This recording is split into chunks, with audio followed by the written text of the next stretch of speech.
really dislike him that much. But I mean, his name is horrible. Don't get me wrong, but it's he was okay. It's just that he's Steve and he's a bard, so I'm obligated to hate his guts. Right. We don't even know if he's really like a bard either. He's in a almost band. certainly a druid. He also ruined. We finally came up with a good team name, and then Steve ruined it for us by saying that's the name of my band. What was the name even? I forget. Something with an ID. It was something Like death, like imminent- impending death or something. Impending doom. Imminent something. Imminent death. That might be it. Imminent danger. Imminent danger? I like imminent danger. Let's do that. That's what it was. Yeah, it was so good. Yeah. And then Steve's like, "That's the name of my band. Rock on!" And we're just like, "Okay, well, I guess that's ruined." You just have to kill him and take his band. That's how it works. There can only be one.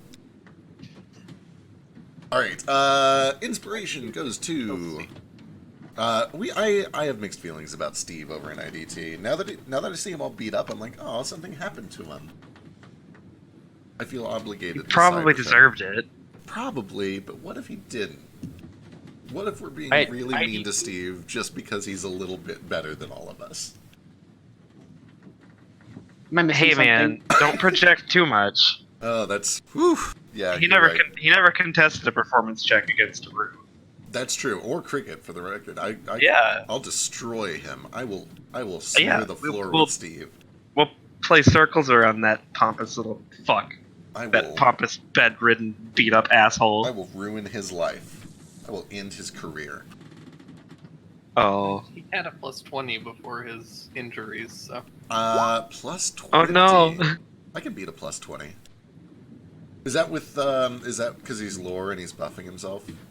Or is that just he has... Wait, how would you even get a plus 20 without it? 5 plus 12 is 17. I was just being a shit. Okay. I don't remember what his actual stat was. I was gonna say 20 is very impressive. Inspiration, Vasu, and Nomad. Let's see here. I should probably announce that we're going.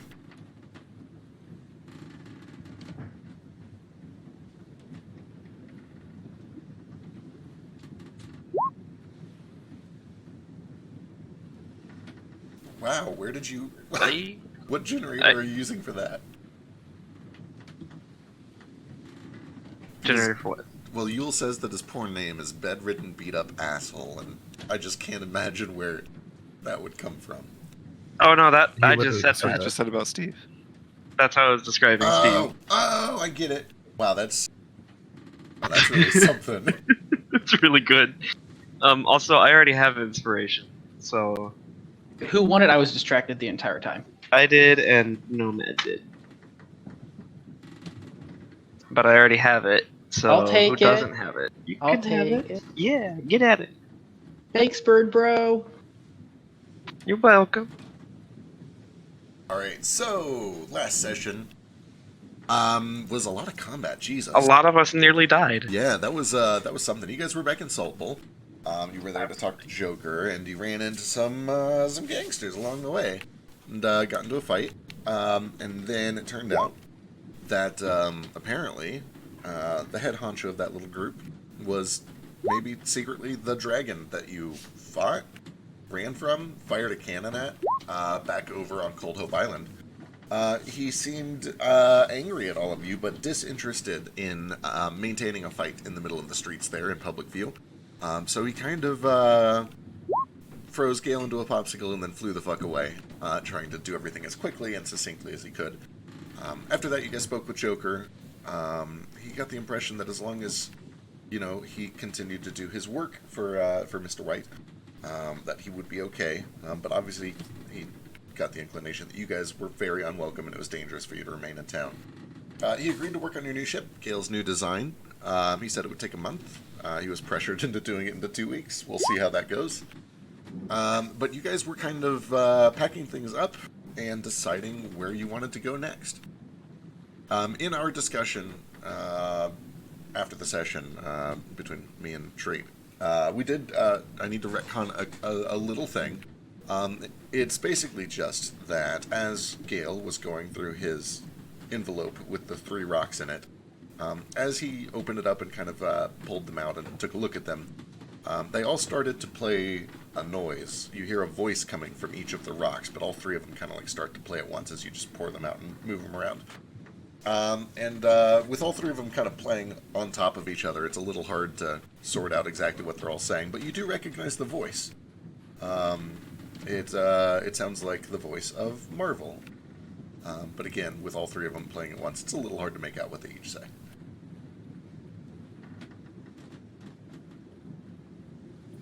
I will poke them one at a time. All right. Try and get them to play again. Sick. Which one do you want to poke first? There's little, medium, and big. Whichever order gives me the correct one. Okay. Gil plays with them long enough to eventually kind of sort out what order they go in. And let's see, where did I put these notes? Notes. Okay, there we go. You poke the small one, and you hear a voice. It says, Gale, this is Marvel, and I'm not dead yet. I hope this message reaches you in good health because I've risked my life, and if my understanding of the Society's customs are correct, committed mail fraud to deliver it to you. I believe I'm in the Underdark, the medium stone continues, under the ward of some insufferable cunt whose minions call her Shul. They call this place the Air Cage, but I'm afraid I don't have any other leads on its exact location, except that it's surrounded by water. Big Stone. A recent stroke of unexpected volcanic activity has got the place in quite a tizzy. And it's bought me an opportunity to sneak this message out via my homunculus. You remember Zoroaster, yes? Anyway, please do send help if you're not dead. Otherwise, I suppose I'll die.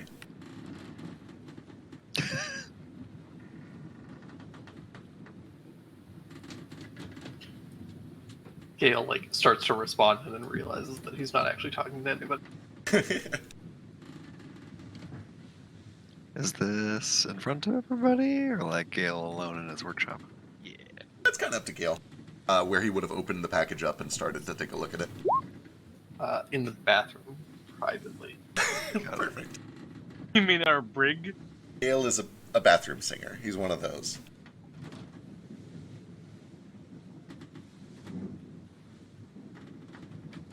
Our bathroom, also known as our brig.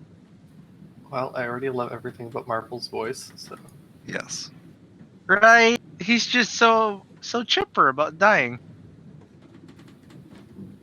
He sounds like So Jeremy Irons as the guy in Watchmen. Oh, I still need to watch that.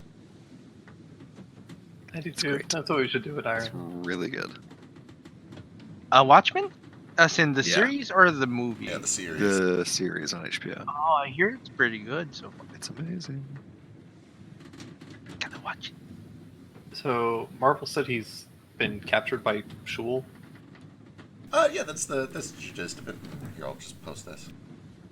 Shul the Witch. She was the Yeah. dragonborn, or not dragonborn, but big old kobold that came and fucked with us on the boat that one time. Yeah. Shul. Is this still the night before?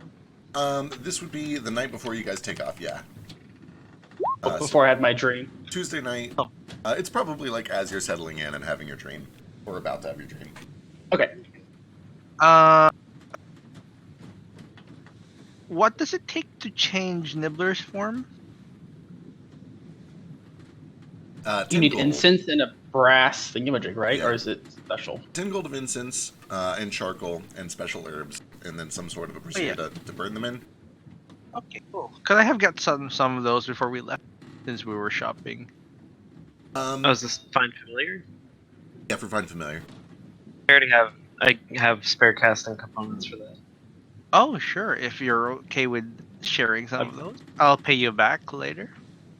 I mean, we might as well try and shop for them while we're in town anyway. If we're not, being hunted by a dragon or anything. Yeah, if we're not, well, we probably can't do it here, so we can do it in Eisenmar. Pay you for the components now anyway. It's just I'm going to turn Nibbler into a raven maybe. Ooh, fancy. For a little bit. Ask him to fly back to Joker, and with a message from me tied around his leg, just saying, "The detect magic spell works. You're going to be very rich and powerful. Eyes on the back of your head." Excellent. All right. So And then I give him a set number of days before I poof him back, to Sure. my side. yeah, I mean, you guys are still like right over on the other side of town. Actually, this would be after you had set up this for an hour or would two. happen. Yeah, so like- he'll have to fly for a couple hours to get back, but he knows how to do it. He will head in that direction and deliver the message for you. You send him off, and he flies off into the night. Good luck, Nibbler. When I poof him back, I'm gonna have to spend more of these components so that I could get him back into Nibbler form. In the meantime, Vas, how much were those components? Like 10 gold? I give you 10 gold. Perfect. I just have in my inventory components for one casting of 5. Okay. I Yeah, don't know I'll how give much you- that actually cost me at the time, but 10 gold, probably. Yeah. Unless you I'll got give you ripped 10 off gold. or got a good deal or something. All Let's right. go. Jumping back to the future, retcon complete. You guys end up kind of halfway between Greencastle and Salt Bowl when day breaks on the next morning. Okay. I go to find Gale. All right. Ace, we need to turn around immediately. I'm not the captain, but I'm intrigued. Go on. So, you know that guy that I watched ashore with, or fled with, and then didn't watch ashore with? Apparently sub- he's alive, and he's in the air cage, that place on that map that we found. So we need to go there immediately. Intriguing. Before we get too deep into that, did you? I had a weird dream and you were in it. Also, I don't was Drake. Were you here yesterday when they had the dream sequence or? No? I was. Okay, I remember. Well, that's weird. Don't. You're not secretly in love with me or something, are you? I sure hope not. Oh, good. That would be awkward. So what happened? Did I die? No. Well, the beginning of the dream was kind of weird. There was this voice that was talking to me, and then there was these 3 cards. And as I reached for one, you were also reaching for it.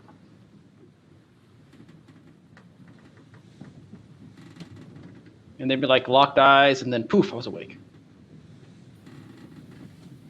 Huh. But I wasn't sure if, I don't know. I wasn't sure if it was just a dream. Weird shit's been going on, so who knows? I wasn't sure if you experienced that either.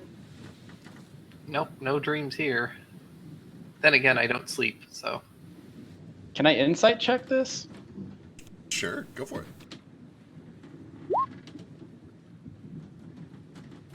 He sleeps in small bursts. I'm more going for did he actually not have this dream too? I don't think I did.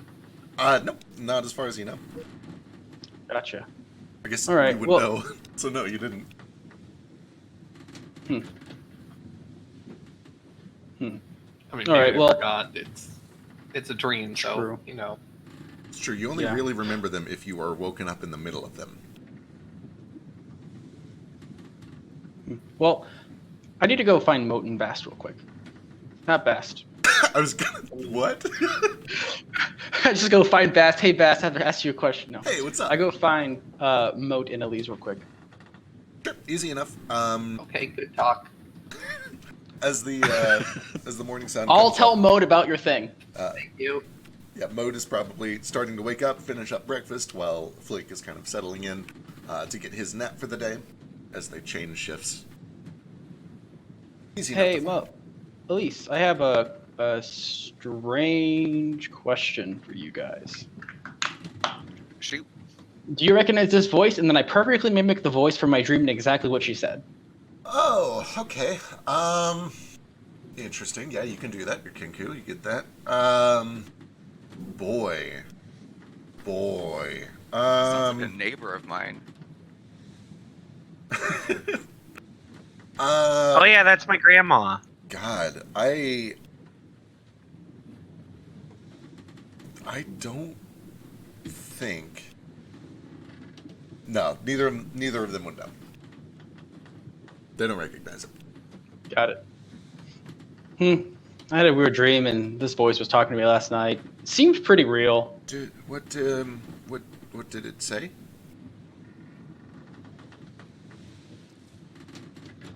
In character, I did repeat exactly what you said. Out of Okay. character, it's been a week, and I forget exactly what she said. Fair enough. Interesting. No, I've never heard it. I'm sorry.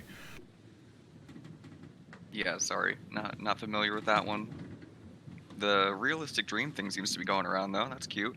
Yeah, Gale was in my dream, but he doesn't remember it. So maybe he wasn't in my dream, or maybe he just didn't wake up and remember it.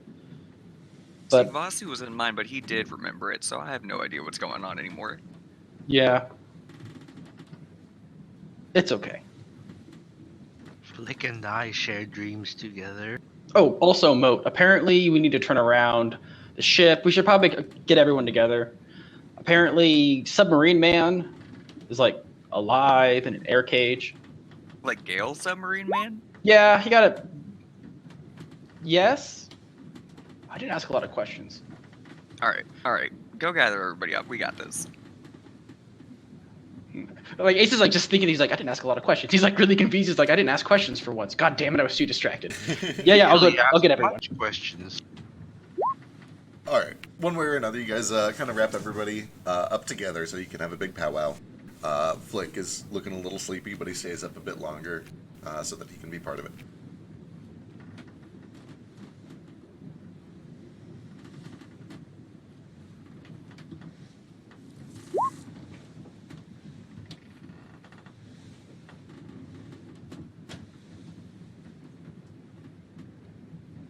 Also, Vasu, you might want to use some dice last night. Might want to what? You have little health. We had a short rest last night. Right, you are. Yeah, you guys have you've got bacon for days. You guys have a whole I ass. kind of forgot about that. I don't even need arteries anymore. You're so small. You're like all arteries. I'm just one artery. One. That's gross. Gross. If you're spending hit dice, you can gain an extra hit point for hit dice, because I'm making breakfast on account of cook's utensils. Hooray! And Yule just went to go put some dishes in the dishwasher, but I assume she will make a meal in the morning or help Nordo with it. So For a second there, I thought you were trying to say that like she was cleaning up breakfast and putting dishes in the dishwasher. I'm like, I didn't know we had a dishwasher on the ship, and then I realized you meant. We do. It's called Yule.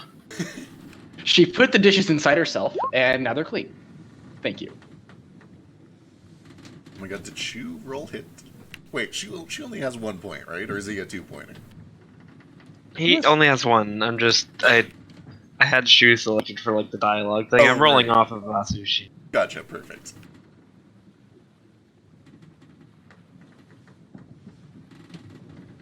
Alright, you guys all gather up so you can have some sort of a group conversation and decide where you want to go. So here we're turning the ship around. But doing what? No. It just was up for discussion. Apparently, Gale knows that Submarine Man is inside Air Cage. Who, Marvel? Yes. That's the one. Marvel. Apparently, he's been captured by Shul, that awful kobold witch that, summons the dragon thing. So, it sounded kind of urgent. And I know that we're already, like, most of the way here, but... I mean, at the same time, if he's been captured, did they say they plan on killing him, or did they just want information from him? I mean, he's not really going anywhere, right? Sorry, that's insensitive. He might be going to the afterlife. Did he tell you anything? Here, I'll just show you what he said, and I'll play the little stones. All right, Everybody. yeah. He pulls out these stones and taps them from smallest to biggest, and it plays back this message for all of you. Well, if there's this, I guess that explains all the ash in the air. If there's volcanic something or other going on. If we Explain it. if we know where your friend is and he's in danger, if I'm with Little Dragon, I think we should get there as soon as we can.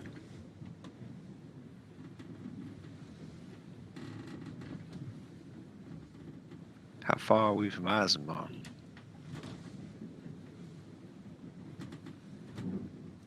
So you guys could get to Eisenmar. Let's see. You will be here tonight, here the next night, and then you will arrive in Eisenmar the night after that. It's like almost exactly between their cage and Eisenmar. Plus one of them is in the Underdark, so you know how long it's gonna actually take to get to it after we like get to the Underdark. And where's that map that shows where our cage is? It's roughly. It's on inside Gale's Calvin's. notes. It's in Gale's notes. Okay, thanks. Are It we, was are right we near right over Aldous. the Temple to Bast that we went to that had an entrance into the Underdark in it? That was Well- actually very close to you. It was in the Dwarf Giant Hills, which you guys are pretty much directly over.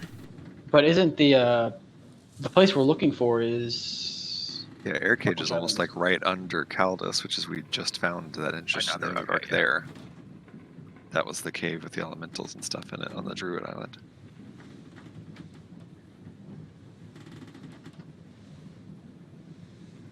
We determined where this map was at, right? Like we identified the island at the very least. I mean, what you see is what you got. I don't know if there. I know, been but any, I forget extra if checks. I think I remember us figuring out roughly where it was at. I like looking at it. What was that? The Flying Monkeys map, where which part of the world it was referring Yeah, to. it's clearly like Ajabiata. Oh, I see it. I'm just dumb. Okay, I got it now. So it's like Yeah, air cage is right under Cultus, essentially. or yeah. And the Druid there did say that there was some new volcanic activity directly below the island, so that tracks with what we know.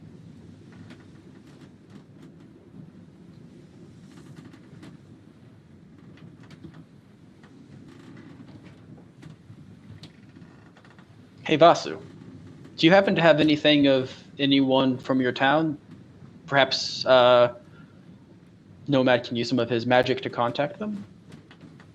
Kind of like how the police officers wanted stuff from you guys, so they can contact you. I mean, yeah. Got a couple of souvenirs and, family keepsakes and whatnot. I mean, that might be a way to get information to them quickly and see how maybe we can make a decision based on that.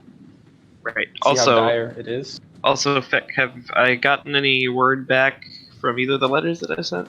You haven't received any like sendings or anything, and you haven't passed by any mailboxes that are blinking for you yet. Was there a mailbox in Salt Bowl? They're a handful spread out, but notably there was one that Joker had made inside of his office or workshop, I guess, and that one was not blinking for you.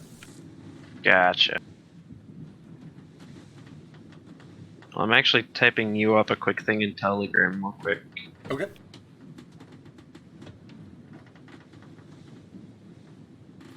For what it's worth, meta, I think that we should continue to just go to Eisenmar. I think that's far more pressing. But Gale doesn't feel that way. So. Yes, same. Nordos wants to help Gale find his friend because that's his also motivation. But out of character, we've been putting on Fasu stuff forever. Ace I rubs was a his- little worried about the islands falling out of the sky. Ace rubs his eyes and ears as he like sees this weird humanoid behind Gale trying to speak and say, "Don't worry about that actually, because Gale, blah blah blah, meta talk." Nomad, pragmatic as always, thinks it's okay that the islands are falling because Aarakocra can fly. But what if they're inside the islands, like in a cave? Why would they be in the cave in the island? Are they dumb? Vasu's been in many caves on many islands. We've literally we're in a cave on an island a few days ago. So, is it a flying island? I mean, it was flying in the water. Then no.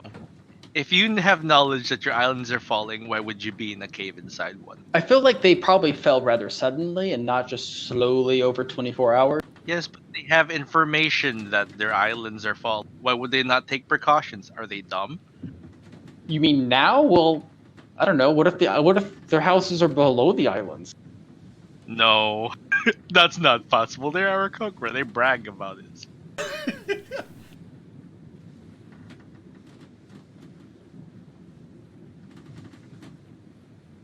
Last we heard, they had non-flying people, and their homes were under the island. They lived on the islands themselves. Or were those like holy sites? You could just ask Fastu. He's literally right in front of you. Ask me what? Do people live on these islands? Yeah. Lots of people. They can all fly. No. Why would they live on islands in the sky if they cannot fly? People live on Then you- islands in the ocean and they cannot swim. So Because the view is spectacular. It is actually is pretty ridiculous. spectacular. That is ridiculous. All people who live on islands can swim. Says no. my dear, dear nomad. Why would you not learn? Are people? Oh no! Do people not have survival instincts? Not all of them. Ah, So, I guess nature takes its course. I guess where'd we go? Do we continue onward? I guess Should we put it to a vote? Yeah, or- at this point, Eddie does chime in and says, you mentioned trying to like contact people. I mean, I have sending. I don't know if I know these people, but there is magic for that. Is what I'm getting at. Nomad like kind of does some contact juggling with his ball, and he says, "I was saving some magical energy for some experiments later, and of course, if we were going to rescue Marvel, I was going to save it some more, but this is more pressing. Vasu let me invade. Alright. It's alright, it doesn't hurt or nothing. Does it tickle or anything? sometimes. It may feel invasive. You need to think of whoever you want me to contact first. Do you have an object of theirs? I'm not sure if the that'll object help. does not really help. Emotionally, it does. It will emotionally. It'll help anchor you to them, I suppose. A body part especially would be useful even for sending, just because of the Uh, weird familiarity. Where's you- Moat? with these, Where's Moat? Are you hinting at something? From everyone. right? Do you have the body parts of someone you want me to contact? I don't think I do, but Like feathers? Was that a hint, Zach? No, that was a statement of fact. I honest to God don't know if you have any body parts. I mean, I have some like teeth and stuff and like feathers, but they aren't from like family members. So. I thought you. No, Vasu would probably want to contact his mom Then because she knows who's everybody back home, and you know she can get word to the Stonekeeper and everybody else. right. So we have one shot at this. You need to think very clearly about your mother, everything you know about her, what she means to you, what she represents. Philosophically, intimately. Do I gotta like say it out loud? No, just in your. Well, if it helps, you may. Nah, I don't think it would. Okay. Is this a new rest day? You guys did get a short rest, yes. Sweet. I recover. What level are we? 7? Yes. no, I think- gain 7 mana. Sweet. I'm up to 14.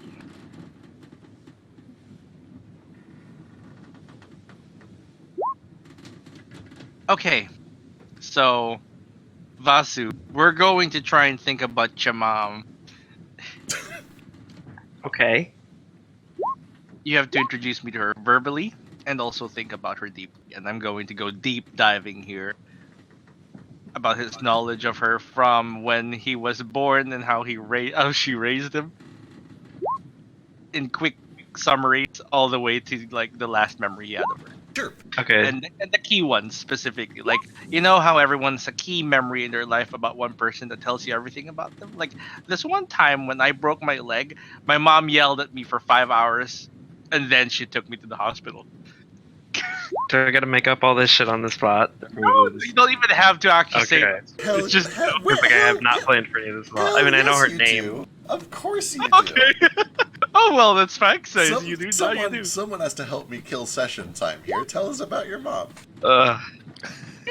Let me think for a second. Come Okay. back to the future. You mean you make- never wait, had your mom Let me inside? let me make up my mom real quick. All right. Whoops. Can he just be Coda's mom?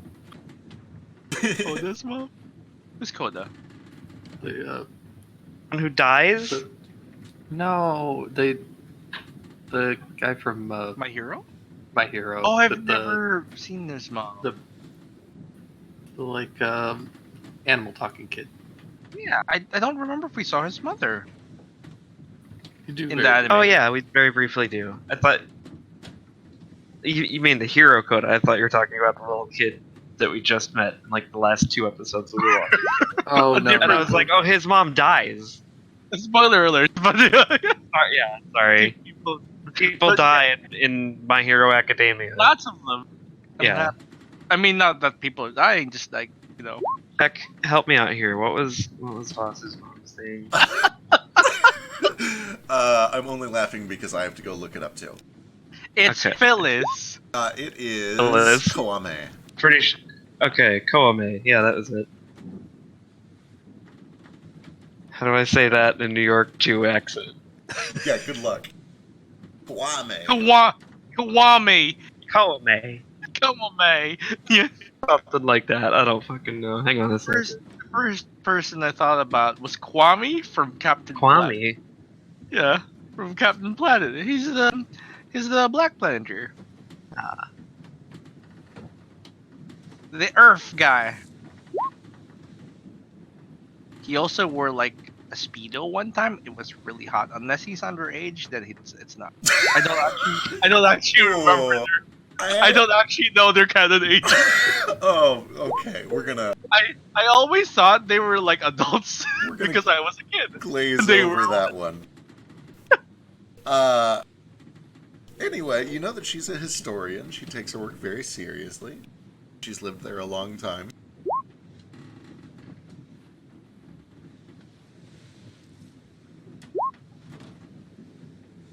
If you don't have anything off the top of your head, we can skip past it. I don't want to. I just don't have like a whole big like like an anecdote or whatever. yeah. But So you don't Vasu- ace him, just kill off his mom. Vasu will close That's his eyes and kind of sit down and like touch his bracelet because his mom made it for him. And he'll be like, okay, where do I even begin? Koame, she's a great woman. Probably the nicest one I've ever known, and I'm not just saying that because I'm biased or nothing. I know that she moved to Aizenma with my granddad and, you know, her dad. When she was real young herself. She's lived there pretty much a whole life.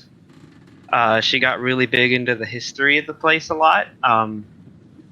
They've always, chronicled everything and written everything down. And she just, she's real meticulous, so she just kind of latched onto that. She's always taking notes and writing lists and stuff.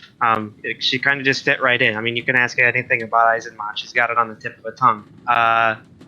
She's a real good cook, too, but I think all moms are. She makes the best lasagna I ever had. She's got real beautiful feathers. They don't look anything like mine.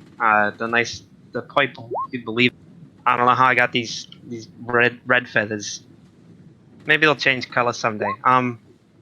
Oh right, you need to know like something I really remember about it. I'm sorry, I'm kind of just rambling here. No, this is important. I was gonna Okay, say, yeah. Yeah, carry on. The one thing that will always stick with me, I was real young myself. I was probably only about 5 or 6, and my wings were still pretty small back then. My feathers were kind of short. I had the tail and all the fur and the stripes and stuff. They came in a lot faster than the rest of the bird stuff did. So there was kind of some pressure teaching me to fly and whatnot from my dad, which is kind of ironic because he's the one that can't fly. But my mom was always real supportive about it, and shit, I had a story that I was coming up with, and then I just totally lost it. Did your father try to kill you? You No. ever think you're adopted? You can't fly and he forces you to fly.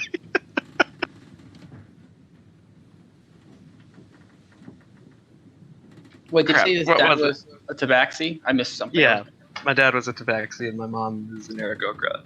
I can hear Ice going half-breed. 100%. Says the guy who has been in more different bodies than like anyone Right. else.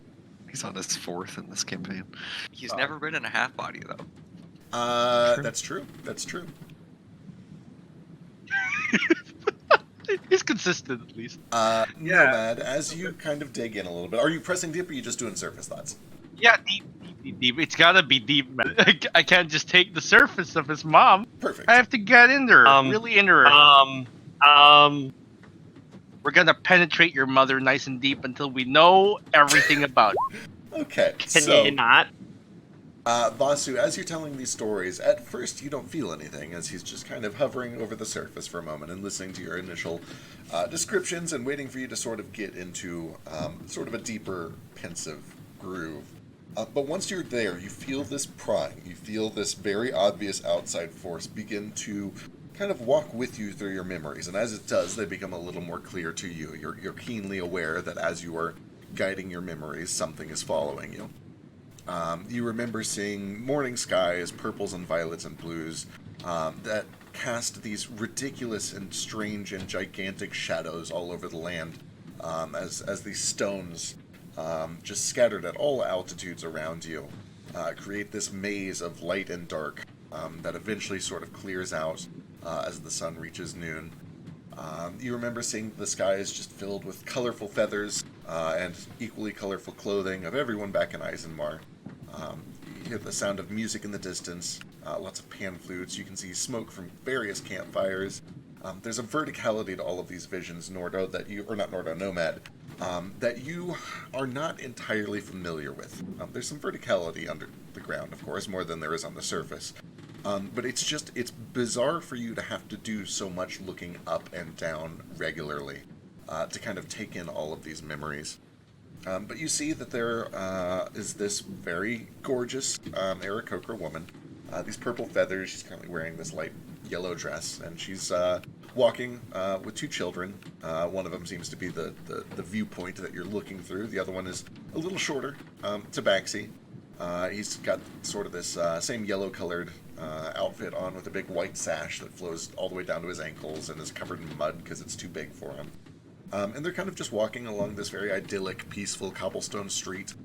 You can see that this entire place is kind of built right alongside nature. There's trees and animals that kind of jump from place to place, and then every once in a while it'll be dotted by a building. The rooftops are very colorful, lots of bright paint, greens and pinks and reds and blues. And he just kind of guides you on this mental tour for a little bit. And you would know that normally in order to get a satisfactory description to send with some familiarity, it would take several hours of just verbal description, but with your detect thoughts, it speeds it up tremendously. And over the course of maybe an hour or so, you feel like you've gotten a pretty good picture for this woman, and also a little bit of Vasu's home life and where he comes from. Yeah. It also helps that I actually get to see how the mom looks. Yeah, absolutely, that's a big part of it. And Vasu, feel free if you have anything specific that you wanted to throw in there and go for it. Okay, well, I had the end goal of that story in mind, but at the time I couldn't remember how old I said Vasu's younger brother was. But we're just gonna fudge it and say that he was at least alive when Vasu was like probably 6 or 7. Mm-hmm. And They were out shopping at the market one day, and as you saw, there were like bridges and shit connecting a lot of these floating islands. Oh my god, that map is gorgeous. Yeah, it is. Beautiful. It is a shame I do not care much for aesthetics. You'll get there.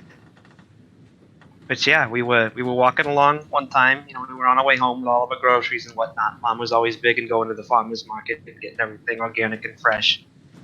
You know, you get some crazy, huge crops when you're growing everything so close to the sun like this.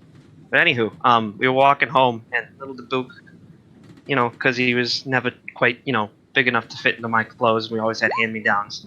He kind of tripped and started to fall, and I just swooped down and I grabbed him. You know, I didn't really think anything of it, but when I got back up, I realized that I was flying. And you know, she was just full of praise for us both. You know, as moms are. That's all I got. Can you get out of my head now? Yeah. I do not know as moms are, but yes, I think this might suffice. Yeah, you feel like you've got a clean enough picture to attempt ascending with the described level of familiarity. Yeah. I have 2 sendings I can send, or 2 messages, 25 words of us. Think of it clearly. How many words do I get? I do not 25. know why. I do not know why the magic is like that. Maybe I can increase it to 50 later. That'd be nice. Because it's an unstable connection, some of them might be obscure. I would pick like 10 words and then say it twice. Yeah, it's been working well for us with our sending messages. We do maybe even just 3 or 4 words, as few as you can, just say it over and over. All right, so pick maybe 10 words and then do double or nothing. Mm-hmm. It's worked all right for us.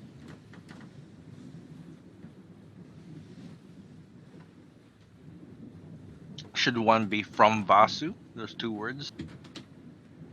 I mean, if she gets, you know, if she hears mom, I think she'll kind of know who it's coming from. Maybe. I don't know. You know this kind of thing better than I do. Can I get some time to think about these words very carefully? I hate saying words in this voice. Words? Voids! Wait. You understand the words coming out of my mouth? We get a void with you. Watch my beak, pal. Vaguely. How do you make a wah sound with a beat? void? I don't. It's probably not. It's monk magic. The secret to D&D is that all races have lips for some reason. So that beak, like the last inch of the beak, is like gummy. No. I don't want to Nope. play at Eric Ogre anymore. Too bad, you're I'll locked do that. in. Kiss. Do you have teeth? Since you're part tiger. Do I? Argument for that is that there are birds in our world that can speak, and they don't have lips. That's accurate. No, You you speak.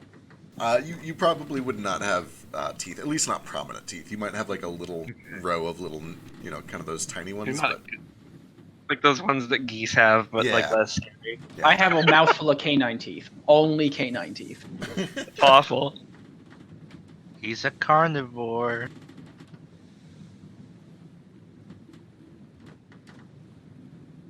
I'm trying to imagine Boston with geese teeth now. It's really scary. Like he could get more intimidating. Now we can see him like gritting his teeth. Ah. But yeah, when you think of your message, once we get those messages sent, I guess we can decide where to go. Yeah. I mean, I hate to say it, but we should go try to rescue this little dragon's friend. I've already sent word home. You know, me going there a little faster won't really do much good. I don't have anything to tell him anyway. I mean, we do know that the stone was taken to the Underdark of the trench, and these people near the opening that we know were also mining still stones You know, in the Underdark. you're right. We might To find make a something. connection. We might find something while we're down there. I'd rather go back with, any kind of lead than go back late and empty-handed. With your expertise in the still stones, perhaps we can find a way to prevent it from turning to lead. I sure hope so. What is this weird spontaneous lead turning anyway? May I Weird, examine spooky magic. with you guys? Well, Spooky. I think I did already have you take a look at it earlier. I don't remember. I had you and Gale look at it because you kind Yeah. of like the arcanists of the party. Yeah. I think you actually rolled Arcana checks for it too. I just if we're going, could be wrong. if we're gonna go to the Underdark, we should probably find some goats. What? What, like to eat? Is food scarce down there? I think he means to too, climb but down steep cliffs. I mostly need to harvest their stomachs so that we can make some air bladders. Does it have to be goat? No, I just figured they're probably pretty prominent. And We have a sizable stomach. pig Yeah, bladder. I have one pig bladder you could use. Couple What's pig the ones if you need bladder it. for? For air, Yeah, you Oh, fill for it with when- air. For when No, we're no, going we make- underwater? some air devices. Definitely Air- not scuba gear. Just scuba gear light. A breathing apparatus. That's the word. A self-contained one, you might say, for underwater use. Self-contained underwater breathing apparatus, you say? What if we called it scuba for short? I like it. Scuba gear. Well, I'll admit I'm a little bit relieved we aren't going to Nismore just yet. I'm still not real happy with heights. I was a little nervous about going on all them flying island. Oh, it's fine once you get the hang of it. Just don't look down. But if you look up, does that alleviate the fear?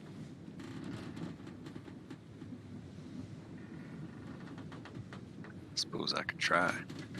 What is the opposite of being afraid of heights? Loving heights? Iskar. Is he being afraid of the open sky? I feel like there's a name for Iskar's thing though, right? It's not quite Yeah. agoraphobia. It's like, Acrophobia? No. well, fuck. I know there's a specific thing for it. He said it before. There is. I can't remember what it is though. So have we decided that we're going to go to Air Cage then? Yeah, I guess. Do you want to Cassidastrophobia. send your message first? Make sure there's not any new. Yeah, something I do have my message. I have 13 words picked out that we're gonna double and see how that goes. Leave off one word at the end or something? Yeah. So I'm going to send, Mom, I'm safe, coming home soon, but helping friends. Already wrote, love you. And the you will probably just get cut off that second time around. But it'll get the message across, right? Hopefully. Sure. One of you guys go ahead and give me 2d6. You do that, Vasu. Low is good. That's really low. Okay. Now, let's see, where were these rolls? Me and Nomad rolling like 12 every time. We're getting better. That's true. We still roll really high though.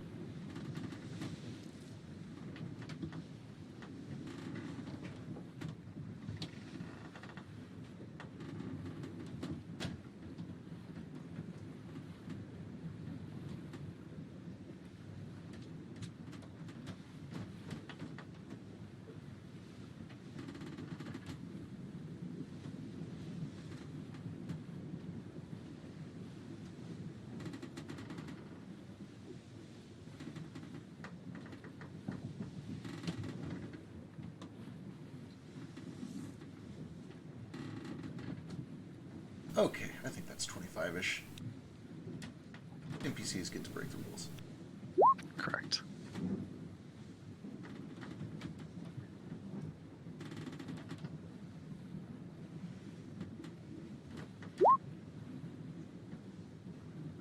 Would you like me to send Nibbler to Eisenmar actually to fetch some Please feathers?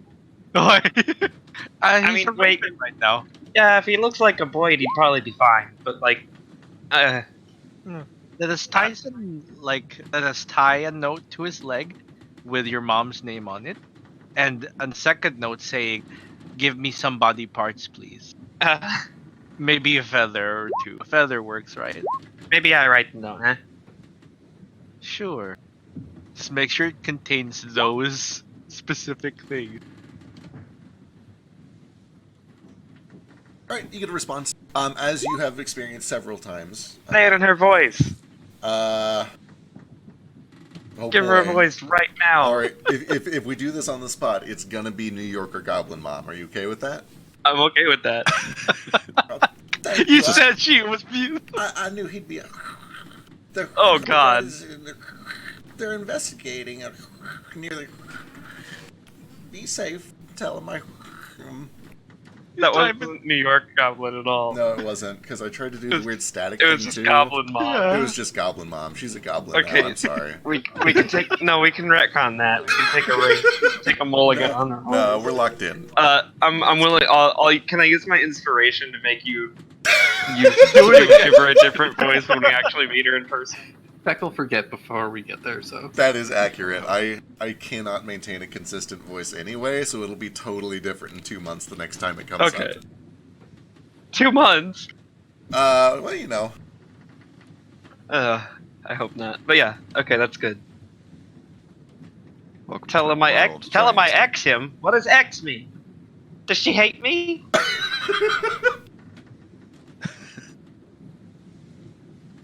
Trying to run those peace talks yesterday in our D&D session, playing like 8 NPCs Oh, talking God. to each other for 30 minutes. Nope. Fuck that. I refuse to do it. Dude, even I just like doing- watching it, but like- you know. The Ohio Oracle, I'm just saying that when you got to his character, he felt probably the most real out of everyone. Like, I could actually, like, see him. Like, you were, like, really thank you. embodying him. I've practiced that guy a lot because he's been in the campaign. I could session. feel how much of an asshole he was. Like, he's, like, I saw him and I'm like, this is why people hate elves. Like, I get it now. I expected him to, like, touch something and then, like, wipe the dust off somewhere. Like, he'd be like, it's dirty here. He would have if he found some. Alright, so about the time that this is all done, like another hour has passed. You guys are just a little bit past the Dwarf Giant Hills when you receive the response. It sounds like the plan now is to kind of turn around and head back towards Air Cage. How are you doing it? What's the approach plan? We're flying back to the island to see our good bro, the Orc Druid. Okay, so you're going to Caldus? It's the most direct, isn't it? Like, it's the closest way to the Underdark. We don't want to spend a shit ton of time in the Underdark. It's gonna take forever. Yeah, based on what especially we since we know. don't have any mode of transport down there. Do we have a No. way to contact them before we go back? Because they were pretty explicit that we were like up there on very specific and special terms, and that was not a normal thing. I'm sure it's fine. No, if Got you're it. Mad, you could get a message to Codio again, couldn't you? You were with us.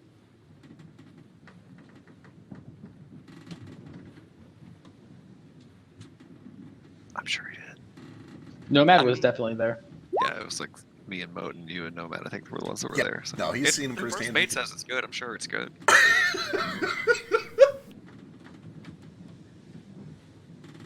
I don't think it would hurt to maybe get a message to him first, but I think so. I mean, we could always land at the docks and talk to the same person who got us through the tree and see if he can get a message to him. That way, Nomad doesn't have to use all his magic up. Yeah, I And then only we have can just 6. fly our left. ship out there.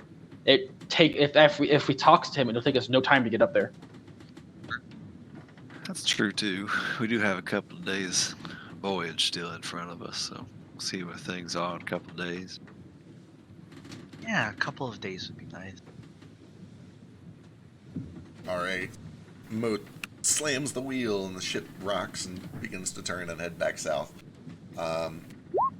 You do notice that even through some of the blustering winds and the hot sun beating down on the ship, the clear skies have revealed this long trail of black, ashy smoke that kind of flies with you, traveling south and just a touch eastward, about 20 miles to your east. And you guys are kind of following it down there. I like to imagine Moat really does like a super overdramatic, almost throw people off the ship turn. Totally unnecessary. Completely unnecessary. Nomad just plats against the side of the ship and climbs up. Yeah, and then apparently does the reverse, like, sticky hand thing up the side of the Yeah, ship. he falls upward. Because that's a thing that I've accidentally canonically allowed once, and I'm sure will come back to destroy me. It only happens in the 20. I'd like to spend the first part of the day of our travel carving a fork from the pork shoulder bone. Oh, thank fuck. Oh my god. Do you have any sort of, like, tinker's tools or woodcutting tools, whittling, anything like that? I don't. You can but borrow I will my ask. tools. Yeah, I'll go to friend Nomad and say, hey, you I've- got any skills with making components for magic stuff? Oh, hang on a second. I've got jeweler's kit proficiency. Jewelers. Yeah, like, the DC here is not hard. It's a fork. Anybody knows what a fork looks like. Probably just at breakfast as I'm serving bacon and oatmeal to everybody. I'm just like, by the way, we've got the bone now for our pork cork to get that jar open. Somebody wants to carve it up for me. What does Let me this try. pork cork thing do again? Isn't it bad juju? Well, it seems like it's some bad juju followed by some sort of boon. Followed by a curse or something? Neutral juju. Neutral juju. Didn't Yule say you could use it to like cast random spells or something like that? Yeah, if we follow the steps and deal with whatever comes out of it, apparently we get some pretty powerful magic from. That said, we're still waiting on the harvest moon. I assume we're also not doing it on the ship. Correct, but in the meantime, we can still carve the fork. We got some downtime. Who's doing the bus? Yeah, anybody that wants to, just give me some sort of a crafting check. You could do int, you could do wisdom. That's plenty. There you go. Easy enough.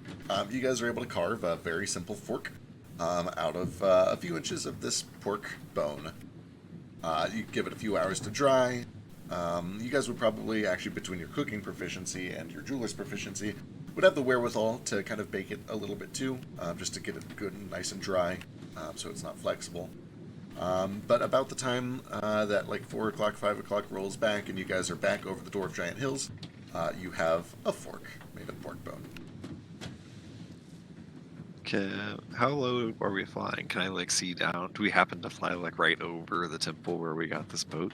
The exact route is up to you. It's definitely not that far out of the way if you wanted to do that. I tend to assume that you guys are usually flying at somewhere in the ballpark of like 1,000 feet or so.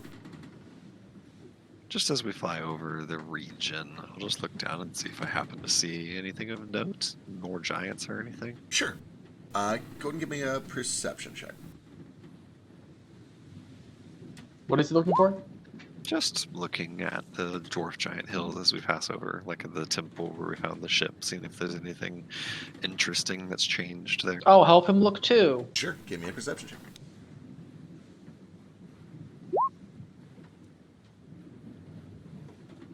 Majority of my prepared spells are all first level. This is scary. It seems like for me, it's always all the third level spells. Like I prepare 18 third level spells, and then that's it. That's because third level spells are the best spells in the game. They are. They're the best spells in the game for sure. It's true. You guys both keep a very close eye out for anything that is strange or unusual. There are definitely times where you spot like an incoming flock of vamporaptors, but again, they're not a threat to you guys at this level. Should we collect their bladders? If you want to, you certainly could. Would their bladders do, Gale? They're probably going to be a bit too small because those things aren't too big, right? No, they're each about the size of like a turkey, which is good, but they would not hold that much air. I will try and fashion a prototype out of the pig's bladder while we're working. Sure. Or while we're flying. Yeah, give me either tinker's tools or leatherworking. I feel like both of those would be suitable. Can I help with cook's utensils?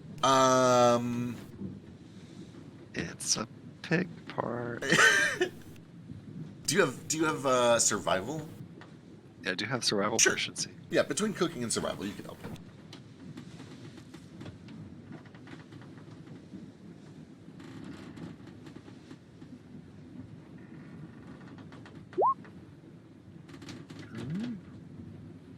Ooh, okay. Yeah, you're able to set up an early prototype, which basically just uses the bladder as a bladder, but you're able to set up kind of a one-way rebreather apparatus so that you can inhale from it without any risk of fluids kind of backwashing into it. It's pretty effective. It's actually it's really effective. It's a really good, clean design. It's pretty durable up to even some pretty high pressures. And you feel like if you were able to get your hands on a couple more animals of a suitable size, you could probably make enough for everyone. Each one probably contains enough air for like an hour of casual swimming, but then if it was a heated situation and people were breathing heavily and needed more oxygen, maybe half an hour. Okay. Where'd you learn to make stuff like this, little dragon? If you don't mind my asking, it's awful clever, this stuff, Toto and all the other things you make.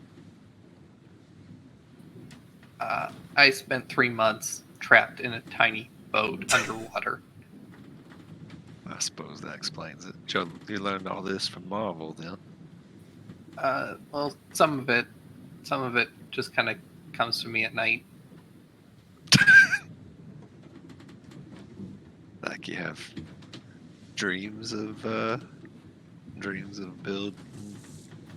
Kind of. breathers. Fair enough. I don't know.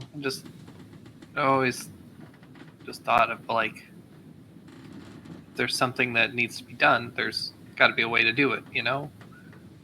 So just try and do what I can so that I can do stuff that I wouldn't otherwise be able to do. That's quite a talent. Handy to have around. Thanks. I'll go see if I can find any more organs on that pig that'll work for you. Stomach might work. The Stomach I intestines can might do. get a little tangled. Smelly. If you don't mind the smell. Well, a large intestine might work. Maybe Large not. intestines are disgusting in smell. I mean, every Well. single bit of this is disgusting, No, but this is how it works. Look, we're not doing this to be pretty. This is gonna be unpleasant for everybody involved. I'll use the colon scuba. Oh, gross. Don't call it that. I harvest whatever pig parts I think could help. I could even, like, I don't know, just make pig skin bladders, possibly? Possibly. The main issue is it has to have some elasticity to it. The colons work okay-ish, but they are very low capacity. They're going to burst if they inflate too much. Stomach is a little bit better, for sure. What about the actual lungs of the pig? Here comes my lack of anatomy. I believe that the actual lungs would rupture if overinflated past a certain point, which would make them really, like, structurally unstable under really deep water.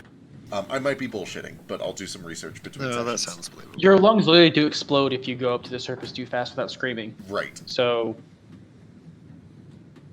Alright, well, I'll fetch the stomach at least. Yeah. And that is enough to make another one. It's a little bit smaller, but it's probably good for, like, 45 minutes or 20 minutes under pressure. Or for a smaller person like me or Ace Yeah. or Yule. Accurate. Good point. See, I can also hold my breath for an hour, so a little one will be fine for me. What's up, Ace? this is completely irrelevant, but this island looks like an angry Koopa. Or, yeah. Like, I think it's Koopa. like Cap'n, like from Animal Crossing. Christ. Little, like, weird turtle creatures from, like, Japanese mythology. Right. Kappas? Kappa, that's right, Kappa, not Koopa. His little angry nose and angry face, and he's bald on the top. That is all. Very cool. Thanks, Ace. This is the first time I noticed it, so I just needed to share. Right. No, I got you. I've been there. As sun sets, and actually a few hours after that, Norda, what's up? Sorry, just at some point during that travel day, also probably before even the thing with Gale, I do go to Nomad. And just say, hey, friend Nomad, I know you spent some of your magic already. You had an experiment you wanted to try. I don't know if you need to wait another day, but whatever you need, I'm happy to help. I appreciate your what's the opposite of reluctance, guys? Enthusiasm. Eagerness. Yeah. your eagerness to help. I Very have. touchy. Let me look up my mana. Actually, it is insufficient.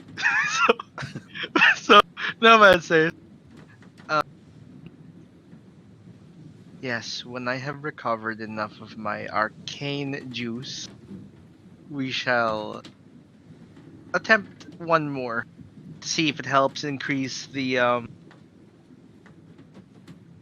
what's the word we're using for the connection between people and send the signal? Familiarity or sympathy would both be like in world terms Yeah. for it. The Gotcha. social link level. The social link level. Increase the sympathy between me and your sister. I do not think she likes me very much. She uses I very gotta angry really words. get to know your sister.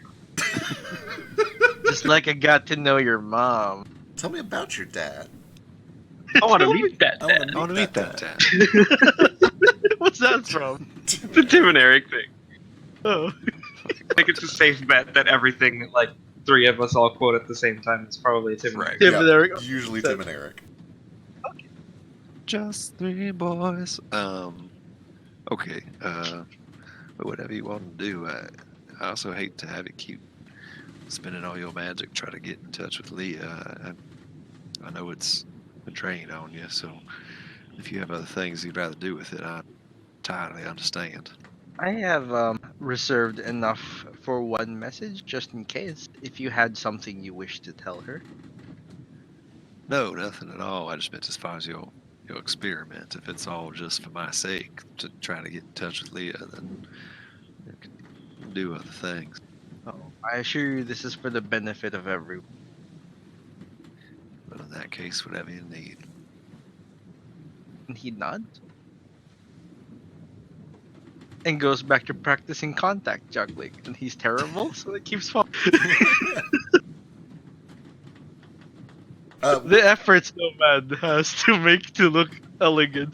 What is Nomad's sleight of hand? His sleight of hand is unproficient, so it's just 1. Okay, yeah. You're learning it a little quicker than the average guy would, but it is still very difficult, especially because you have Thunk. weird long fingers. Better than Thunk. Here, try this.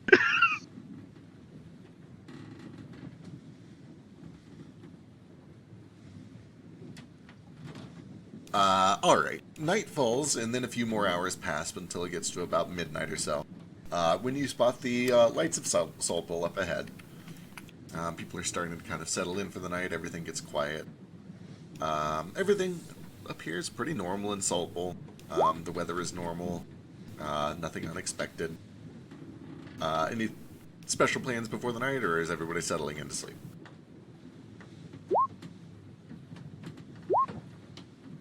I think I'll sleep. Yeah, I'll stay up for the first watch again, but then after that, just sleep in. Alright. I spend the part of my watch with Ig, doing speak with animals, just chit-chatting with him and feeding him and stuff, getting to know him a little bit, getting him to trust me. Sure. Give me either animal handling or persuasion, because you've got to speak with animals.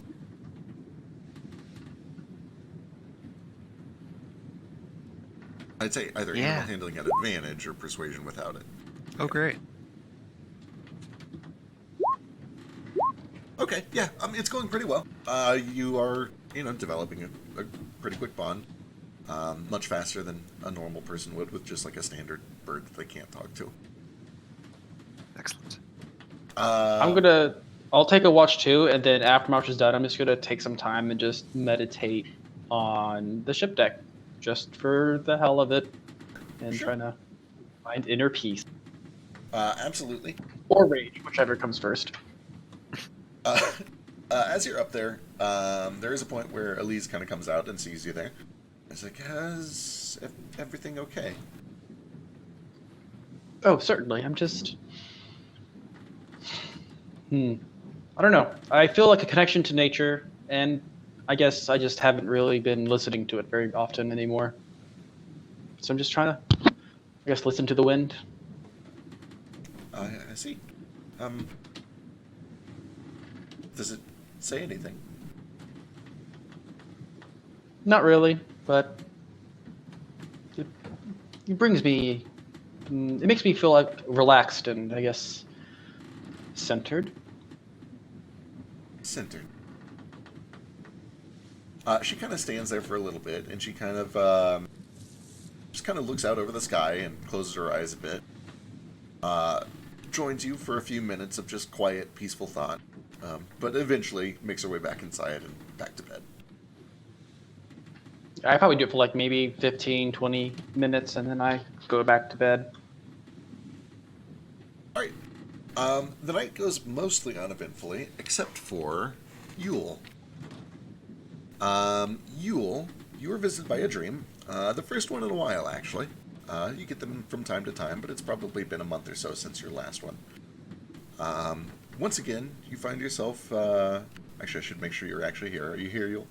Yes. Okay, good. You find yourself once again kind of surrounded on either side by these tall, tall green mountains.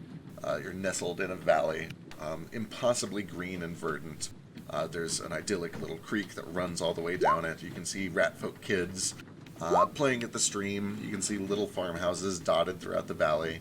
Other ratfolk just going about their business, tending to farms, the little market square down the street. And you are right in front of your old little cottage, where you find yourself in the middle of a little garden. You're kind of kneeling over, pulling some weeds out. You can see you've got a handful of gardening tools there. And you hear some footsteps that kind of walk their way up behind you. And you are greeted by Oidno, carrying a little wooden crate. And it is full of flowers, probably 14 or so. Different colors and sizes and shapes. And he kneels down next to you and begins to pull them out and hand them over to you. And as he's kind of helping you plant these flowers, yes, how things been going? It's been some time. Oh, I mean, I can't complain too much. I don't know how much you can see about what all I'm doing or anything, but I've been traveling quite a bit, killing more dragons. I mean, you know that was something I always did. Of course. One of these days, one of those dragons is gonna send you to me if you're not careful. But I trust you. Oh, I mean, I'm up to what, like 4, 5, 6 now. I think I know what I'm doing. Impressive, as always. And as you guys are kind of just having this idle chit-chat and talking about the things that you've done as you traveled, there is suddenly this just loud, awkward... and you look over to your right, and you can see that standing in the middle of your dream is Patches, who has a little crate of his own, with a little spade. God damn it, Patches. Just kind of a gardening spade. And inside of his little crate, instead of flowers, are 3 bizarre little candles. And he turns and he looks to you. It's like, oh, hi, you're here too? I mean, I come here quite a bit, yeah. And White Nose like, is that Tim? No, he's too short. Who is that? I mean, he said he's, I forget her name. Oh my god, fuck. Me too. Shoot. Delicacy? No. No.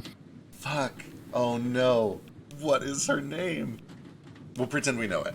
Okay, whatever her name is. Yeah. Oh, he said he's her son. I suppose that makes sense. I never heard anything from them after they left. I don't even know where they went. I'm not really that sure either. I mean, it wasn't the easiest time that we went through. There was... But, I mean, I don't know. There's a lot going on. Well, it's good to know that they had a kid. I mean, we have many grandchildren, but frankly, I didn't expect them to... Well, to be frank, I thought Tamrius would just dump her after a year and move on because he was a bit of a selfish prick. Oh, that's kind of what I was assuming too, but... I mean, it looks like something happened. So you know him.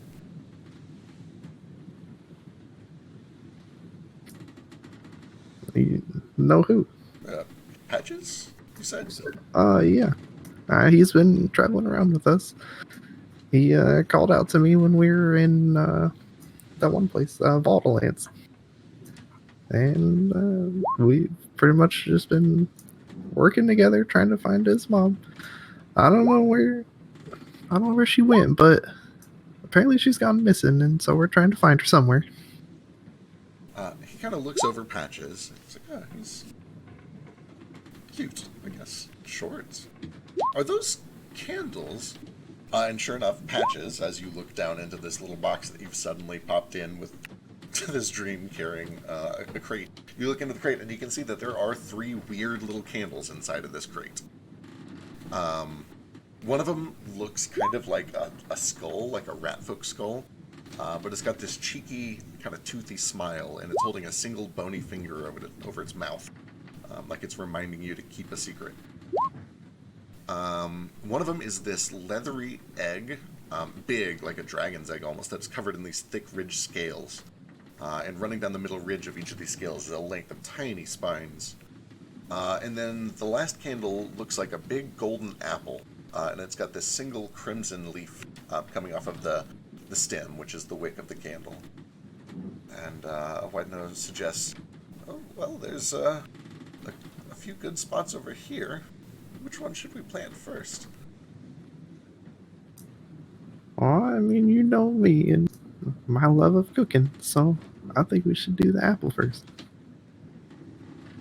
What's the other two? I'm not too sure about. I mean, those are kind of dangerous. But you can't go wrong with a golden apple. Alright. So, Patches, Oidno and you will kind of work together to make a little hole. Just the right size to plant this apple candle if you want. Sure. Alright, you place it in, and you all work together and kind of cover this golden apple up. All the way to the very top until it's just the wick and the little leaf poking out. And as you pack the little last bit of dirt onto it, the wick suddenly ignites with a spark, like a firework being lit. There's this faint crackle, and then all around you in the dream, the earth begins to shake. You watch as trees rising up the sides of this big, tall valley begin to kind of rock and rumble, and you wake up. And it is the morning. You're just a little ways past Salt Bowl. It is just behind you in the distance. Some of the other early risers are moving already, Nordo and probably Elise. But it was, as far as you know, just a dream. And you guys do complete?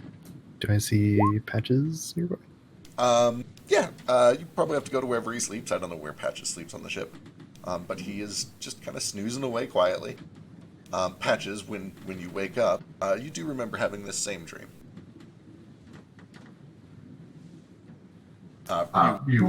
Patches joined it a little bit later than you all did, but you seem to have shared a dream. Perfect. Did they get a team attack? Did he see anything else in the dream? Like after or before or anything? It ended at the same time for both, but Yule woke up immediately and Patches continued to sleep for a bit. He doesn't remember anything different. Okay. With that said, you do feel this inkling of bizarre magic within you, and you have unlocked the thing. The thing. The candle thing. Let's see. A short rest. Yes, you guys do complete a short rest. Today is a little bit cooler. The wind has picked up, and there's just this faint kind of misty fog that rolls in from west to east until it kind of collides with this front that is developed near the mountain ridge here. And it begins to kind of blend and merge with all of this ashy smoke, causing it to swirl in these bizarre patterns, pushing a lot of the ash onto the mountaintops. And as you pass by, somewhere around 1 o'clock, 2 o'clock in the afternoon, you can see these gray and black flakes raining down on Mirage. just kind of turning this gleaming white and gold city into sort of this tarred, disgraced kind of gray color. All of the just barren sandstone buildings littered with ash. However, who is on lookout? Is there anybody that's like just dedicated to watching for danger this whole time? Probably Ace. Yeah, I also probably spend most of the day doing that. All right. Other than when I'm thinking with Nomad, we think together. It works. We're doing some thinking. Thinking. Toto's with them too. Okay. Toto's thinking with the scoot. He's helping. Then let me get perception checks from Toto, Ace, and Nordo.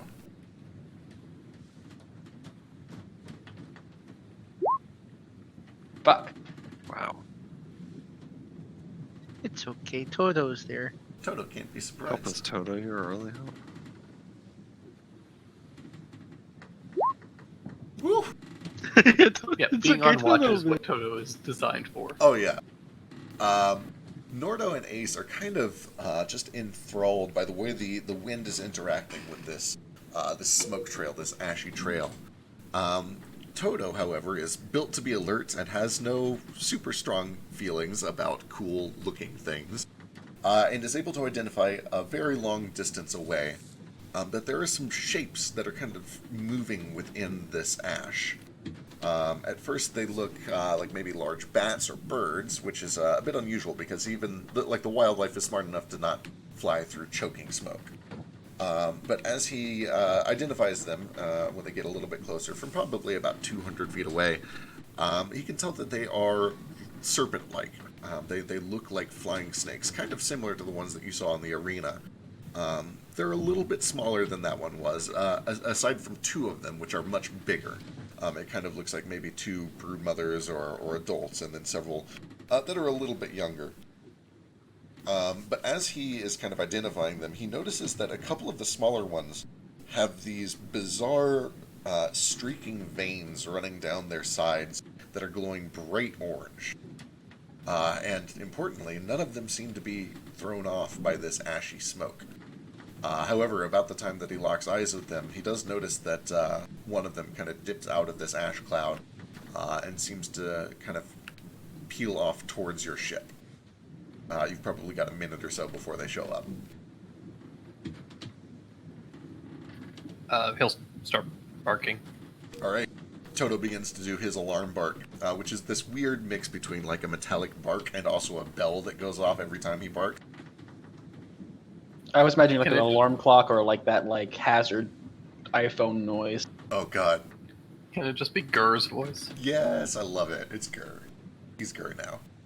What does he say? Alarm! Alarm! Intruder! Intruder! Ooh, what's that up there? And then he starts licking himself. Perfect. Got me them taquitos. I look where he's barking at. Yeah, as you guys all kind of scramble up to the top, you can see that sure enough, several of these creatures have sort of broken out of the ash and are approaching your ship. How Vasu, far away are they? by the time you get up there, they're probably about 80 I'm- feet or so, and we'll probably jump straight into initiative. Up where? About 80 feet ahead of you. You said get up to where? The top of the ship, but you're already there. Yeah, Do you and I have have the 600 feet of range, so Yeah, you can actually get started a little earlier then. I would love to get started as early as possible. Perfect. Eddie Jamjar does say that he's going to go below deck and help make sure that everything is safe down there so that I don't have to run 14 million NPCs in the middle of combat. Yeah. Okay. Nomad, like, drifts over to Moat, hands him Raven Nibbler, and says, "This is my blessing unto you as God." Christ. Thanks, God. Because you bear my holy symbol. This. I'm gonna get a real one made in the next city we stop at, I promise. It's okay. It's a work in progress anyway. But yeah, Nibbler's just gonna be on the shoulder as a Raven. Which Thank side you, of man. the ship are they coming from? They're coming from, mostly ahead in about 1 o'clock, maybe 2 o'clock. I will try to. Is there a way to like intercept them as they're coming? Like by flying? by like shooting them down. Yeah. You guys spot them as they're approaching. Ace is already below deck. Let's see. Everybody who was already above deck when Toto called him out would probably just get a round of ranged strikes. Nordo, I don't know if you have any ranged abilities, but Ace, you can just like take a free round of attacks as they approach if you want. The rest of you, Oh, hey, I'm back. I'm ready to fight. Let me at him. Was this another like balloon? Yeah, I would like to. Do these things look like elementals to me, or they look like they're actual physical beasts?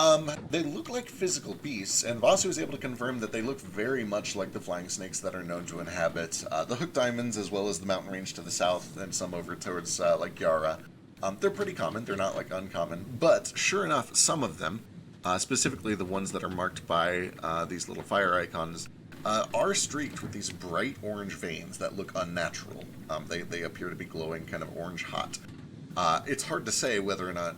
I guess you could give me an Arcana check to see if you think they actually count as elementals or if something else is going on. Well, mostly just if I get a sense that they have any sort of elemental vibe to them. I mostly just, this is a long shot, but I want to look up at the balloon and make sure that make sure Sundowner is still cooperating. Yeah, I mean, Moat is still... Like he's not like turning us towards the ash against our will or something. Yeah, from where you're at on the forecastle, everything seems to be alright.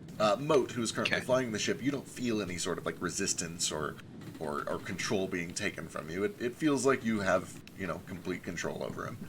Okay. Also, I will have it be canonically known that the alarm bell, in addition to Toto, is I get out the hotel lobby bell from that one hotel that I stole it from and ring that a bunch. Excellent, perfect.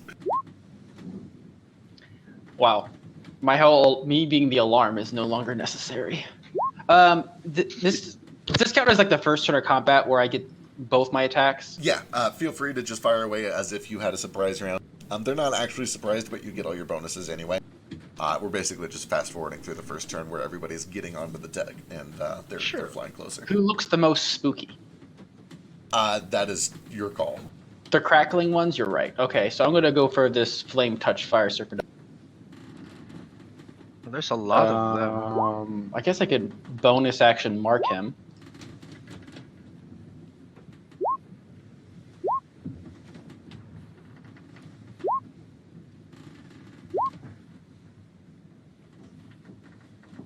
That's a lot of serpents.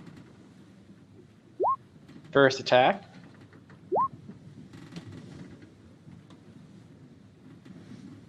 Uh, 19 is plenty enough to sink in for 18. Second attack. Another 23 does strike that one, and as that arrow sinks in, you watch as the rippling orange vein running down its side erupts, and this thing just explodes, dripping hot blood. That it starts glowing bright orange and then slowly cools to black as it rains down below. Maybe be careful of that, guys. Yeah, we do not want those on the ship. And yeah, Nordo, that's fine. You were above deck, so you technically get one turn in this round, but they're out of range. I'll use it to prepare an action. Perfect, sounds good. After that round goes by, everybody is now up on top of the deck of the ship, and we will jump into regular ass initiative. Oh, do I get an attack then? Were you already above deck? We were thinking together. Yeah, we're together. Yeah, you said you were thinking together. That's fine. Sure. Yeah, so just bear in mind that these things are actually about 100 feet away from where they currently are. To the west. Okay, 100 feet where they currently are. I have one thing that can hit. Let's see if this works. I don't think it does. Yeah, unfortunately that misses. You start firing early, but the bolt just kind of flies wide, and they have lots of time to react to it and get out of the way. Yeah, it's like a bright bolt of fire. It's like, oh look, we can see that from a mile away. Yep. Alright. Vasu, these things are now in the actual positions where they're shown on the map, and you are first to react.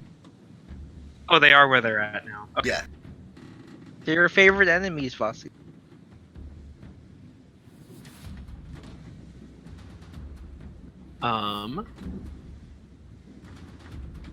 So the flame-bound ones, those are the ones that like exploded and like burnt shit. Yeah, at least the one that that Ace killed, it like exploded into this burst of hot liquid, hot blood or something. That's not good. Being a big elemental guy myself, can I roll like an Arcana check to see if they are like part elemental, or if the flame bound part of their name would imply that they'd be like resistant to fire? Sure, you can give me Arcana. Cool. Because I can definitely I see that it says flame bound above them for sure. Yeah, so you've spent a lot of time in the Hook Diamonds. You have fought a lot of flying serpents, and you've never seen anything like this. You're allowed to have whatever hunches you want, but you don't know anything for certain. Right. Okay. Well,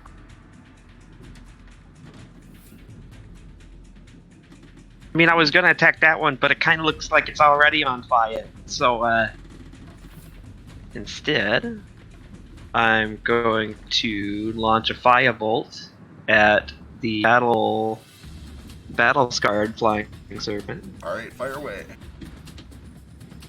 Firebolt. Oh. Yeah, it's hard to tell whether this thing is resilient against fire or if it just manages to duck out of the way. But you watch the streak of orange whiz past and it continues flying towards you. Cool. Other than that, I'm just gonna move up the deck a little bit so that I can be there to better stop fires to break out, and I'm going to, I think, I don't know if it's like a reaction or a bonus action or what, but since I cast a fire-based spell, I'm going to make my my fire bark wrappings turn red, which means I now resist fire damage. I cannot be set on fire unless I allow it. As a bonus action, I can instantly extinguish any burning creatures of my choice within 30. Perfect. And that's my turn. All right, that brings us to game. I'm on fire control now. Love it.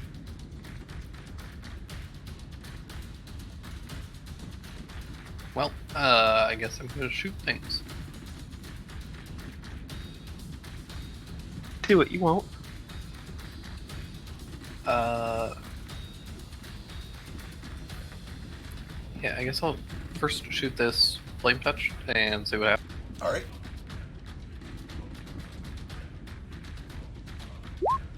Uh, 21 slams into it for 13. You do see a brief pinpoint of orange where the bullet sinks through this thing and flies out the other side. That quickly cools to sort of black to match the rest of the scales. These things are a lot more resilient than I was hoping. I'm gonna shoot it again. All right. Not to play teacher, but is it sunlight or no? That is a good point. It is sunlight. 16 does still hit though. So if we get Gale some cool shades, will that like balance that out? I mean, sure. There's night vision goggles to cancel out what humans are bad at. So I imagine some weird specially made shades might help a kobold. With that said, the sunlight does get in your eyes for that second shot. The tin goes wide. Yeah, I'm planning on making some, but I don't have the current ability yet. Alrighty. Anything else? I guess for my... So, technically, there's a very strong distinction between spells that can target objects and creatures. However, could I cast Sanctuary on the ship? Yeah, I would allow it, especially because like the ship is kind of being Think controlled long by and an hard elemental. about this decision. I mean, if you can do it, they can do it. I'm okay with setting a precedent here. Because the ship is being mostly controlled by an elemental, I'll allow it. Or at least the balloon. I'd allow you to protect the balloon. If the ship were animated, would it count? Yes, for sure. God damn it! I unprepared Sanctuary. Never mind. Isn't that the fucking worst? I've had that fucking spell every day for like this entire campaign, and just now I was like, nah, I probably don't need it. We're not gonna be doing anything. All right, well, then Toto's going to hold an action to just push any of these snakes away from the ship if they start getting close. Alright, sounds good. Nordo, you still have your ready in action, but it does come back around to you. Okay. I will just take one step over to get kind of in front of Nomad and block for him. I will get my battle axe out, hold it in both hands, squeeze it, start sort of chanting under my breath in Orcish. Use my bonus action to rage, and I will hold another action to make an attack against the first thing that enters my range. Alright, that brings us to Yule and Patches. I'm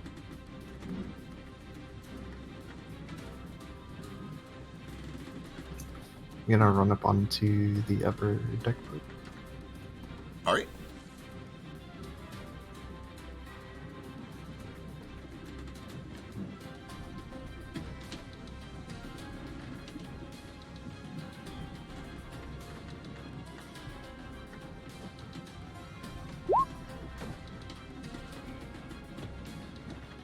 How fast have I seen them moving? They seem to be moving pretty damn fast, like about 120 feet per round dashing. Okay. I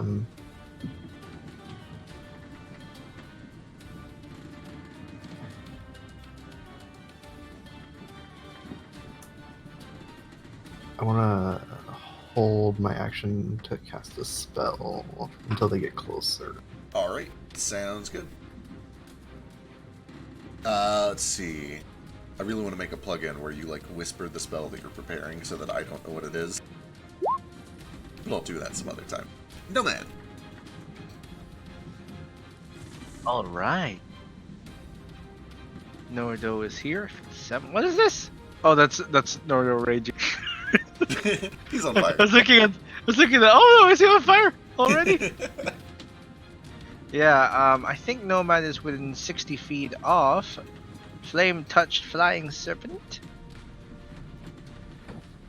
That's according to my calculations. So I'm going to try and make it fall. When you make something prone mid-air, they fall, right? Yeah, unless they have the hover speed. Oh, I don't know if these have a hover speed. Well, let's try. This won't do damage. Yeah. Yeah, never mind. Yeah. This thing seems to be filled with a burning fury, and you are not able to dissuade it. They are very angry at us. Oh, it's a con save, not it. Still the same. Yeah, it's a nat 20, bro. He wriggles out. I mean, you rolled a con save. I did. I was just I was describing it as if it was an int save. Gotcha. Anything else? No, I'll stay my ground for now. Alright, let's see. These boys. Let's see if they can have a repeat of the arena. Please don't. We're going to get movement done first, and then we'll do a bunch of attacks. Nordo, your ready in action will go off, and actually it goes past you a little bit to go for both of you, so you can go and make your attack, Nordo. Oh, he went to go get a drink.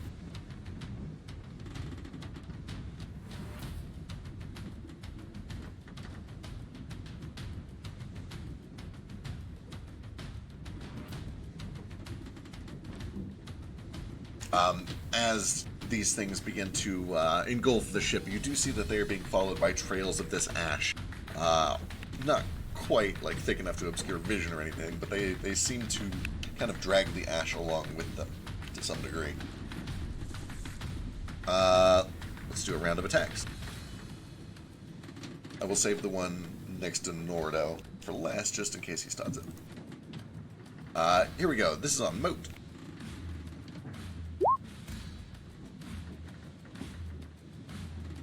I believe 22 hits. Yeah, you're good. Alright, as this thing wraps itself around you and begins to crush you, it then goes in for a bite with advantage. Should Bayern go off first? Yes, go ahead and cast your spell. 21 for you, Mode, I don't know if 21 hits. Yes, it does. Ooh, okay, Nordo, Also, Nordo, go and make your attack too, and then a slow molasses. as a reaction, when Mode is hit, He gained 16 temp HP. Sick. All right. That's my cleric you're attacking there.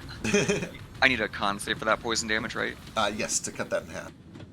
Toto tries to leap up and grab this thing, bites down, and it just slips. It slips out. It reels free of the bite. If that hits, it should actually be 13 damage.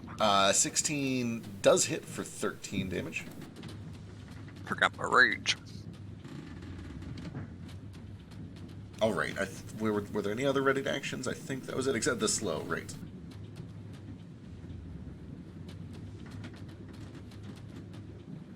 Okay, wisdom save. What's your DC? 1, 2, 3, 4, 5. 15. Wow. Only the minimum saves. Holy shit.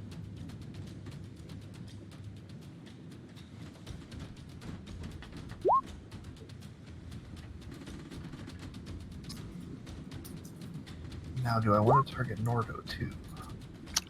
Oh, also, just as a Don't reminder, need the healing.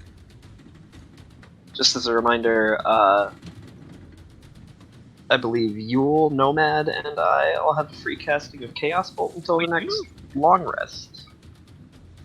I'm excited. I'm absolutely gonna use it in this fight. Okay, as these things all approach, you watch Yule and Patches send this jettison of molasses through the air that just begins to cake and engulf 4 of these things. One of them managed to kind of wriggle free, but the rest, it's almost like they're swimming through syrup as they get over to the rest of you, which means, Moat, you actually don't take that second hit. You only take the first hit. So you can undo that second one. Basically, you take no damage. Basically, I healed them from that attack. Okay. Well then, this is going to be on Nomad. 17 hit. This is going to be on Nordo. Miss. This is on Toto. And this is on Vasu.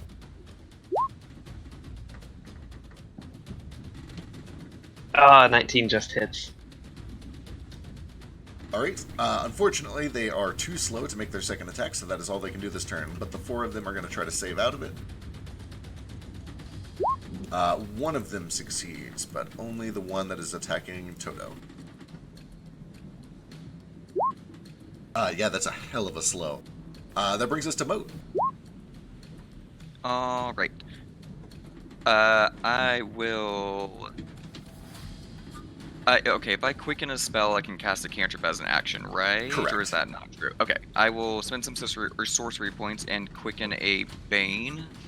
I will throw that on these 2 frontmost battle scarred and the frontmost gangly, where the rest of the group is.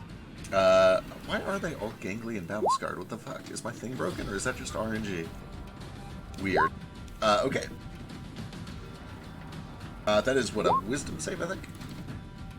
Sorry. It is charisma save. Oh. Oh, geez. 2 of them fail. Natural 20. That's 3 nat 20s and saves now. These snakes. Fortunately, though, the 2 that are baned are the ones that were free of slow, so now all of them are affected by at least something. Cool, and then this one in front of me, I'm just gonna Flame Blade. Alright, fire away. 16 hits. This thing kind of is chugging along through the molasses, and you tear into it for 16 fire. You do notice that as the blade cuts through, the fire definitely hurts it, and it leaves this streak of red and orange that begins to cool after the blade leaves. But you do see that inside it is kind of glowing softly, like little embers. Oh. How alarming. I believe that it seems to have like it's like focuses on me. Yeah, it's pretty interested in you. Alright, not that this will probably matter, but I just step this way so he doesn't like twist his head around and see his squishy ace behind him. Fair enough, okay. That brings us to Squishy Ace. It's okay, he's slowed and it's my turn now. But he also looks real explodey. I don't like that at all. Okay, I'm gonna back up here. Does he look like he have reach or no? He looks like he probably has reach, but also a short-range bite. Eh. Slowed. He I'm can gonna- slow He can't actions. take reactions. Yep. I know, but I mostly meant like I don't want to still be within his range. Yeah, as you step back, he does try to whip his tail around towards you, but it's just way too slow. You're able to escape easily. All right, bonus action, moving my hunter's mark to this bitch, and then I'm going to shoot him.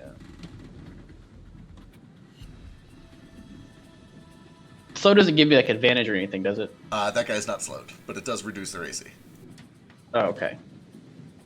I guess I won't have sneak attack. Actually, hold on. I won't have sneak attack on him. Can I do it on this one instead? Yep, that's fine. Well, Vasu's Okay. next to this guy, technically. No, Yeah, he's but I wanna talking do about the guy way out front. Oh, Yeah. So I'm the one next to get. He's hunter's marked. All right, fire away. 24 sinks in for 22 damage. Oh, and what's that? Is that a team attack I hear? I think actually, if Gale wanted to, he could do his thing. He could move without. I mean, he could move without them taking anyone taking reactions at him. That's up to Gale. Good. Anything else, Ace? That's kind of my turn. Alrighty. That brings us to Flame Touch Boy. I mean, if Scale's going to use his reaction to actually use the thing. Nah, I mean, it only gives me 10 feet of movement, and there's nowhere I can get that would be any safer than where I am, pretty much. True. Good luck, range boy, being so close. Well, I mean, at least next to Toto, I get some disadvantage on their attacks. That's my turn. Alright, Flyboy, this one with the big, bold orange streak down its side, flies up to the side of the ship, opens its jaws wide, and Vasu, you can see that the two venom glands begin to glow and engorge bright orange, and then a gout of fire erupts in a cone that hits you, Flick, Patches and Yule, Nomad, and Nordo, and Gangly. I need dexterity saving throws from all of those people.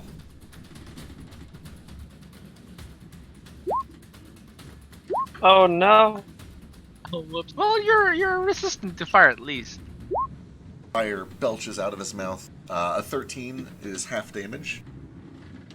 8 is the total. So if you get lower than 13, take 8 fire damage. If you got 13 or higher, take 4. Okay, so Two. And notably, just to keep things simple, when Yule and Patches are combined like that, they save together or they fail together. So they both succeeded here. Who's helpful to these? They Okay. share a health pool. If you update one, it'll update both. No. so you said how? Where's the roll for this damage? It's an 8. 8 if I fail. Yeah, 8 if you fail, 4 if you succeed. Okay, so 8 if I fail, and then I'm resistant to fire damage, so that would make it 4. Yep. And then because of evasion, I have it again. No, if you've got evasion, you just take no damage. Well, he's No, still but I failed. Oh, then you take half damage, yeah. I failed the save, but I have evasion. Right. and resist Fire Yeah. damage. Yeah, so so do that I cuts only it in take half. like 2 damage? Yep, Take 2 Yeah, I total. think you and I both take 2 because I succeeded and have resistance to all damage while raging. So we both had 2, I think. Yep. Cool. Sorry, math is hard and I'm dumb. And Sochi, yeah, use Yule's health pool. Okay. Yeah, because I tried changing both and they both stayed the same. Yeah, if you change it on the token, it works automatically, but if you're doing it from the sheet, it's different. Anyway, that is it for the Flame Touched, which brings us over to Gangly. I think I did these guys out of order, but you know what? It's too late now. The big ones. These big snakes come flying over.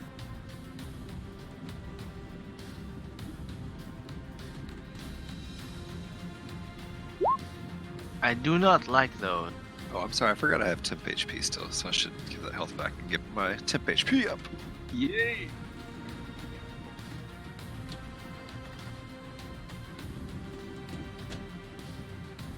All right.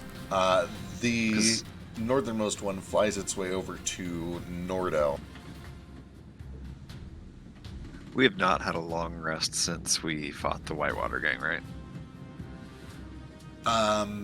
Correct. Okay, cool. So I do still have my temp HP from that. This is going to be on Nordo. That'll hit for 7. Yes, and as this thing, or 6, and as this thing clamps itself around you, it whips its large tail back to you. It kind of clings, and you can feel venom being injected through the teeth. Ruh-roh. Missing terribly. Wonderful. The bite here is going to be on Gale. 11 misses, I believe. And then tail wraps around to Vasu. No, Also missing. you stopped that. And that brings us to Vasu.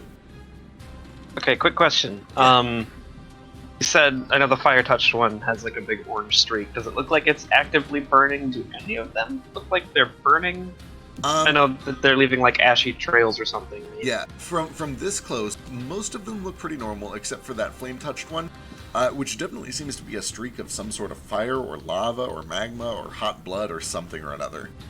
It's a little hard to say exactly what it is, but it seems like that one is the only one that has any obvious signs of it. What is your passive perception? Passive is 14.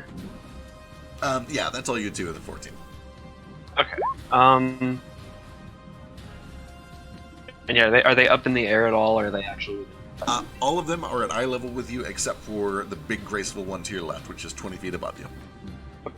Okay. Then I'm going to start attacking. This will be on the flame touch. All right. I'm gonna have Shu pop out and give me flyby advantage on this attack, because I really want that one dead. Excellent.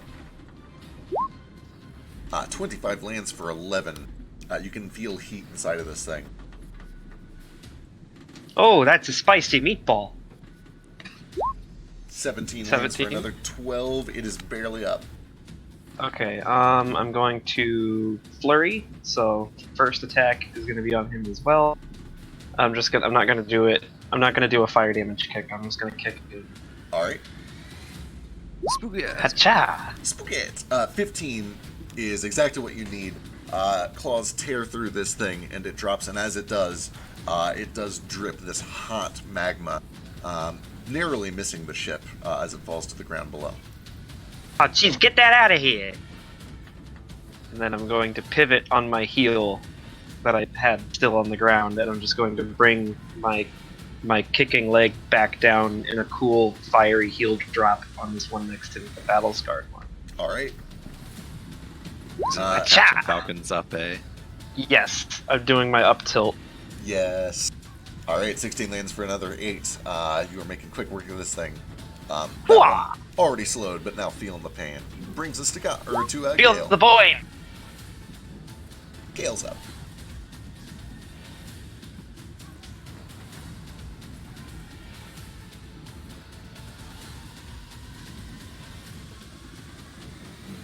All right. Toto, or I guess I'll just start with that's battle scarred one, the gangly flying one who's hurt. All right.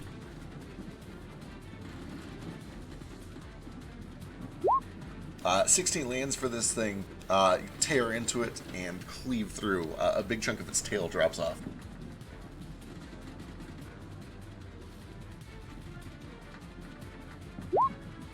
And that is enough to finish the job as you carve this thing straight down the middle.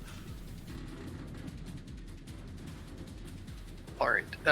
Then I am going to climb up onto Toto. And bonus action, Toto is going to disengage and run away. Good call. Alright, as you kind of dash through this maze of twisting tails and teeth, brings us to Nordo's turn. Okay. I will just sort of like push the big giant one off of me, give him a look that says I'll deal with him later, and start swinging on the same one that I attacked originally. He's slowed, right? Yes. In that case, this will not be reckless.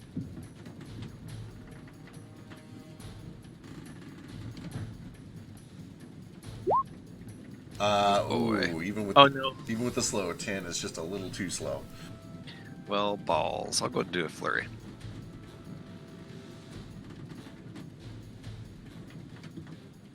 20 is more than enough, though. Impact. Scales break. 19 for another 10. He's still up, but he's looking bad. No. Oh, so close. I want that tip HP. That's my turn. Alright. Yulin Patches. Don't want to kill steal it from you. Alright,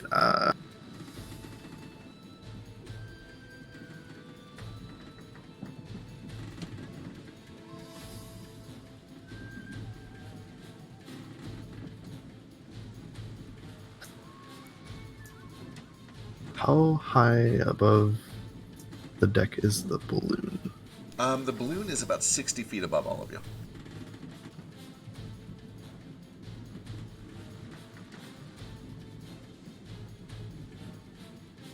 I'm terrified of this question. As one should be.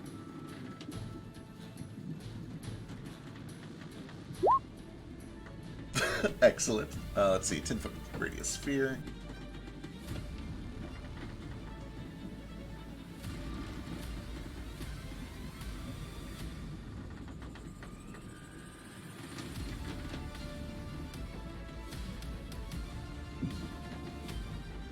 There you go, should be able to move that.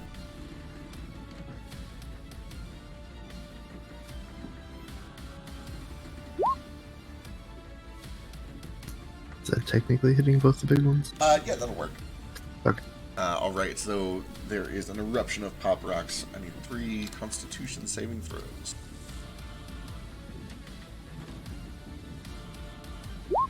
That one fails even without the Bane.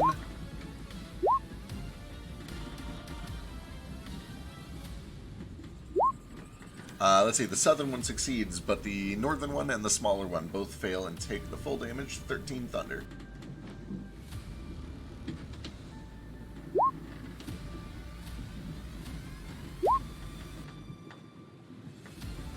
Let's see, anything else? No. Alright, Nomad. Oh boy. Let's see what we can do. So this guy is slowed and can't take reaction. Yep. Can I temporarily step into this space and do a spell? Yeah, that's fine. Are you gonna go back over? Yeah, so he steps down here and his entire body starts lighting up these weird fractal patterns, multicolors that he doesn't normally have when he casts a spell. And he just channels Vasu. Ooh, sick. 20. Who's this on? Oh my god, it's doubles. This guy here. Oh, it is doubles. Okay, so this thing takes 9 of something. What you want? Let's see. Cold or lightning? Cold. We'll make it cold. Alright, this ray of frost shoots over to this thing. Its skin begins to crack and ice over as it takes 9 damage. And then that bolt continues leaping. Let's go, like, say here? Alright, we'll try that guy. I'm sorry, no. I hate you forever. No, let's go here. No, the boss. Sure, we'll go down to Battle Sky. Give me another one. Since it's within 30 feet. Yep. It's not. But, yeah, unfortunately, even with the slow, the 10 misses. Cold. Cold as well. Oh, wait, hang on. Oh, no, just kidding, yep. Yeah, but, nah, that's... Oh, well. It was worth a shot. But hey! First one lands. Yeah, the Chaos Vault, man. I love Chaos Bolt. It is a You know, I use dramatically inspiration. underappreciated Let me reroll that. Okay, go for it. It is 24. 24 so does land. Just the damage from earlier. So that's 9 damage of whichever type you like. Cold as well. To the battle scarred one. Alright, yeah. This ray of frost connects the two of them, and they both begin to shiver and twist and slow. Anything And else? I go back here. Alright. And that's my turn. Alright. Medium boys. This one is still barely alive. Vasu, you're a little surprised to see that even on death's doorstep, this one continues just mindlessly flailing at Nordo. Is it slowed? Yeah, it is still slowed, so just this. 24 does land for 6, though, I believe. It does. And then the Baned one I guess I won't attack Flick while he's not present. I should probably be below deck with the others. Making sure everyone's okay. Yeah. Oh no, he fell off. There we go. They're all downstairs. This will also be on Nordo. 26, I think even a 22 would hit, so I'm not going to roll Bane. Yeah. And then that means this bite has advantage. This could miss. After Bane, that's a 17. Yeah, misses. Alright, Bane saves you. Thank God. Thank Mo. And then, let's see. Moat's Well, God, Nomad. Right, Yeah. so thank God, yeah. Alright, Yay! top one's going to break Wisdom. He sure does, slow fades. And then, I don't think they get to repeat on Bane, do they? Let me go double check, but I don't Just believe so. persists. I don't think they do. Which will bring us to Moat. They do, but they still have a minus D4. Right. I will start. Okay, I will bonus action Wrathful Smite, and then I will main action Flame Blade this guy in front of me. Alright. Oh, I forgot him over there. Okay, hang on. Before you kill him, he is going to take a bite. That's fair. Or a crush. Ooh, I think that hits. That for sure hits, yeah. He is still slow, though. Okay, sorry. Back to you. No, you're good. Oh, wait, I have 10 HP. Let me fix that real quick.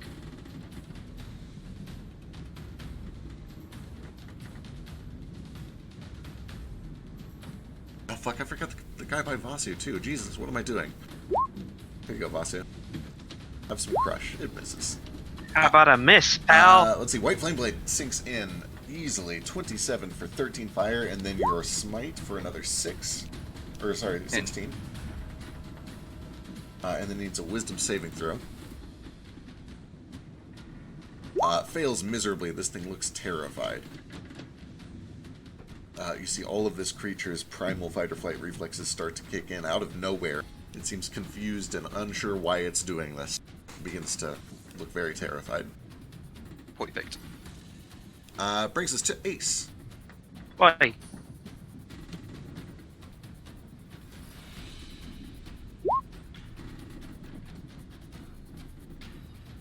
All right, I'm going to take the aim action, All and right. I'm going to shoot this boy. All right, fire away.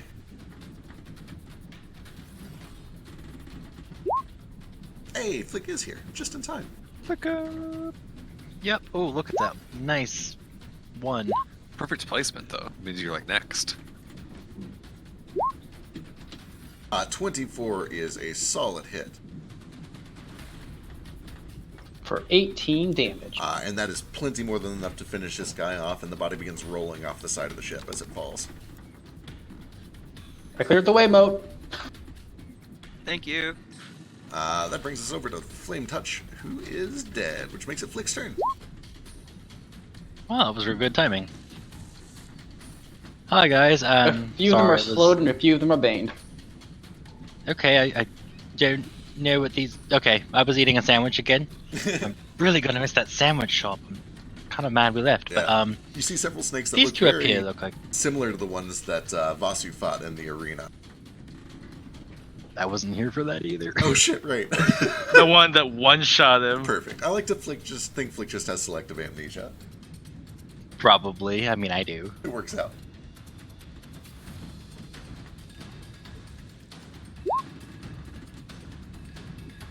Hey! Oh, Yeah, that's a good shit. Who is this on? I was gonna do this one and this one both. You can do flick of the wrist. Oh, you can do flick of the wrist. So 16 is enough to destroy the first one, Mr. Gangly over here. You redirect the crit up to Battle Scarred. The crit for 15 is also enough to finish that one. And then Oh, he's Nomad- pointing at the bottom one. No, that's okay. I said the top one first. So Oh, he needed that. that does trigger Nomad if you want. Let's see. They're dead though. I think I have to do it on someone who he targeted. Oh, gotcha. If it has to target, then Yeah. Oh, does it? I think- Does it? Because I was like, darn it. I forget. Unless you let me do it to this one. Let me go double check real quick to Yeah, it does have to be that creature only, currently. Darn it! Oh no, I ruined it. You were too effective. Alright, anything else, Flick?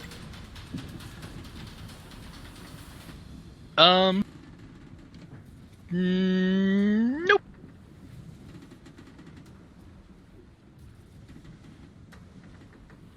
Alright, that brings us to Mamas. Are they both moms? One quick question for me though. If my compass is activated, would that 26 have been another crit? So would I have gotten 2 crits there? It doesn't. That's not how that works. Does it make it crit on a 19? I don't think that's Does it do that? I don't think I that's don't one of the remember if it things. does that or not. No, I think it's me have a +1 to my rolls, so I wasn't sure if it Gotcha. made no. it a crit or Yeah, Oh, no. okay. It doesn't let It you has crit to on the be a 19. natural 20. Alright. Mm. Let's see. That's your Sunday sword, Yep. Oh yeah, fuck. Fucking God Killer. which you should definitely use. Uh-huh. don't. Yep. With my 0 strength. I'm so Let me glad use it. Simmons is the one who ended up with that thing. Okay, Salo is gonna try to go for Nordo, Yeah, I bet. starting with this. 19's my AC, but he's Bane's question mark? That one is not Bane. All the Bane ones are dead. Yeah. So was that 7? That'll be 7 after resistance, yep. It's going to kind of wrap... Actually, no, it's going to kind of wrap around this way, and it is going to try to Stinger Nomad. Okay. 23 hit Oh, for the. Let's see now. First, I'm gonna make a con save to see if this helps. No, yeah, I'm going to use some mana to heal. Not heal. Fucking. What do you call it? To give myself a little bit of a shield. For 12 temp HP. Okay, so Alright. at least I disregard the 12 and take 18 damage. yeah, so you just take the 18 points of poison damage. Down below, this one is going to get a little bit closer to the level, now that there is room for it. Do these things seem like they have large bladders? What's your passive perception? It's like 16. Is it actually 16?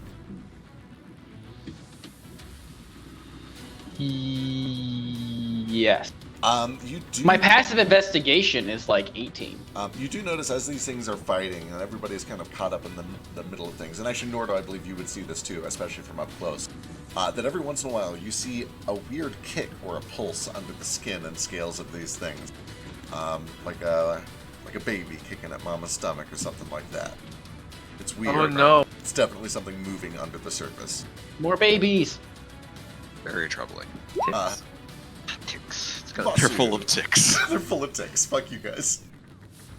12 points of piercing damage to you, Vasu, I think. Yeah, Fuck us. Fuck you. You're the one who did that. And then it's gonna wrap the stinger around onto Vasu as well. Oh, Vasu! Oh, no. Oh no! Oh, not again. Give me a Constitution Hello, save. darkness, my old friend. It's the 27 crit as well. Sure does. Talk to you again. See how this con save goes. Come on, Basu. I mean, on the bright side, you have some meta knowledge here. Oh, okay, so you only take half of that part, but let's see. He's gonna roll extra. You're singing. So I take half of 27. He's still rolling the crit damage. Yeah, I'm working on getting the math sorted out for you. Okay, There's so nothing. after the save, it is a grand total of 46 points of damage. Hey, you're Fuck's sake. fine. I'm down. I had 22 HP. But just like before, as you are familiar, you are immediately stabilized and paralyzed by that poison. Yeah. Not again. I love so much that Vasu brags about having killed these things, and now both times has been one-shot killed by them. Pretty sure it was a Karma. baby. It was a baby he killed. I feel kind of We've- bad. Like, he's... Yeah. We've proven that he can kill the babies, just not the big ones. Alright, Vasu, you can still give me a mercy save if you want. See if you pop up on a 20. Maybe I'll crit it. Yeah, if you crit it, you come up. You're paralyzed either way, I guess, but you might come up. Okay, you're already stable, so that doesn't count against you, and you do get 2 rebound points. It brings us to Gale. Oh, Where's Elise? She's below deck, don't worry about it. We need healing, Elise. You have Grandma. fine. I won't heal him then. I was gonna say Gale's running over. No, I'm not picky about who heals me. Yeah, man.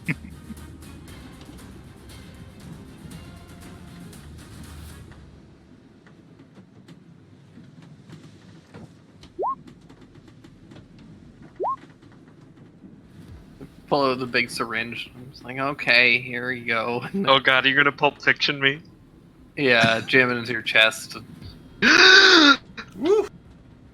Alright. Vasu, you come up with 9. You are still poisoned, and while you're poisoned, you're paralyzed, but you are at least up with 9.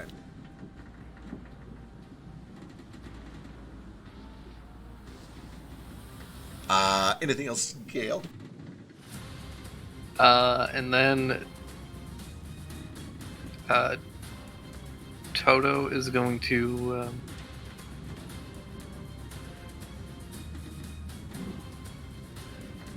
I guess he'll attack the big flying serpent. Alright. 12 just misses this thing. He bites in but can't pierce the scales.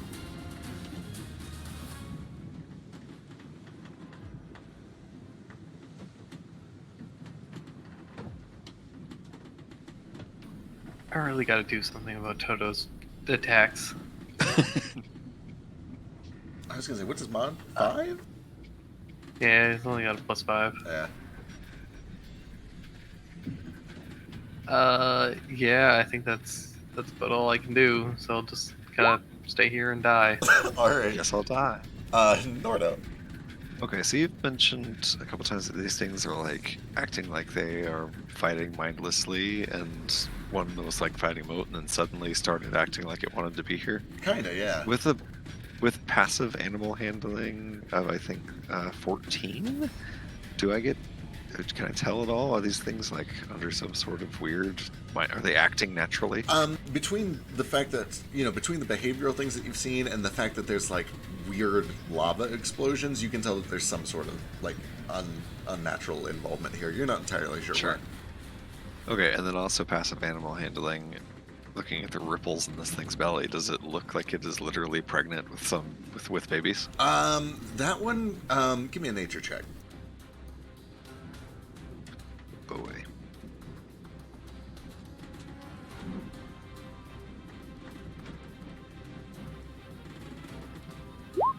Perfect. Hard to say. You were pretty sure that snakes lay eggs.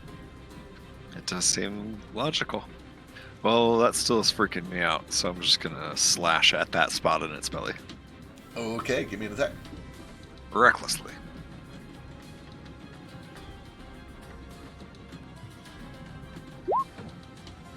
Ooh, it's good. 20 lands. You smash into this part of the scales. You definitely cut through the scales, but you're not all the way to get like all the way inside of it. But 14 slashing damage. Okay, and then I will do a flurry of blows. I will just like put my hands in between the slash wound that I just made and just start ripping. Oh, gross! Hit it. 18 does land for another 10 bludgeoning as you kind of grip onto this thing and just begin ripping and tearing before it struggles 30. 24 for another 10 on top of that. As you're ripping, you can definitely feel that there's something writhing unnaturally under the skin, but it's you're not quite to it. Okay, and that's the end of my turn. Alright, Yule and Patches. I'm gonna do some healing. I need healing. Healing. Heal me a little, and then I can spend a hit die. Okay. We can patch up. We have to level it up. Can splash healing? Yeah, it's just any spell you cast that targets me. Well, that's what I'm saying. Like, if I target someone else, does this splash It splashes 5 feet from your target or from yourself. Your call. He's saying for patch up, because my spell Oh, says yeah. when patches casts a spell that targets Yeah. you. Yeah, totally. Yeah, like if I casted it on someone else and it splashed on Denordo, does that still count as targeting him? Absolutely. Okay, that's what I was making sure.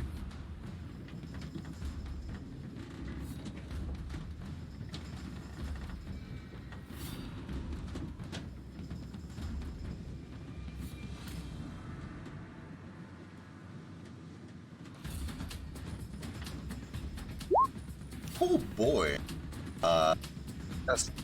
Nomad gets 15, Norda gets 7. With my strange grandmotherly connection, I will go ahead and use a hit die as well. Alright, anything else you want, Patches? Yes. Ooh, piece of candy.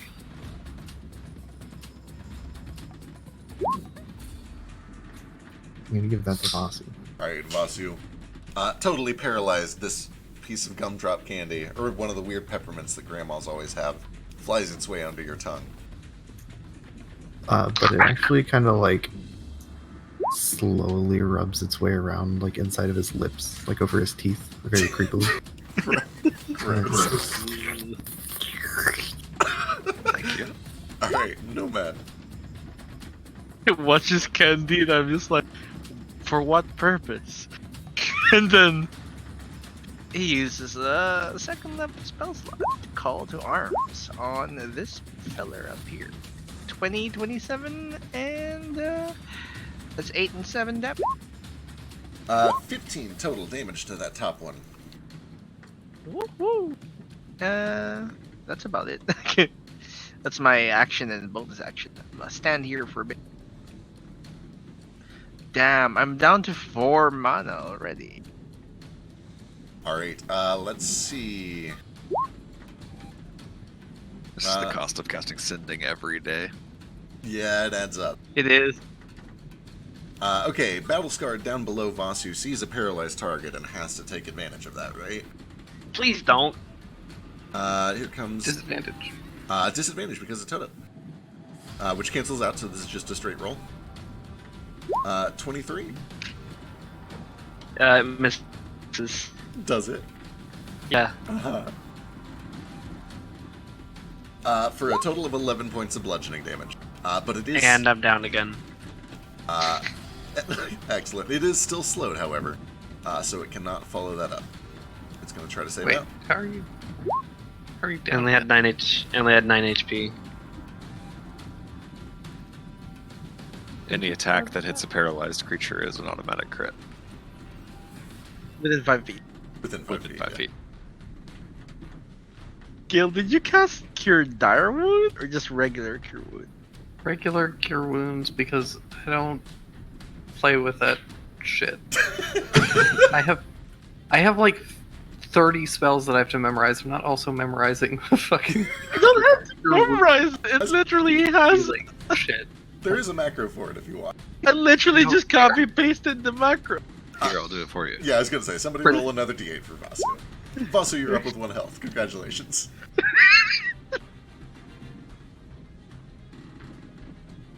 What? You're still paralyzed, Still- man. You know. Yeah, still paralyzed. That does I guess bring we'll us- just go start making dinner. You do get another 2 rebound points, so whenever you get free of this thing, you're going to be back in action. But for now, it's both. Can you post the thing you can do with rebound point, please? Yep, we'll do. Thanks.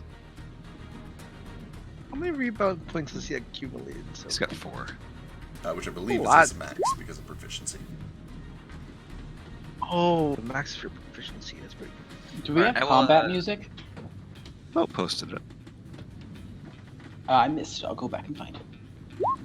Alright, I will step down into the lower deck here. Can I see the graceful flying serpent from our map? Yes, he's pretty big.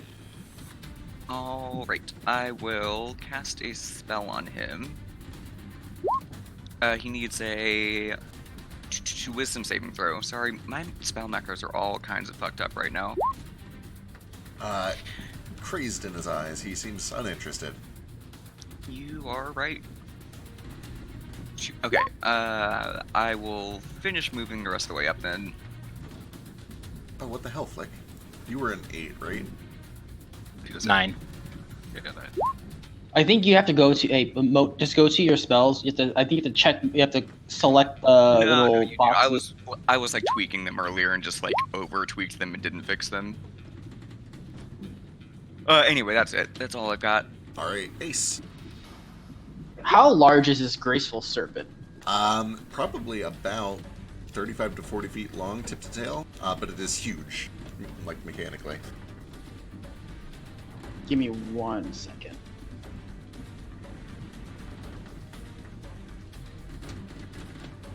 Okay. So is he in the air or is he like on the deck? Like, what is he? I guess where's his position? He is flying, but he's flying right above the deck of the ship. He's at eye level.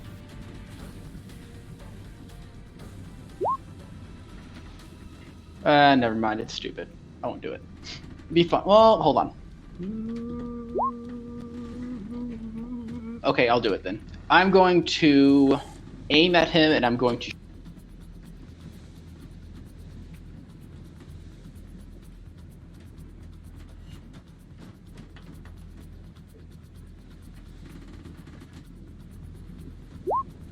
Uh, 14 does hit for 13. All right, I'm specifically kind of aiming for like back here-ish, and then I'm going to use my reaction to cast darkness on him, so he's like trapped in darkness and he can't see Vasu. Ooh, sick. Okay, that's what, 20 feet radius? It's 15-foot radius, so I'm kind of hit him in the middle, so that no matter where he's at, he's still trapped in darkness. All right, darkness envelops the ship. I'm going to try putting it like back, if I can, so that it's like not covering everyone in magical. Yeah, that's good. Cool. And I guess technically Gale can use his reaction to move if he wants to hit him. I'm okay here. Cool. And that's my turn. All right, Flame Touched is down. Flick is up. Is that darkness in that circle? It is It's darkness. magical darkness. Magical darkness. 1 second, I think I took this. Do you have Devil Sight? Oh, shit, No, Vasu. but it cancel out. Vasu, if you're still here, give me a Constitution saving throw. It's not his turn, though. It was supposed to be at the end of his turn. It's fine, I'm still looking, so. Oh, Vasu! Okay, you're back up. Or, well, you're not poisoned anymore, which means you're not paralyzed. Hooray! Importantly, that means now you can use your rebound points to like jump up in initiative and shit. I mean, I already crit my initiative. I'm gonna use my Good rebound point. point instead to further beat the shit out of the snake. Right. How many rebound points do I have? 4. Okay. I currently cannot see the snake. I can't see the snake? You know where In it's at, though. darkness. Yeah, it's there. Okay. It's also Flick's turn. I don't give a shit. At the end of whoever's turn it was, just before I got up, I'm going to spend one of my rebound points to make an attack at this fucker that downed me. Sure, go for it.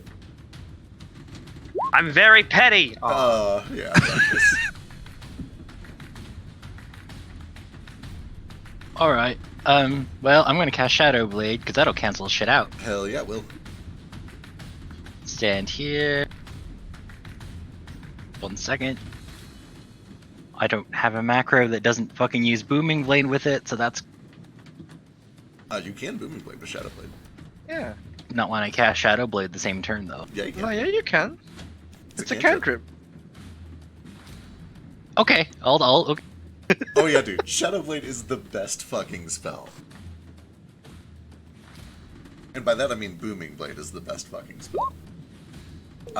12 unfortunately misses. Aw. Oh wait, no, you have your weapon bonus. It's a 13. 13 hits for 12 total damage. And the compass flips. Okay, cool. Alright. Big Mama's in the dark, but let's do the one up here first, surrounded by all these weapons. How smart are these things? Nope, it goes for the biggest, juiciest target. This is on Nordo. I'm making juicy. 25 for 7, and then this one has advantage. Or wait, no. Sorry, cut out. Who is that on? That's on Nordo. Nordo. 7 points of damage on Nordo. Which reduces to what, 2? Which reduces to 3. And then the stinger wraps around a nomad. Again, get out of here. Oh. Do I have my reaction? Let's. I believe so, yeah. Okay, where is it?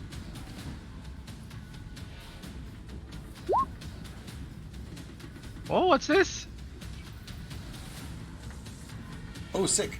So that lowers Oh, the sick. 19 to a 14 effectively, which I think misses you. No? Oh, cool. Which I think, let's see. If I use shield, which I will do, it'll miss. All right. So between your shield and the golden shield of rings that forms between you and the snake, it is able to hold this stinger back. Woo, that saved me from 35 damage. No joke. Meanwhile, this Thank you. this thing in the We darkness. gotta watch each other. They don't have that. I thought they would have that. Okay. It is going to fly. Actually, does it care? Yeah, it does. It is going to fly up out of the darkness so that it can see properly. And then it is going to look down and see a couple of targets. Here we go. The darkness is targeted on it. Can you target a creature? I thought it was You either can. a point or an object. Pretty sure that the weapon that you gave me said I could do. Let me look. Oh, right. It's your fucking arrow, isn't it?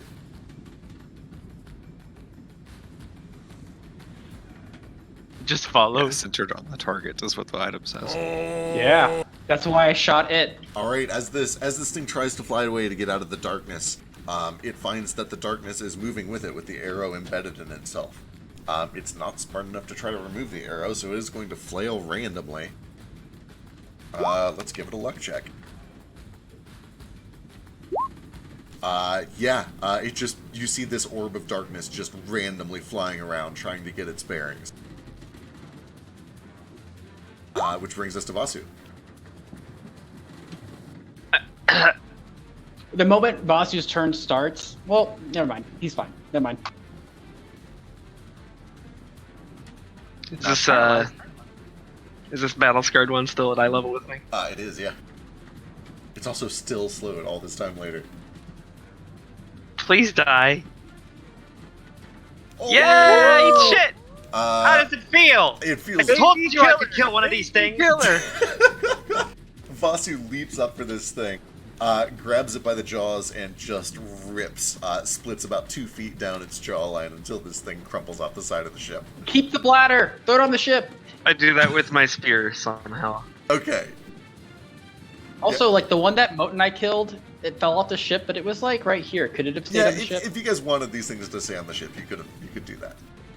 Okay. Okay, I so wanted him to stay on the ship. since I used my spear, as much as I would love to just strongman this thing, I feel like that's more of Nordo's rip and tear vibe. So, can I just like stab it right through the jaw or under the jaw with my spear, and then kind of hook it back, and then twirl it, and just slam it down into the deck of the ship? Yes. Like Do a some nice spaghetti. color I guard love it. stuff.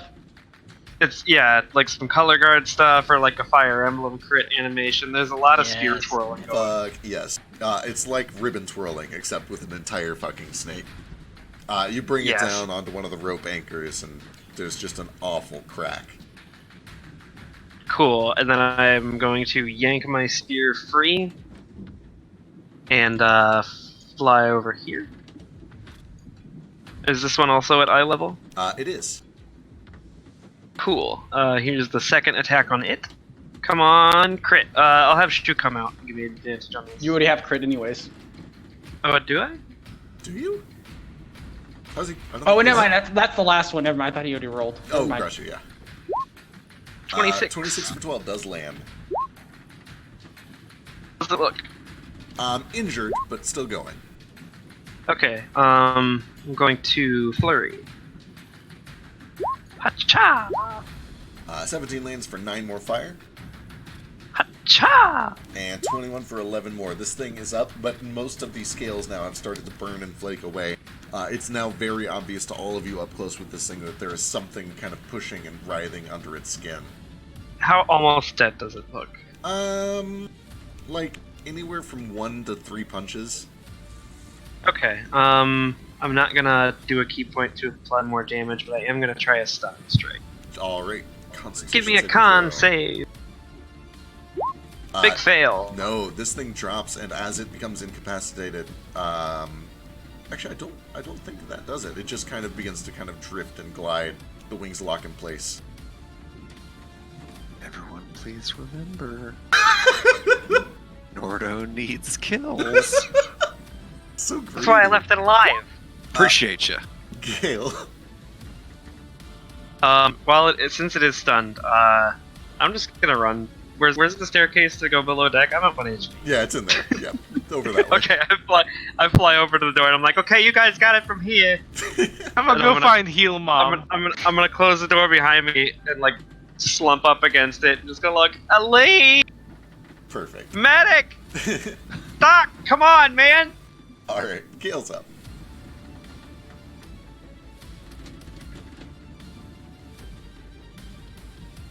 Hey, how bad does the stunned one look? The stunned one looks like it might survive a weak gunshot. I'll not risk it, and instead I'm gonna shoot the graceful serpent. All right. The moment I see Gale aiming at the darkness, I break concentration. Okay. No, don't! The light. Fuck. The darkness didn't. No, you still are in sunlight. That wouldn't have helped you at all. Technically, he is under the balloon, and this Yeah, thing is in technically I'm in darkness. shadow. It's in magical darkness. You can't see inside of it. So Yeah, I it's- mean it's it's disadvantage the either same way. effectively. I'm just being a shit. All right. Ace does what he does and drops concentration. Oh! God, what a shame that light is such a bitch. The cruel sun deprives you of your satisfying critical hit, but it is still 13 points of damage. And 14 does land for a follow-up for another 13 points of damage. You watch as a couple gouts of blood begin raining down. The cursed fiery sphere. Damn you, Near Star. Near star. Let's see. Anything from Toto?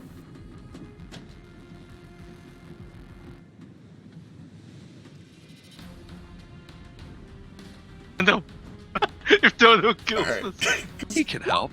Yay, four! He helps, but does not quite So take it. perfect. What Thank a you, good boy. Toto. Such a good boy. Alright, Nordo, this is it. Can you do it? God, I hope so.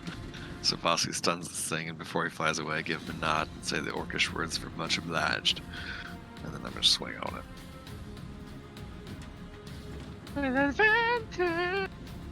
Yup.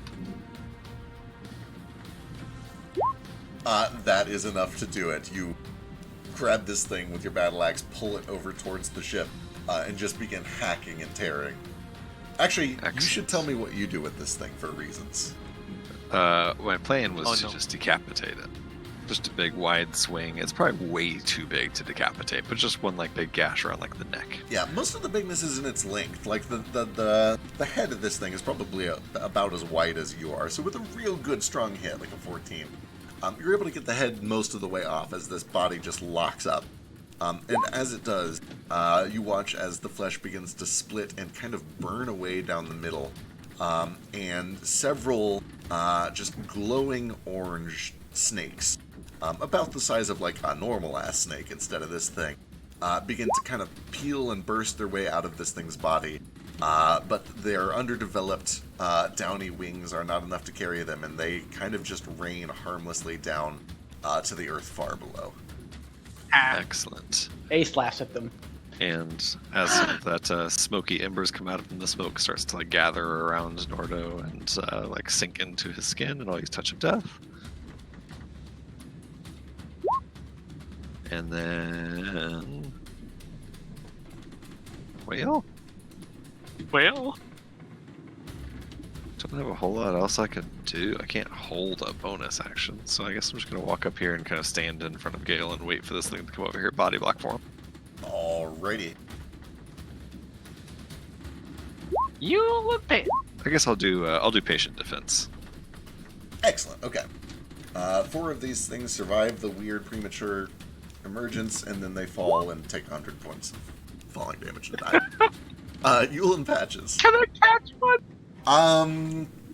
Oh boy, you can try. It would be a deck save, and if you fuck it up real bad, like you're kind of lurching over the side of the ship to try to catch a falling object. If that goes poorly, you know what happens. Yeah, I got like start falling upward. You can try if you want. Give me a deck save. Okay. This is gonna suck. Yeah. Okay. As you see these things begin to emerge and wriggle free, you just instinctively, there's something about it that calls out to you that you need to catch it and prevent it from falling to its death. I only need one. You grab onto this bright orange snake. You're surprised immediately to find that it is very hot to the touch. Not enough to hurt you, but very uncomfortable, like a plate out of the microwave. And then because it survives and doesn't take the fall damage, then on its turn it is going to try to bite you. I am your parent now. You can't keep that thing around me. Oh, okay, I just toss it overboard. Alright, you toss it overboard and it falls to its death. Oh, okay. I don't actually see this. I'm inside bleeding out. Alright. It's more like, it's like, he said it was like a microwave hot plate. I imagine he pulls it, he admires it, it's like, ooh, throws it overboard again. Yeah. What? Alright. Yule and Patches. Oh,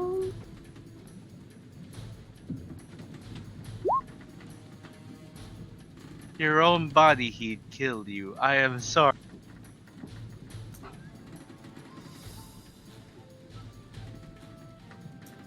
so no one needs healing, right? Everybody looks... Medic! No one on the deck does. Everyone You're looks great. blocking the fine. door. Everyone Jules looks too great. weak to open that door. Oh, he'll be fine. Oh, you do have Chaos Bolt if you want to use it. You do have that Sure, from might as well. Bossy's meditation. Yeah. Fuck it, why not? YOLO. Alright. I don't know if you have, like, the card for it, but I guess... I can give you the card if you want, or I can just roll it. Whichever. We just roll it. Sure. Here you go. It's all the same stats. 23 for you. Woo! Alright. You pick the damage type. Yeah, so you can choose either fire, force, or lightning damage. I think it's just the first two that let you choose, so it's 5 or 4. Lightning or force. Gotcha, okay. Force. Alright. Excellent. Yeah, this bolt of arcane energy just leaps over to this thing and leaves a nice impact hole, kind of tearing away about halfway down this thing, right past the neck. Nice. Vasu and Nomad, you feel just tiny little pings in your shoulders as you'll cast the spell. Anything else, Yule? No. Alright, that brings us to Nomad. I feel much closer to you and Vasu now. Darn, you're a little too far. Let me just shimmy a little closer. Boop. Yeah, there we go. That makes you within 30. I'm going to use my Channel Arcana to make the DC of this 2 higher. On this fellow here, I'm gonna move him 10 feet closer. Maybe here. The DC? I don't see a save there. Oh wait, sorry. This increases the. Oh, never mind. Ignore the. Fuck it. I thought this was the same. 26 hits for 4 points of forcing damage. Yeah, and I move it up 10 feet. 10 feet closer, over this way. Here we go. Yeah, closer. About here. Yeah. That allows my swords to reach him, I think. Yeah, I think they get, what, 20 feet each? I think so. I can move closer, have them teleport to me, and they're all within range. Okay, yeah, if you have them all, like, teleport to you, that'll do it. Yeah, I have to teleport them all too, but I have to get close too, so I'm within attack range. But also, they can all attack. So, yay! For 24, 25, and 12. 7, 9. 7 and 9 both hit for 16 points of damage. This thing is I still am- up, but you're making quick, Yeah. quick work of it. I am. Yeah, I'm too close to it. Someone. Oh no, it's its turn next. I have made a folly. It's the dead one's turn. It's Oh, not. okay. It's not until right before Vasu. Yep. Okay, that's fine. Moat and Ace could kill this. I'm sure they can. I have complete faith in my cleric and brother. All right. Vasu, you hear kind of a heavy footsteps coming from the other side of the door, and Elise like pokes out, realizes that you're leaning against the door, and she just reaches a hand around.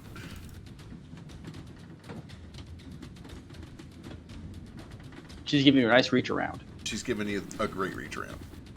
Ooh. That's your mother. God. 12 points. That's pretty good. It's dire, man. Brings us to Moat. All right. If I stand in Nomad space, is it just disadvantage on the attack? Yep. Can you not stand here? Because that thing is dead, you can just treat it as difficult terrain. Okay, cool. I will stand on the spot then and attack this thing. I'm so proud of you. Thanks, God.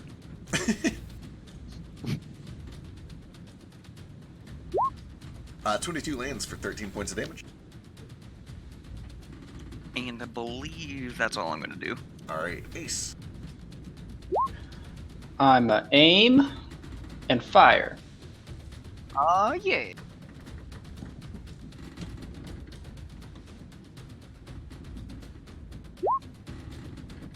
Uh, 16 for Jesus, 20. That is enough to do it. And once again, as this thing dies, you watch it splits down the belly, and several bright orange little snakelings begin to rain down to the ground below.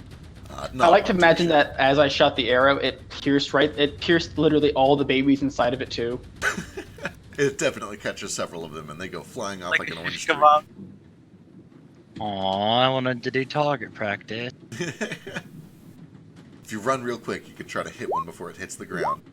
Can I use my reaction to have two of these swords kind of scoop one up like tongs? Oh boy. I don't think these things can take reactions. I don't want to set a dangerous precedent here. But for the memes, it's fine. It's like actually matter. For the memes, give me a deck save.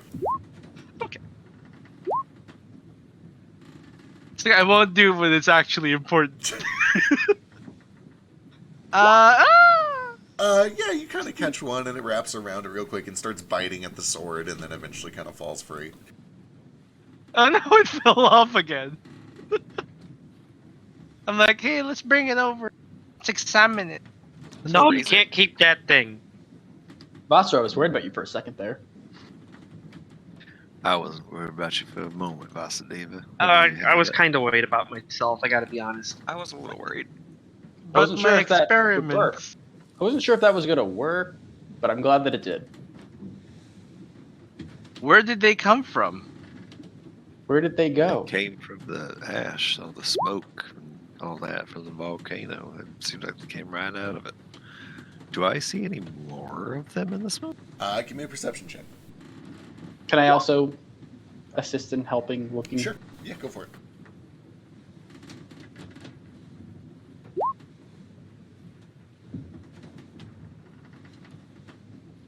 Oops, I backed out. Ace, you take a close look for any more of these things. You can definitely see that the trails of ash have kind of begun to dissipate. It seems like it only followed them for a short time. You kind of begin to peer and squint to see if you can spot anything else being obscured by the ash. Can I use the telescope that I have with me? Sure. 'Cause That lets you look a lot farther down, and Nordo kind of joins, watching downwind. Between the two of you, you're pretty confident that there's nothing else kind of lurking or moving in the smoke for at least the visible horizon. With that said, it is definitely pretty heavily obscured in that cloud, so things could be lurking in there. You just don't see anything. Should we perhaps fly lower? Oh, just a little bit further away from the smoke. Either way, make some distance. That would be a good idea. You guys kind of alter My your course a little mana. bit to stay lower and a little farther to the west. It adds just a tiny bit of travel time to add that extra bit of gap. But with that said, around 11 or midnight or so is when you guys show up to Thorngrove. If there's anything else that you wanted to do during that travel day, feel free. Onward ho. I do want to try to retrieve some usable as bladder organs from the snakes that remain on our ship. Sure. Give me survival, and I'll let your cooking give you advantage. Yeah, you're plenty accustomed to getting the organs out of animals. You're able to retrieve 2 pretty sizable bladders that are usable. They're pretty large animals. They're about the same size as the other one, so that would provide an hour of breathable air, assuming the Gale is able to make some more of those things. Can I start autopsying one of these? Figuring out what these are. These natural. Were they Sure. always like this? Sure. You can I give me sponge his medicine. forehead. You can give me medicine or arcana. Can I help him by sponging his forehead as he does the operation? You can flavor help him. I guess nature would also work for this too. Yeah. 24. As you're looking things over, you can tell that there are definitely some unnatural distortions going on here. There is a line that has kind of been crossed from just pure natural monster into kind of monstrosity territory. It seems to have some sort of connection to fire and magma. You can tell that the veins have hardened into this brittle stone that is kind of filled with bubbles, kind of like pumice. And as you're kind of cutting through and exploring this thing's dead body, you can see that the veins kind of snap and crack and leave little bits of dust, of stone behind. There's definitely some arcane like interference going on here. You're not entirely sure what the origin of it is, but they seem well attuned to fire and heat. They seem to have no problem breathing and seeing through that ash. You imagine that there is something unnatural going on here, but it's a little hard to determine exactly what. Get the sense that this was done on purpose? Like there was a certain design here? With a 24, you don't see any, like, obvious indications that this was a conjured or created creature. With what you know of flying snakes, based on talking to Vasu, it feels like it was more of a transformation of some sort than a creation. But, you know, it's kind More of hard like to say. they were... Yeah, they were... It's more like they were... What's the heck? What's the word I'm looking for here? They were... What do you call when something... exposed. There we go. They were exposed to some sort of, like, arcane thing that did this to them. Yeah, like, you know, sorceress magic is a thing. This is pretty advanced, it's pretty quick, but it's not unheard of. Whoa. Are there areas of wild magic in this world? Sure, Just probably unstable weave? Yeah, they tend to be very dangerous, and because of that, they tend to not have people near them. But there are definitely places where there's either such a high concentration or a low concentration of magic on the ley line that you get bizarre results. Neat. And you would also know that those can kind of shift over time, too. You remember seeing, even back in the observatory, that there's kind of a cycle, a 7-day cycle that they tend to go through. I expect Codio will want to know about this. He was interested in that underground lava flow, so Yeah, it seems this like it's is- probably related. This is completely unnatural. And they do seem related. It does seem a little strange. Nordo, are those bladders usable? Sorry, you can do your thing. You're good. Can I do either a religion or history check to, like, has something like this happened before, or that the Order might have dealt with, or something like that? Yeah, you could give me a history check. I mean, if they didn't, it's not a big deal. History,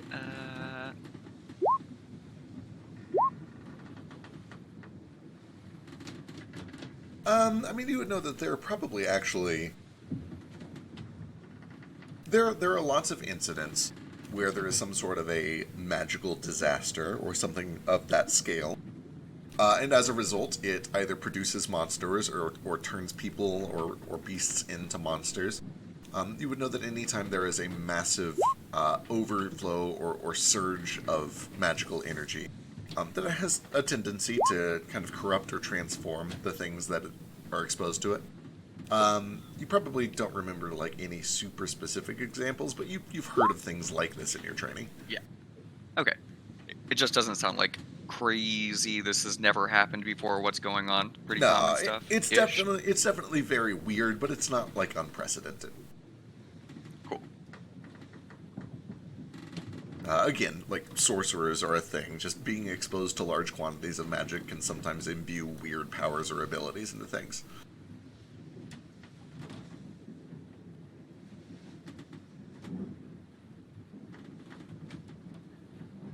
Do we still have those weird bracers, or do we sell those? The like cuff, like the ones that they put on. I believe No, we you broke can use down. those. Yeah. That's what we use to make my bracelet.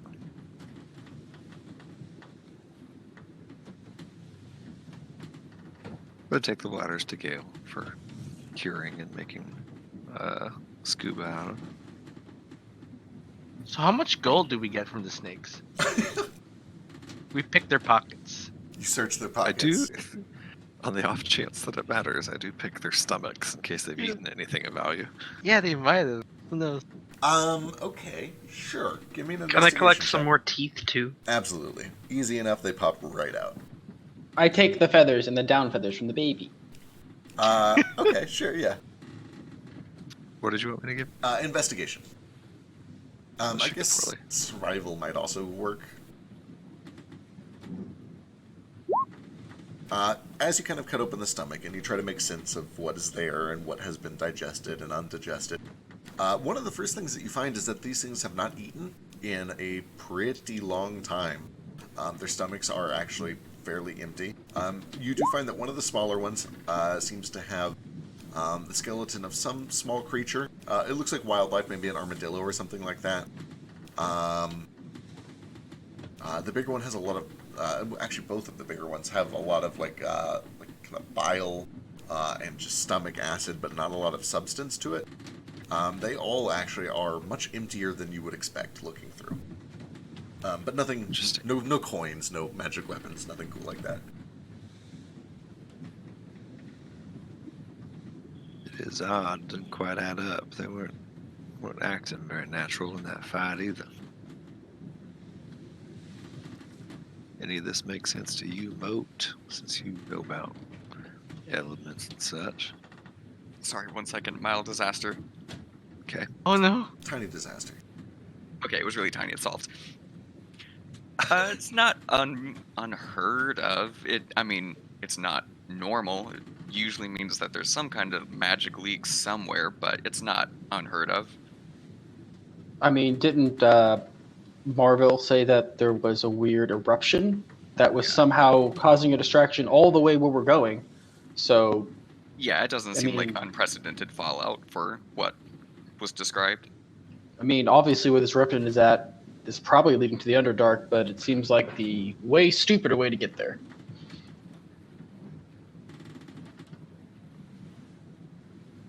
But maybe it's caused by maybe these people in the Underdark were mining stillstones and caused some type of unbalance.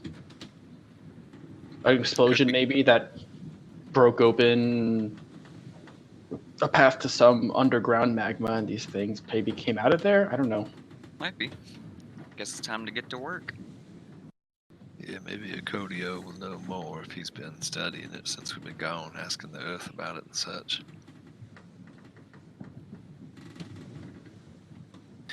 Wonder if the meat's any good for eating. Guess I'll cook some up. I do like meat. All right.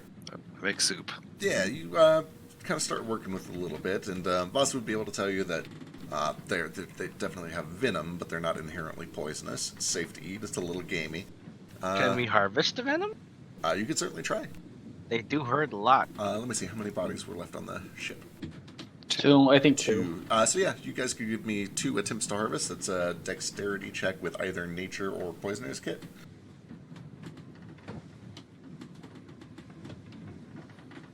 I'm staying far away from any of these venom glands. I'll give one a try. I'll give myself proficiency in nature. All right, are you doing the little one or the big one first? Let's say we'll start with the small one. Give myself some knowledge of this. All right. I thought they were both the same size. You're totally right. They're both medium. I'm Okay. both the big Unless ones. unless the baby has any venom. Yeah. No, it doesn't. Someone giving me the help action on this? I'll help you. Thank you. So this -4. There's the first one. Woo! And the second one. 21 Alright. -4, mind you. Okay. 24 with a crit. And 17. One of them, the 17, the second one that you go for, has been damaged too much by combat, and also it used some of its poison in the fight. You find the gland that produces it, but it's just trace amounts. It looks like it used most that it had on hand in the fight. The first one, however, you were able to harvest successfully, and you actually harvest 2 doses of it. So you get 2 doses of flying serpent poison, and I will post what that does. Excellent. Who could use these 2 doses? I'll put them in the party loot to decide. I feel like Ace should get one because, you know, he could put one in his arrows. The way you do poisons is like they work 3 times, was it? Yeah, I let it work 3 times, whether it's ranged or melee, because I think that's dumb. Yes, 3. I mean, yeah, that's fair. Wouldn't be the first time I put poison on my weapons. I could give it a shot. Yeah. Well, here you go. Wish I could get more. I could get poisons for everyone. We'd go back into the smoke and do some hunting, but I don't know if that's the best use of my time. Yeah, probably. It would not be very safe. I mean, I do still have poison from one of the last creatures we killed, Well, that's true. from the glassworm. Yeah, So that's. if someone else needs it, I mean, It is is it- much more valuable, however.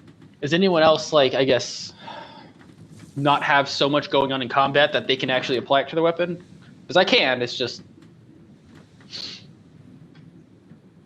It's perhaps something you do before we start the fight. Very I'll true. take Yeah. one of the doses of flying serpent if no one else wants it. Yeah. Just I mean, have it on hand. I'll take one. I don't mind. I'll use it in battle. Yeah, here you go. Both of you. 1 each. See the glass. So it's like 3 doses. So I use it once. I get 3 attacks with it. Yep, you use it once, you can either coat 3 pieces of ammo, or you can put it on a melee weapon and use it 3 times over the next minute before it dries. So you're saying that we level up. I get 3 attacks on my very first turn. Use my bonus action to get 3 advantage attacks. I like this The poison's real nasty when it works. because I think the glassworm does 12d6 damage, and it's like DC 19. Yeah, that glassworm poison is going to come back to bite me, and I can't wait. Stabilizes them too. This is neat, but they're paralyzed. It's not super helpful. If It would be very good for trapping someone that we don't want to kill. We might need to find more of these at some point.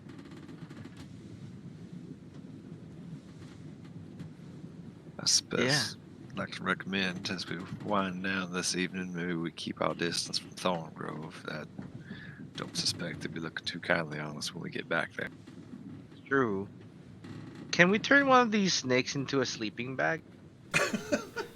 Just the skin. You could give me a leather worker's check if you wanted to try to fashion a sleeping bag. I'll do out of that it. in the already did that. morning. Oh, can you do that? I don't know if I can make the skill check to do that, but that's like what I'm flavoring Vasu made his sling out of, is snake skin. Yeah, I'd allow either leather workers or tailors. Sure. I'll do it in the morning. Yeah, if you're not proficient with it, you could just give me... Oh, boy. Intelligence? It's okay. I'll do it in the morning Sure. so I can gain proficiency. Sure. Okay. I need mana anyway. I'll just sleep with the snake next to me. I will learn your secrets, Mr. Snake. So you guys kind of maintain a safe distance from Thorngrove, going a little bit west so that you're not driven into the smoke screen either. Again, it adds a tiny bit of travel time, but it's not a huge deal. You do your shift. Flick takes over for the night. Mo goes to sleep. The night goes double checking. Uneventfully, you guys get another short rest. Wake up on Friday morning. And by the time you wake up, you're about to the coast. Let's see, the rest of the trip. We have to do the capture thing, right? What capture thing? Our air element. We need to redo Yeah, the that's engines. today. Oh, shit. I was so close. I was so close. No.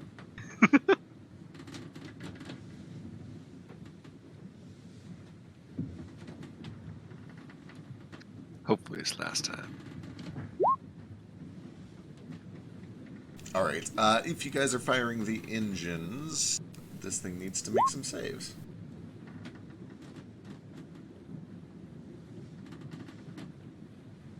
How many? Hopefully 13. 13 would be great, but I don't think he's going to get that far. We only have 6, apparently. Nope, he fails immediately. You only have to burn 1 engine, and he is yours for another 10 days. How long does it take the engines to like revitalize? 7 days each. So it lasts for 10 Gotcha. days, and the engine is ready in 7 days. Gotcha. And also, I guess it wouldn't take 13, it would only take 7, because you're running on 6 engines. Now I have to chase the rabbit.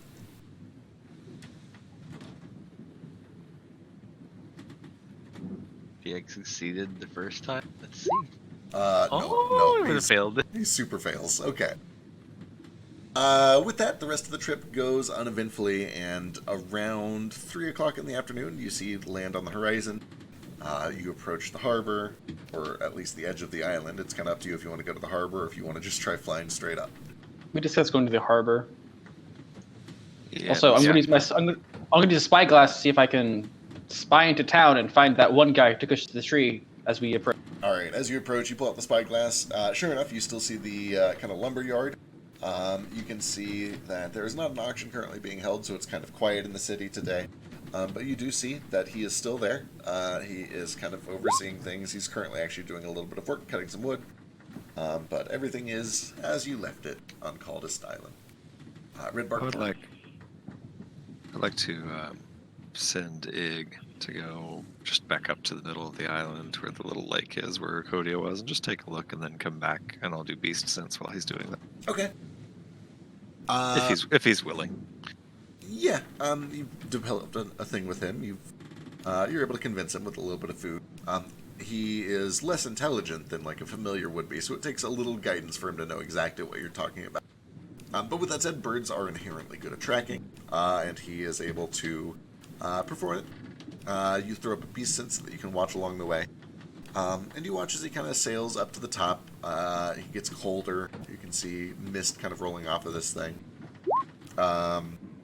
He kind of ducks between a handful of trees. He occasionally passes by a little bit of wildlife, but it's sparse. There's a rabbit here, a fox there, a couple of crows there.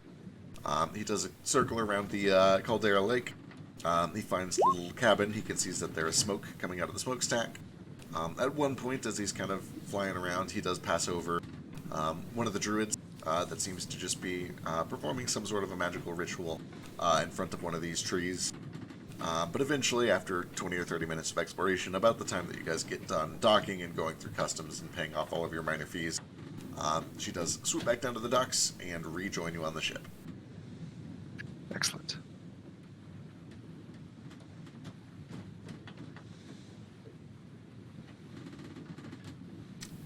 You were greeted by the same dockmaster as before. Back so soon. It's alright, I think the next auction's in 2 days. There should be enough time. Yeah, 2 days, I think that's right.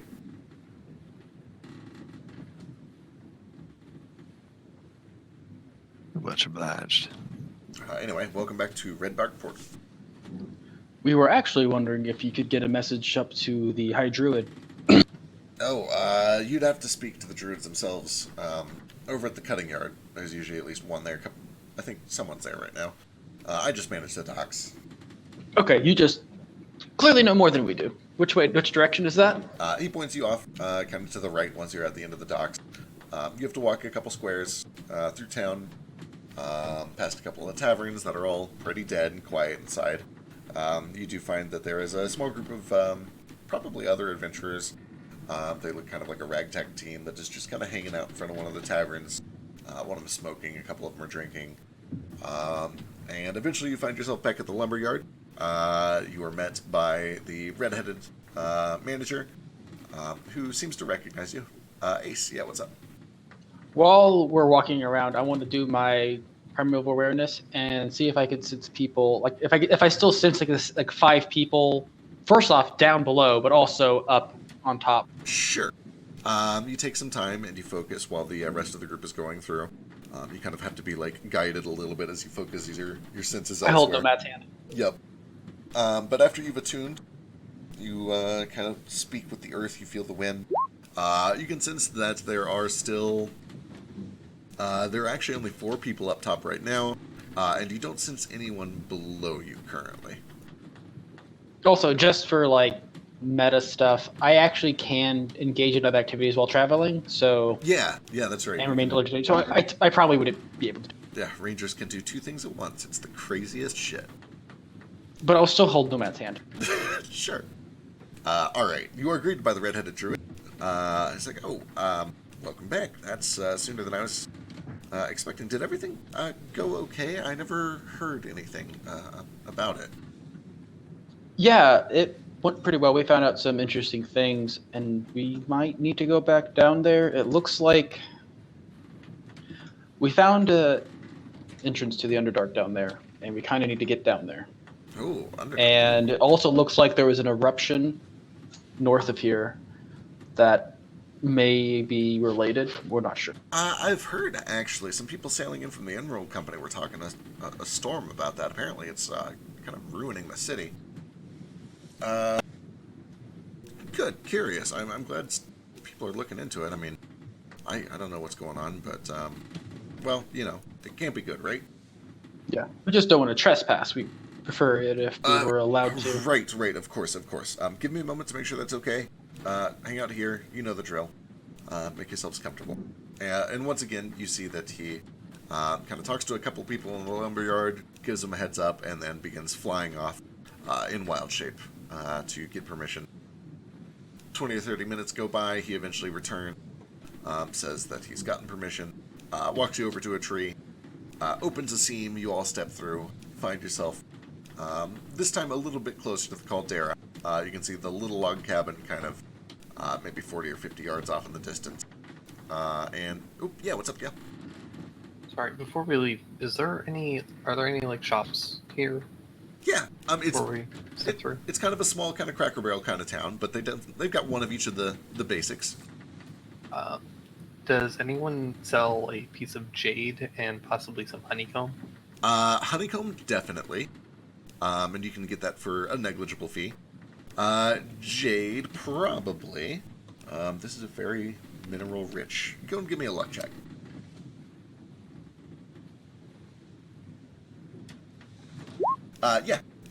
They have a decent supply of it. I would say they probably have a couple hundred gold worth of jade in different cuts and sizes and shapes.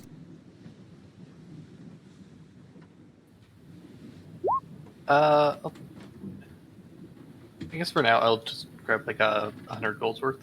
Sure. Do you want that in, like one big piece, or do you want like lots of little ones? What's your flavor? Whichever. Okay, easy enough. You get a little smattering of jade, about 100 gold's worth. Do we Take the need small piece. more stomach? Or bladders? Do you think we can sell these snake carcasses here? I think the snake bladders, we should be okay. How many of those was I able to make actually? You rolled really well on tinkering. You've done it before. It's mostly going to come down to how many bladders that you've got.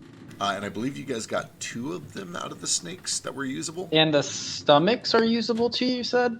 Stomachs are usable too. So the stomachs are 45. The bladders are an hour. So you have 3 45s and 3 1 hours currently. I'd be happy to buy us another pig if that helps. Perhaps we can just go to the butcher and just buy specifically bladders and stomachs. Could do that too. But Yes, please direct me to your organ stall. Direct me to your fleshmonger. While we're there, we should also probably pick up some sandbags to help work as ballast to weigh us down, because those bladders are gonna Make us float. make it hard to swim otherwise. That's good. Good call. what's the Orcish word for ballast? Ballast? Unga Goomba. Ballast. No, I don't. I'm asking you. I don't know what a ballast is. I was gonna say I don't even know if orcs would have a word for. They surely would. Probably. Yeah, sure. They do some building. There are right? some like surely some orcs out there somewhere have to have made a hot air balloon before, right? Nomad just says a rock. But quickly explain to me what a ballast is, though. 'cause I actually it's do not know. counterweight. It's a counterweight. Yeah. It is. So Something you ask me what a counterweight is, and I tell you what counterweight or ballast. Yeah. So, like, when you're diving, your instinct is to go up because your lungs are full of air, and especially if you have a breathing bladder, it wants to pull you up. So you bring heavy shit to help you go down. Kind of like when fish lose their they have a specific bladder for it. When they lose it, they tie little rocks and balloons to them. It's really cute. Exactly. All of that is easy enough. Bags of sand, negligible cost. They move dirt around here all the time. Can we just go to the beach and just put sand in bags? Yeah, like if you wanted to, you could. Well, around here it'd be a mix of like silt and gravel mostly, but like you guys know where to find sand if you. Yeah. And there would be at least like one little bay or inlet somewhere that has proper sand if you want that. The flesh, I mean, like he'll charge you a negligible amount for the unused organ, but you can find a butcher that will sell you bladders and stomachs for like copper. Oh yeah, do they sell still stones here? They do have a small arrangement of still stones. It's not huge. Do you have grays? Let's see. Yeah, they would definitely have grays. They use the grays a lot on the sawmill. How much are they? So you can get a 0 level gray for 10 gold. Each? Darn. I can only afford one. Yeah, 10 gold each for 0 level grays. Hey, how many and what kind of still stones would I need to make my spear 5 feet longer? Funny you should ask. It would take 4 0 level grays. Yeah. Oh. Funny enough, if you give me money, I'll do it for you. I will buy 4 of them and then hand them over to Nomad. All right. Thank you. So 40 gold gets you 4 0 level grays. Hey, can you make this longer? Yeah, I have a plan actually. We're going to put a snake on it. Snake? Do Well, we have to? Not a real one, just a snake-like ornament. Alright. I can't remember if your nickname was White Snake or was that someone else. It was, but now I'm kind of, I don't know. I don't know Would you if like? I don't know if I like snakes so much anymore. How about we change the theme? Would you like a different theme? No, I mean, White Snake is real cool. I'll suck it up. It is okay. I am sure one of these days, a flying snake will not almost kill everyone here. Yeah, he's going to go over the gate. Fashion together. What do you roll for this? Okay, so to craft this, I need a tinker's tools or jeweler's kit or blacksmith tools check. Your choice. Ooh. Can I help with the jeweler's kit? Yeah. Cool. The volume here is only 4. It is way under your limit, so that is not going to be an issue. Yeah. We can roll. You can add your proficiency and my intelligence. We'll work together. So you want me to just roll a jeweler's kit, or who's rolling this? Roll jewelry's kit plus 5. Okay. Intelligence. Sweet. 26 is real good. Okay. I think it's a 31, right? With the plus 5?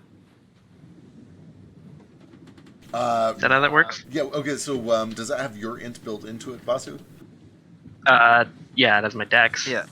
Okay. So Subtract your dex. subtract your dex, add Nomad's End, Add- and tell me where It's you're the at. same. It's Is it the 26, same? I think. Okay. And then you're using the right color, so it is +5, so that bumps it up to a 31.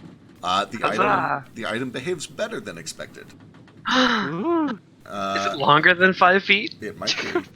Is it a powerful extend? Could it be the weapon that I just posted inside the Discord, where it just attaches and he can use it as like a whip thing too? All right, talk amongst Did you yourselves Madoka? for like 2 minutes Sure. while I get this card ready real quick. Ooh, it's one of those segmented spears. Those are really cool. Oh yeah, She launches it out like a fucking cannon sometimes. oh yeah. She's fucking crazy. What anime is this from? Madoka. Madoka Magica. Ah. So Vasu, we're gonna have this like kind of wrapped close to the end of your spear. The blade. Okay. This do oh, it's broken. No. Oh no. My magic. They find a better picture. This might work.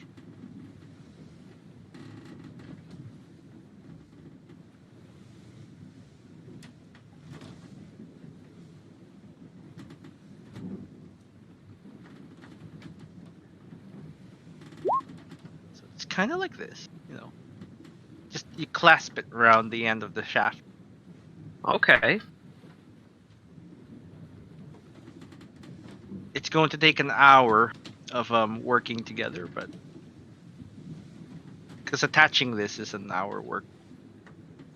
The good news is the volume wouldn't be as big as, say, taking out all the stones from your spear and then putting it back in together.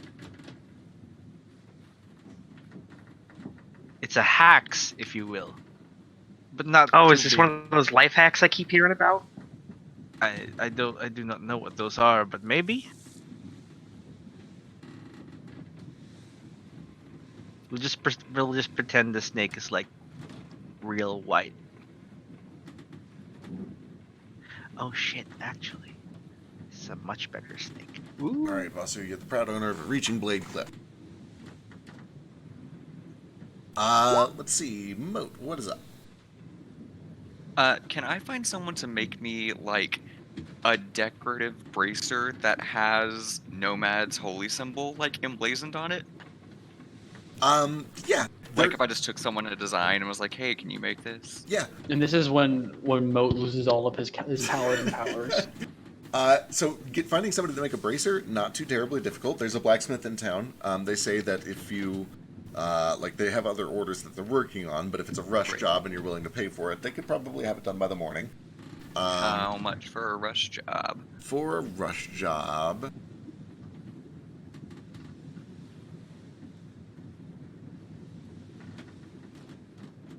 / how long would it take if I didn't rush it? So if you didn't rush it, he could have it in 3 days for 5 gold. If you want to buy tomorrow morning, he'll do it for 7 gold. Done. Can I make an insight check on Moat to see if he's just like humoring Nomad, or if he's like just be like, "Yep, might as well get another guy." I'd kind of like to do that same check. Sure, go for it.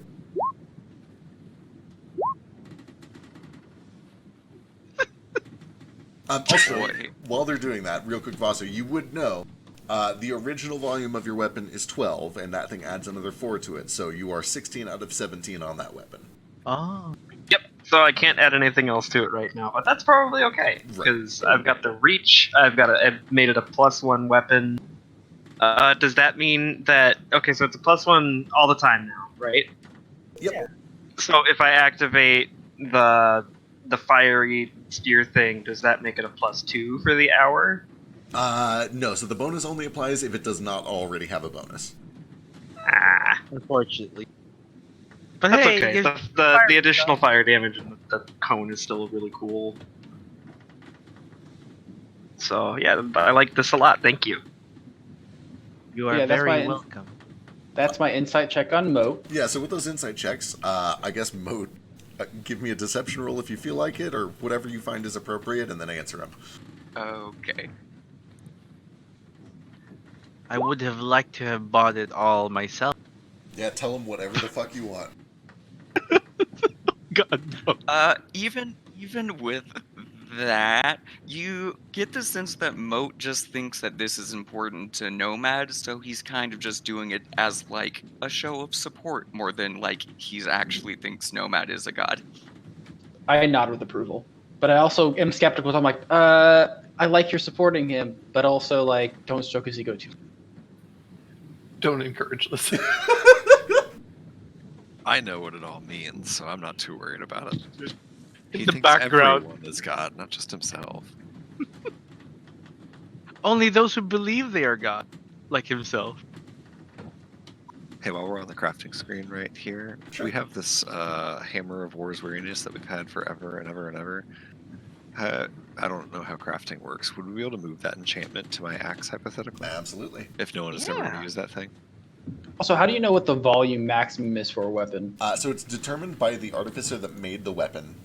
Currently, it is 17 for anything that you guys would be working on, with Gale and Nomad working. Yeah. Well, I If have it's a, Gale what, and about, Nomad. what about my longbow of darkness? Because it has what, a 2 volume, a 2 volume, a 4, a 4, a 4, a 4, a 4, a 4. So it's like what, 1, 2, 3, 4, 5. It's like a 24. You bought that in Valdalance, right? Maybe. Yeah, it's from Yes. Rhoda. Okay, it was Roto specifically. Let me double check my notes. And then while you're looking at that as well, the hammer is attunement. What would it take to make it not attunement as far as adding stones to it? Typically, to make something not attunement, you have to roll really, really fucking well on the crafting check, and usually add like, oh fuck, hang on, let me go check my rules. I had a thing for this. Okay. Just because it's only 8 Vs, so we could make it more stones, but I don't really know if the effect could be much different. Also, while we're doing crafting stuff, I want to jam some stones into my sling, but I don't know which ones would be cool. Can I have a hint, DM? Okay, Roto's crafting limit is 21. Let's see, one thing at a time, running down the list. Nordo. So there is a certain threshold of power where something becomes attunement whether you like it or not. You can sometimes flub that line a little bit in one direction or the other by rolling well on the Tinker's Tools check. And typically when that happens, the merchant will charge more for it because obviously non-attunement is much better than attunement. But like if you're trying to take this thing, which is I believe a 3rd level. So yeah, this is 3rd level, which is about where the attunement line is drawn. If you were to roll really, really well on the crafting check, like a 35 plus, you could potentially get this with non-attunement. Okay, and then just alternatively, sorry, and I think you probably just got done having this conversation, but I was AFK. Is there something that we could do as far as just putting stones into my axe to just give it a simpler enchantment than that, to make it not attunement, but I don't know, like +1 it or something, Yeah. or like a D6 instead of a D10, something? Yeah, absolutely. So let me pull this up. Sorry, I don't mean to make you have this conversation twice. I think you just did this. No, it's totally fine. I could talk about my stupid crafting system forever.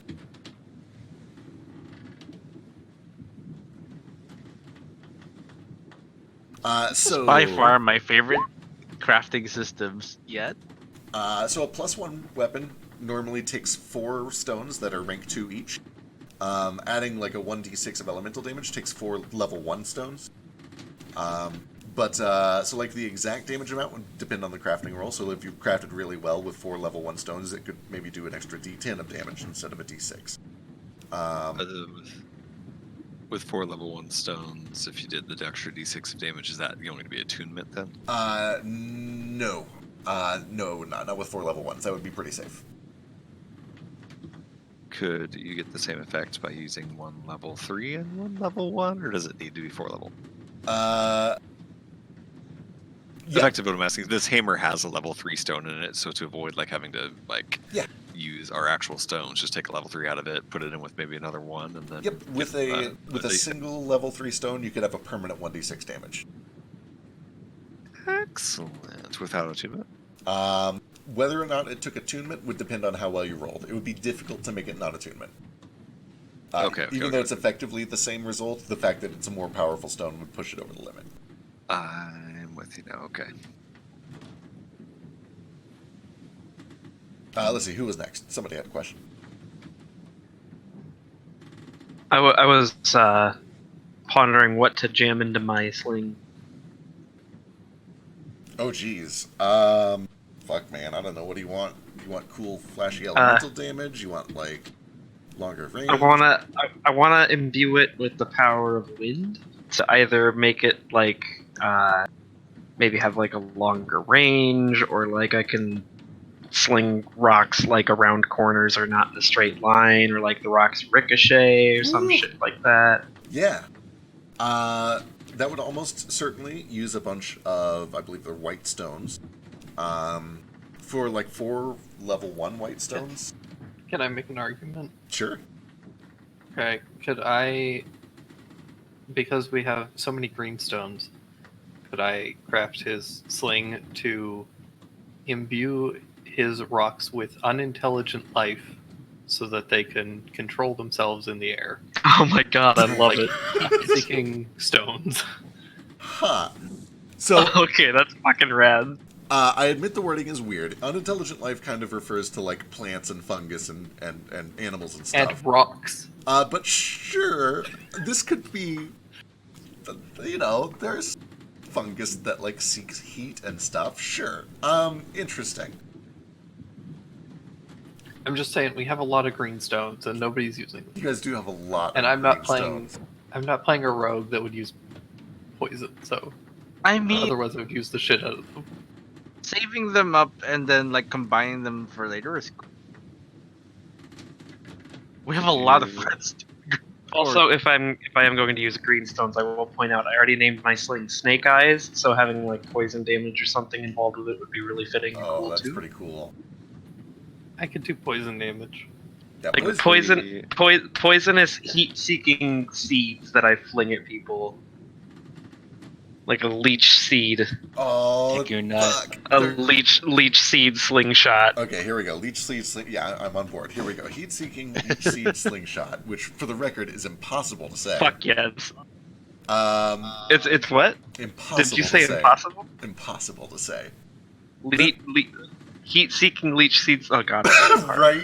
It's hard no matter which way you do the words. Yeah, heat-seeking leech seed Heat-seeking gecko slingshot. nut slingshot. Alright, so the extra poison damage would be covered by these 4 bad boys right here. Let's see. Heat-seeking.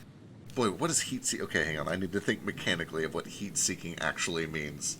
Heat-seeking is obviously unintelligent life. It has to be. I feel like you'd probably need like fire ones too. Isn't like warmth under that? Do you mean like literally heat seeking, or do you just mean it locks on to people? It's like fluidity, maybe.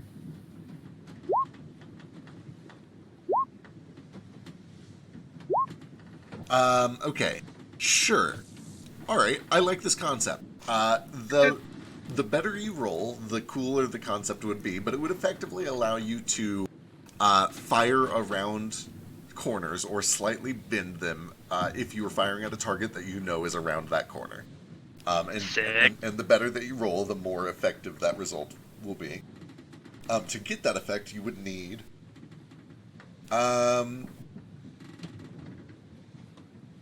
Yeah, that's about on par with that. I would honestly, like, yeah, level 1 greens would cover that. So if you wanted to be able to do it, like, all the time, you would need 4 level 1 greens. If you only wanted to be able to do it a few times per long rest, you could get rid of some of these greens. I mean, all the time would be great. And if we're not going to use these green stones for anything else, I like it. Well, okay, I'm not wasting compacts on this. That's fair. Because We worked so hard to honestly, how often do you use your sling? I mean, if it's going to be a badass, like, heat-seeking sling, I obviously will. You have firebolt though. But we can combine these 0 Cs into ones, and then use that, right? Yeah. Okay.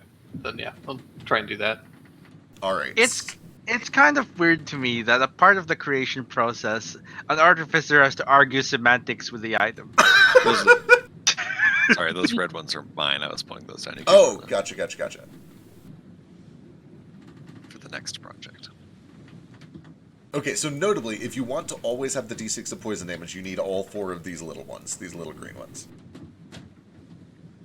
So those are reserved for the extra d6 of poison damage, or d whatever it ends up being.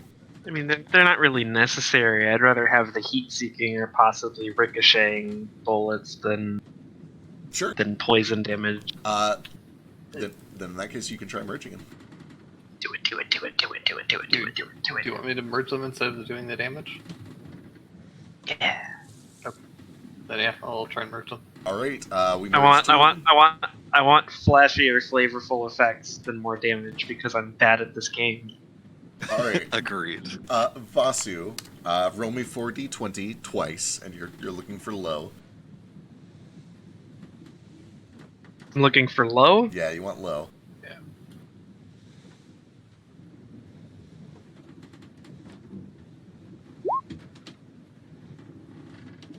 Oh! Sorry, I probably could have rolled those separately. No, that's perfectly fine. I don't think you can get 43, but you can definitely make that 12, right? I guess he probably has help. Nomad usually helps with this. Yeah, And I can also help two too. jewelers. Yeah, he's I've a got jeweler. jeweler's kit. I will also supply inspiration to this if I need to. I'm sure it doesn't just like blow up. Totally fine. So failure here isn't actually bad. It's just that success means it's like extra lucky. So I want more success though, so I'll inspire that nat one if it's you don't needed. have Makes to. it compact, right? Yeah, it just makes it compact. So this one becomes a 1-2. And the other one becomes a 1-1.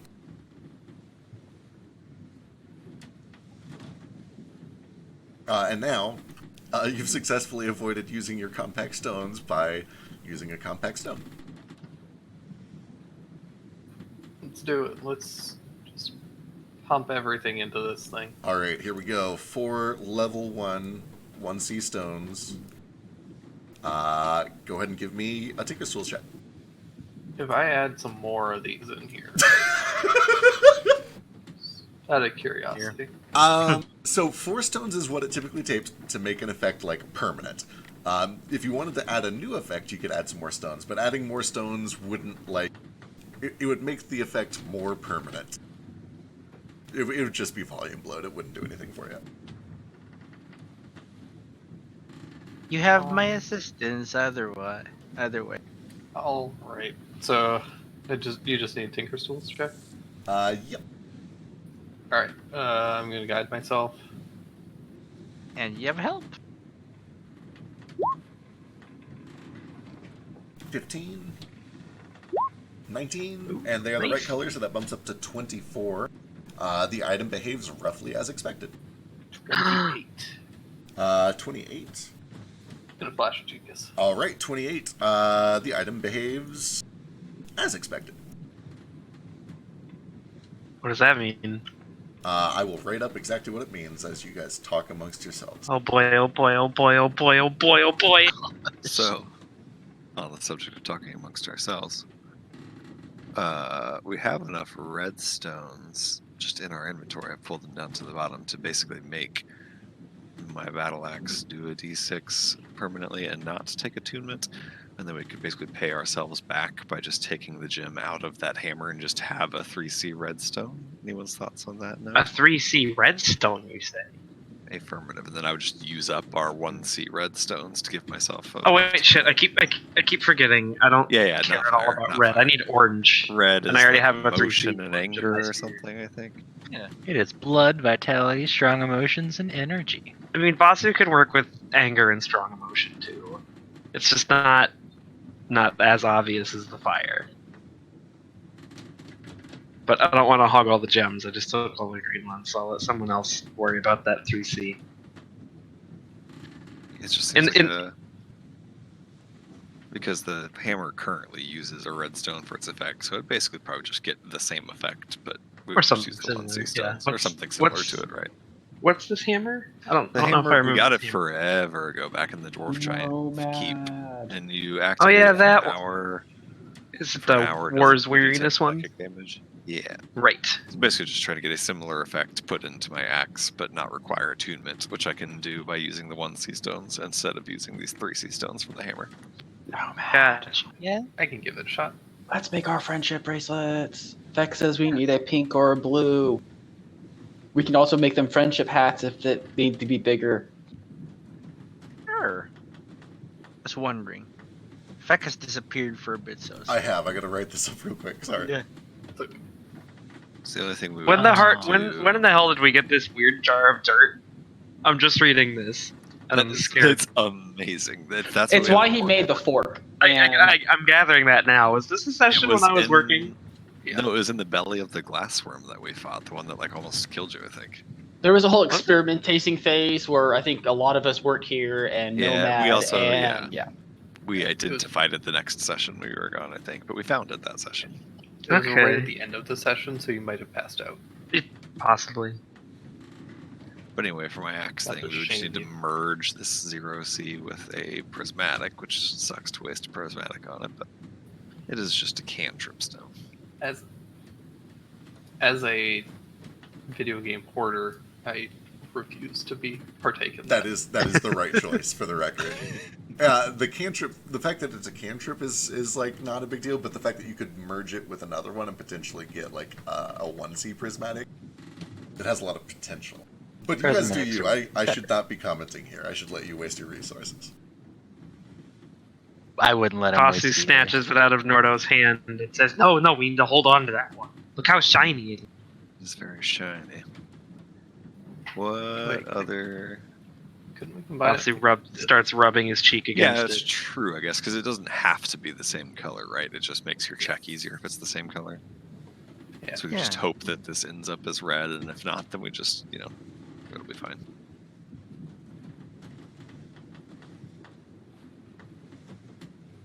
And for the item I want to make with Nomad, could those be bracelet sizes or do they have to be bigger than that? I don't know how the whole compact and all that stuff works very well. I tried looking at the Wikipedia, but there's so many words. I don't think the item size. Yeah, the item, the size of the item itself is totally irrelevant. That has nothing to do with it. The volume just has to do with how many stones, how much volume worth of stones the crafter can put together. It has nothing to do with the item itself. The item is irrelevant. So what's the compact thing mean? It means that it's an extra small stone, which means it's smaller but as powerful as if it were a bigger stone. So an artificer can use the smaller stones to get a bigger effect for less volume. How much lead stuff do we have? Tons. Yeah, Nomad. don't even Yeah, worry. a lot of time. Fuck. Yeah, Lord. don't even worry about the lead. Okay, I was like, I remember I We bought a will lot a never- long time ago, but Yeah, we're never gonna run out of lead. I feel like that's Bought a it. lie. But But a lot of lead. I have 450 pounds of lead. Okay, I want to make friendship bracelets with Nomad. Almost done with this weapon, and then we'll move on to the next one. Yeah, stop rushing him. He needs to make this weapon perfect. I have a lot of shit I would need to do too. I have something I want to do. So many things to do. I think promise this is my last thing that I'll waste time with this session probably. Yeah, I don't think I've done any crafting stuff yet. This is exciting. Master Gale, is it always this busy?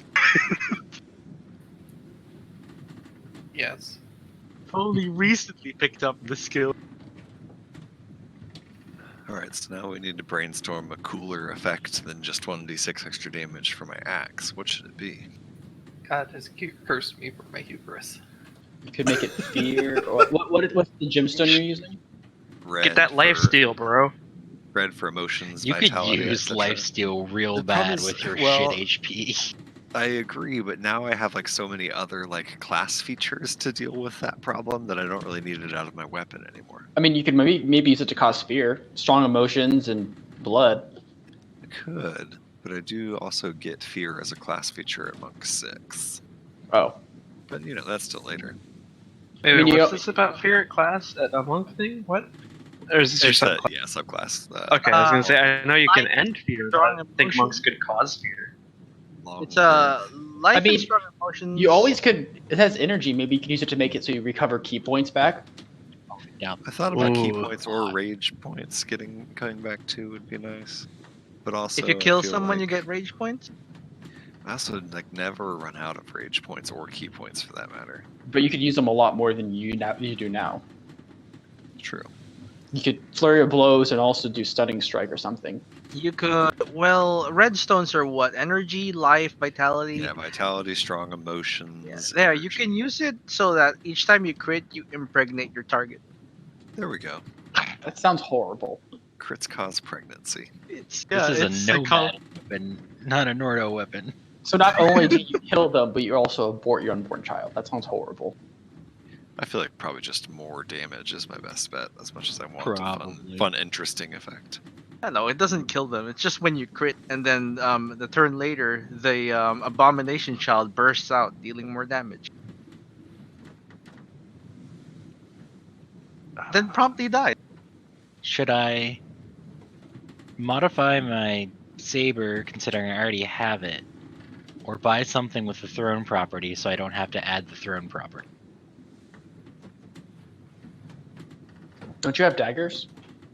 Yeah, but who wants to have a dagger? You could also put a gem in the dagger, making it better at throwing. But I could throw my saber and it swing around like a boomerang. Sounds so much cooler. Hey, Feck, I know you're working. But sounds would better as a scimitar. 1C redstones be enough to effectively make a weapon of wounding? Like a rules as written Yeah. weapon of wounding? Yeah, it's just like 1 extra damage, right? That they have to. So it has a few effects. It makes it so that hit points lost to it can only be healed through rests, not by healing. I don't really Right. care about that one. Right. It makes it so once per turn, when you hit with an attack, you can wound the target. And at the start of a wounded creature's turn, it takes an extra 1d4 necrotic damage for each wound it has taken from you. And then it makes a con save to try to end that wound. Right. Yes, that is on par with 0C. Yep. But that would be attunement, wouldn't it? If it was 4 0C stones, no. Oh shit. Yeah, I'll do that then. That's in character for this nasty orcish battle axe. Okay. You said they had stones here. Do they have any more level 0 gray? They do. Those are actually their most common stone because I use them a lot at the sawmill. I need Oh. 4 to 8 of them. I didn't realize that there were stones. Do they have any cantrip red stones? Just one? Yeah, they would definitely have at least one. Yeah. Sick. I'll buy one of those. How much is it? 10 gold. Okay, I'll buy that so then we don't have to take the chance on that purple not turning red.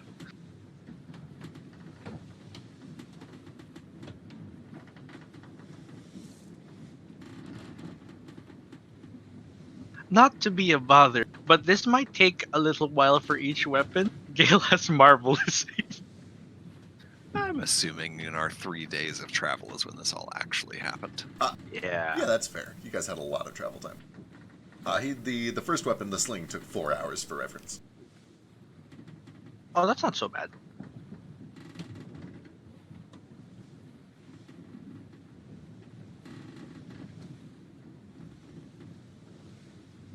Gale, have you ever considered enchanting your leg?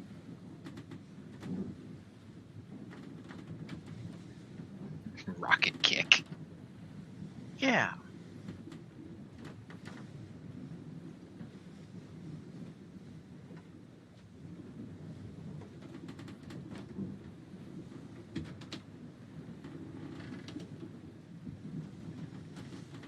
Oh, Gale is dead. Oh no, it's a beer breed.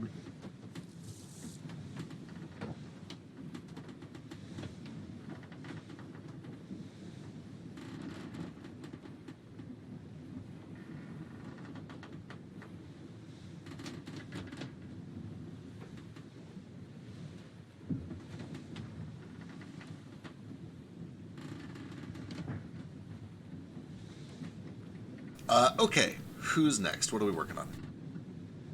I would like to purchase a 0C redstone, which I've paid for with 10 gold. Easy enough. Then we're going to merge it with the 0C stone up there. All right, give me a 4d20.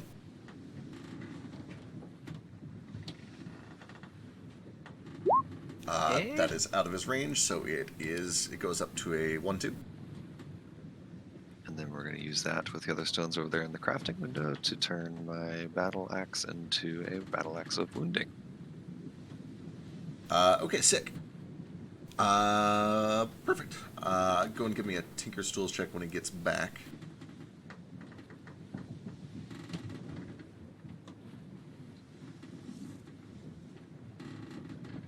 And I will start prepping that.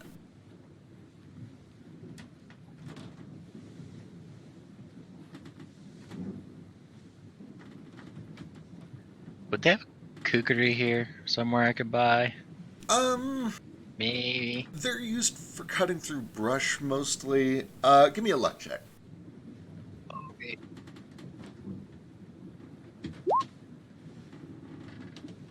You have a master blacksmith in the party. Gestures of Moat. Just ask him to. Yeah, they have a do you machete, need but they don't specifically have a kukri here.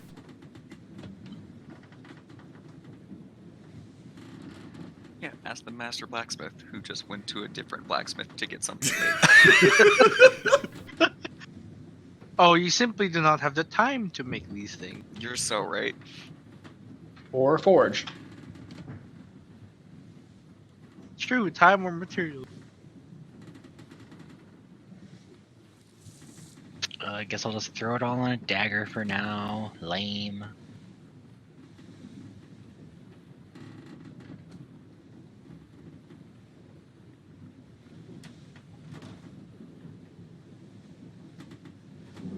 Why not put in your cutlass? Your cutlass. What's wrong with your cutlass?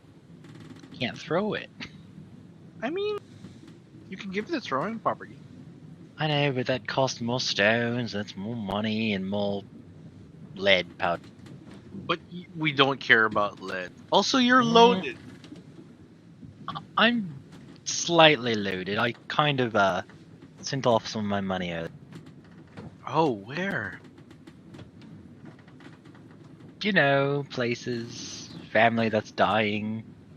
You have family that's died. How sad.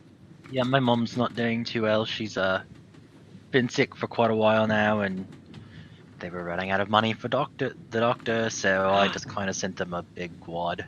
Why don't we just take her here and have the druid heal her? Or we can take Unfortunately- Moat to her.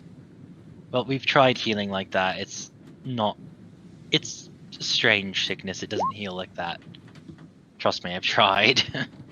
That was one of the first things I did was have clerics come, and it's just nothing seems to work quite right. Then it is beyond mortal. But not beyond the god. Let's go. We will save Marvel, and then we will save your mother. Nomad and Moat, team meant for great things. Excellent. Right, guys. right, no problem. Brilliant. We can just keep putting things onto the list. It's It okay, can we'll wait get for a Maximar while. first. She She's is got fine. medicine. She should be okay. She's not fine, but she'll be all right. for Surviving? now, hopefully. Good, good. She is as bad as dying as you are. We have much hope. Maybe that's who I got it from. You are quite the failure at dying. Thanks. I try really hard. Your immense failures are gratifying. Guys. Here, let us pull away from your many failures, and would you like to help me find an abandonment facility? And a what now? Abandonment facility. Are you? You're not talking about an orphanage, right? I'm just. Oh, those, yes. Child abandonment facility. Oh boy. Exclusively Nomad, for- Why do do you, of all why do you people, need to need- go to one? I wish to purchase a child. Why would I want to go there? Why would you go? Nomad, to Nomad, you can't have a child. Why not? Well, yes, not biologically. That is It's why I too am adopted. dangerous. It's too dangerous, and it's expensive. Children are not dangerous. No, but we are always in danger. Oh, we can just keep it in a chest somewhere. It'll be That's not how fine. children work, Nomad. Also, they don't usually like being called it. What do they like being called? Their name Like, usually. Game. Do I get to pick the name? It depends. If they are a baby, yes. If not, no. Then a baby it shall be. You're not getting a baby. They're very tedious. Titties. I am very patient. You have to be with it all the time, and you cannot go outside without it. Like Nibbler. No, Nibbler is very self-sufficient. Real quick, I hate to jump in on whatever this conversation I'm missing is, but Gale, give me a Tinker's Tools check for Nordo's axe. I did. Oh, sick, you did. 29. The item behaves as expected. Perfect.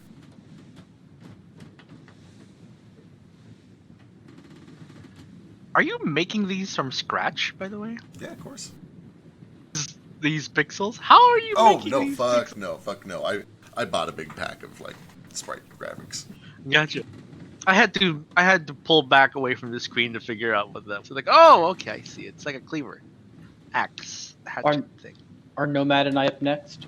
Yeah, go for it. What are you guys making? We're making the friendship bracelets I told you about. Yeah. Okay, So the you're gonna have to remind me what these friendship bracelets do. It allows them Oh. to siphon mana from me. Okay, sure. That would be pink or blue. Either one of those would work. You could mix and match, in fact, if you wanted. Let's see. what level? That's what I'm trying to decide. That is going to be...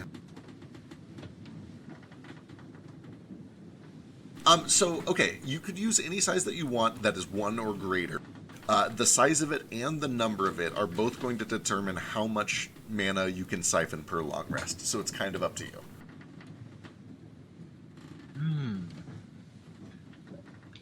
If it helps you, I'm going to max out at 14 mana after a few levels, and that's all I will ever have. That's per long rest. How many does it take to be able to do it once per day? How much mana per day? Oh, how much mana? Oh, okay, is it per day? Okay, I thought it's per long Well, rest. kind of. I'm just dividing by 7 here. Like, how much mana do you want to be able to transfer every day? Oh, not much. He doesn't have much. I don't want to take it all. Like maybe max 4, yeah, 4. So 4 times 20... maybe 4 times 7, 6. 21. But like right now, that wouldn't. I mean, I guess whenever he siphoned it, does he choose how much it is, or just take the max? Is it up to 4 or just, So it will depend on the Tinker's Tools check how much control you have over it. If you roll really Okay. well, you'll be able to determine exactly how much mana you take. If you roll really poorly, it would probably be a roll. I would say that if you're looking to take, like, 4 mana a day, that's roughly 21 per long. 4 level 2 stones would cover that. 4 level 2 stones. Can we afford 4 level 2 stones? Could we like start smaller and then upgrade it later? Yeah, absolutely. We could do 2. We can start with 2 mana then. Yeah. Well, 2 mana. 2 mana is better than nothing. This is a friendship bracelet. It's more symbolic. I got decorations from the dead serpents for charms. Oh, lovely. You got like teeth and scales. We can add more as we go on. It'd be like those Pandora things. Yeah. Charm.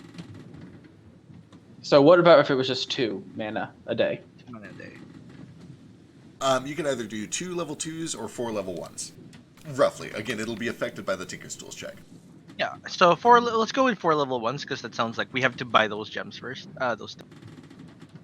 Yeah, you guys have 1 level 1 already. You would need 3 more. So how much do they sell pinks? Let me see if they... Give me a luck check to see if they have that much. Let's see. You said or blues, right? So like here's a level 1. Yeah, blues would also work. Blue. Oh yeah, there's a blue Yeah, too. balloon pink. And there's also a 2 level blue. Oh yeah, actually you've got a compact 2 here if you want to use it. Oh, that's not use the compact one. Those are hard to make. Gale's gonna fight you. Notably, at like a bigger city, you would have no problem finding this many level 1 stones, but you're in kind of a Where's my smaller luck town. check? But 17? lucky for you, they have 2 pinks and 1 blue that they could sell at level 1. Excellent. And those each cost something. As much art.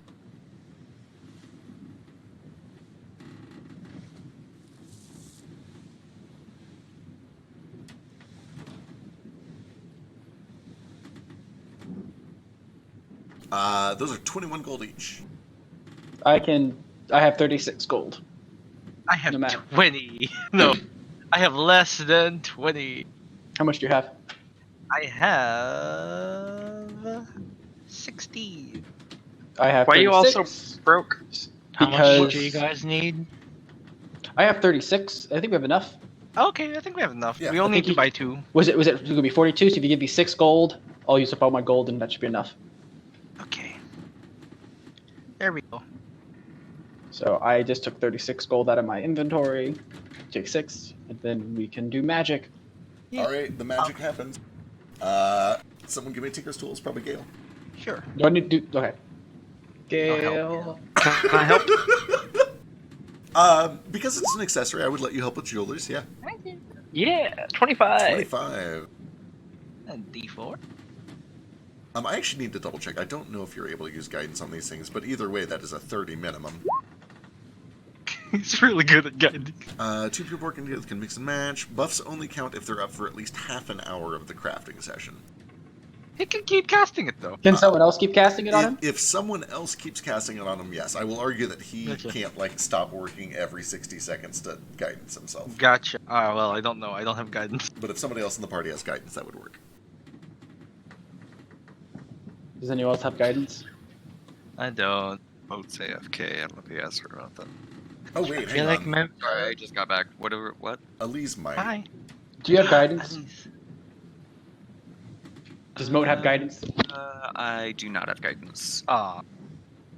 Please, my- Alright, let me go see if either of the, if your gaggle of NPCs has it. Oh, Shu has guidance. Oh, Shu has guidance, I see. Yeah, he just perches on Gale's shoulder and goes, Shu, you got this. Shu can do it. I Can't believe say in Shu. who. Yeah, he can't say who because he's a bad owl. He's a fake owl. Elise does not have it. Okay. Regardless, that's a fucking 30. So, with the 30, the item behaves better than expected. I will write up your friendship bracelet stats pronto. Were there any other magic items you guys are crafting? Yeah. All right. Let's see. Give me just a second to write this up, and then we'll give that a go. I'm so glad that today is like a crafting session because I was underprepared, and this has worked out very nicely. Friendship. Guys, what still stones should I put in my guitar? We have to cut But we'll work Science. with So that. it can be electric guitar. it. Yeah, if you put electric in it, it'll be electric guitar. Lightning. You can also put gray in there because it's noise. You can make it like super loud. It could be cool. Or you can put black in there and make it a quiet musical instrument. He's not gonna have any. Ooh, Black or things, brown. it's You like- can make it do some weird time, wavy noise stuff. Gale's cutting him off. I can play a guitar solo that makes it feel like it lasts half an hour. The stone madness is setting in. God, you're gonna make so many people kill themselves. Stop. I just go into a really long jam session. You're like, God, No, is he do ever not gonna stop? let Flick hear this, and he covers Flick's ears. Tried once. Somebody stop Vasu. He's been playing Fly Like an Eagle for 45 minutes. Sorry, I thought it was funny. It was funny. I laughed, but didn't queue up for it. It's based on a personal experience. With eagles? Well, no, I went to a Steve Miller Band concert, Oh. and that's what they did for the encore. But I it was great. figured. I Like- figured. like- For 30 like- minutes? Yeah, like if you actually go to a concert and they play a 30-minute jam session version of a song for the encore, it's great. But like if the fucking monk just starts doing it in the middle of a dungeon, people are probably gonna hate it. It depends on how good he is, I guess. I mean, Boss is pretty good with that guitar. He's Yeah, got wicked but fast fingers. live You play an performances are bad. Maybe he's not so good. It's okay. You bragged about things and fucked them up before.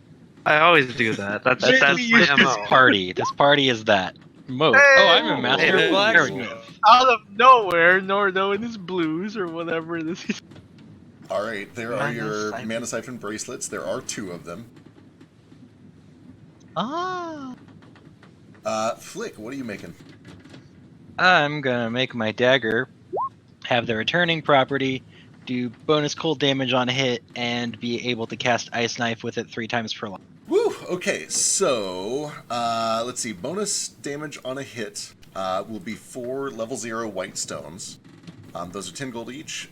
Because they're level 0, they have plenty. Those are level 1s. Those are stronger than you need. Oh, okay. Well, I bought them. Way But yeah, you can buy okay. them. You can buy them for 10 gold each. So 40 gold will get you the stones that you need. But I bought these stones. If you were You planning can get a on, refund if you want. I was gonna say if you end up not using these, you can refund them because you were mistaken. But that's we'll figure it out afterwards. So for now, go and buy the ones that you need. So 40, as you said. Yeah, 40. So that will give you your bonus elemental damage. The returning property would be another 4 of these if you want it to always return. If you only need it to return a few times per long, you can skip some of those. No, always. Okay, so Right? always returning, always dealing extra ice damage. What else did you want? You wanted the ice knife? Ice Knife 3 times along. Okay, so you can get ice knife either twice per long with 2 stones or 4 times per long with 3 stones. Oh, can I do? Okay, 4 is fine. Okay. I've got the 3 there anyway. All right. Was there anything else? Okay, what if I did this on my saber instead and wanted to do the throne property? If you wanted throne instead of returning or with returning? Both.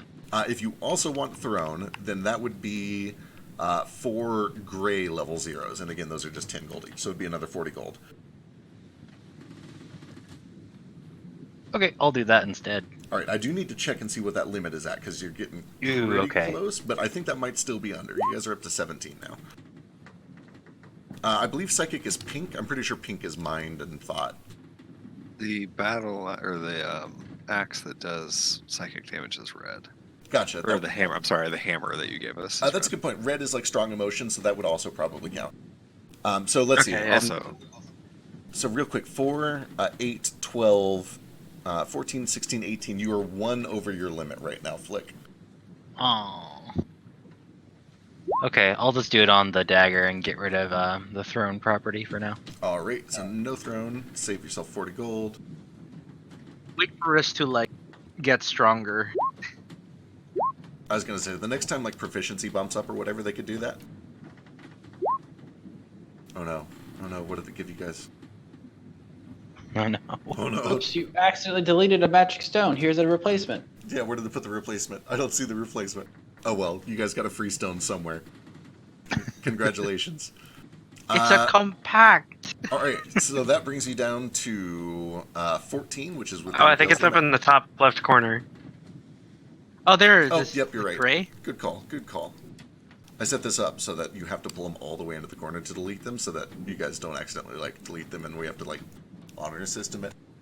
But that also means that if I Gotcha. fuck it up, then it thinks I wasn't supposed to delete it. Anyway, all right. So if you spend the 80 gold for all of those white level 0 stones, then this is what it would end up costing. And if you're ready to go forward with it, then Gale can give me a Tinker's Tools check. Go, Gale.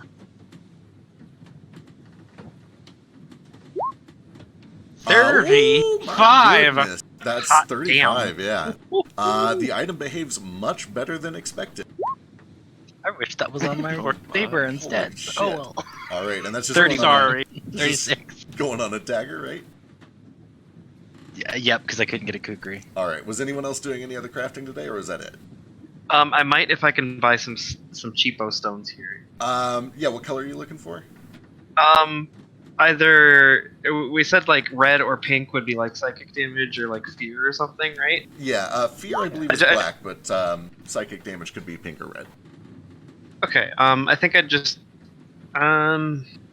which is cheaper between pink or red? Like if I'm just trying to add like a d6 of psychic damage.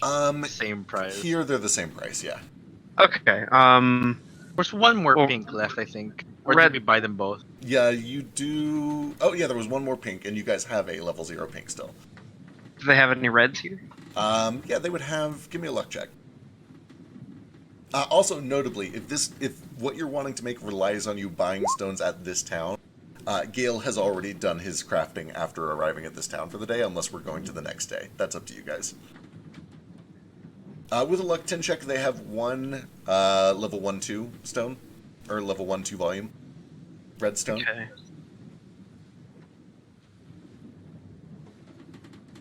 While we're shopping, actually, do they have yellow stones? Give me a luck check. So do we have any? We don't have any spare reds on hand, do we? No, I just used them all. We do. There's a 3C redstone in the hammer that we don't need anymore. We can just take it out of that hammer. I don't know if I want to use a 3C Yeah, on that's just a trying 3C. to add a d6. Like what I'm really wanting to do is just add like a d6 psychic damage to the snake eyes to kind of add with that vibe of like it's always watching you. You can't hide from it. I thought it'd be good. I Yeah, like that's it, kind I of like what it. I mean, it's what chasing you around corners and dealing extra psychic damage. That's cool as fuck.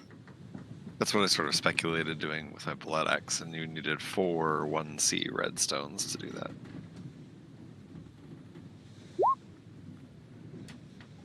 Yeah, that's also important. Let's see, current day. Friday. Oh, cool. I can meditate with someone else tomorrow. Should I eat this head? I think it's about that time. Is it finally time to eat the brain? Yeah, think it's this time to eat that brain. shark dudes. It's a shame I can't put Nibbler in them because one, Nibbler's a raven right now, and two, this one doesn't have a body.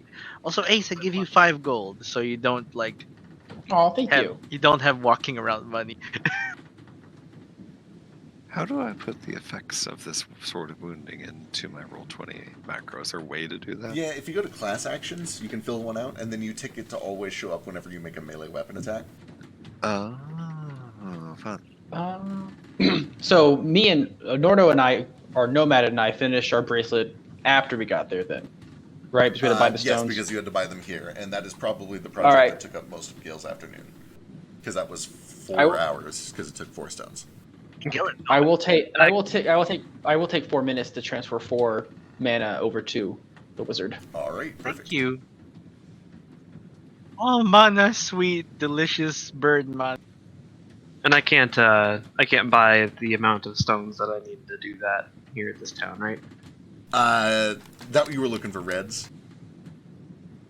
Looking sorry, for you were reds or looking for pink? Pinks, reds or pinks? It's like just the cheapo ones. They have one. If you're just looking for level 0 ones, they've got some of those. But if you're looking for anything Yeah. higher, they don't. They've got Because I think one. I need 4 of those for a d6 of damage, right? Or am I wrong? If all you're doing is adding a d6 of damage, you need 4 little boys, 4 0Cs. 40 gold.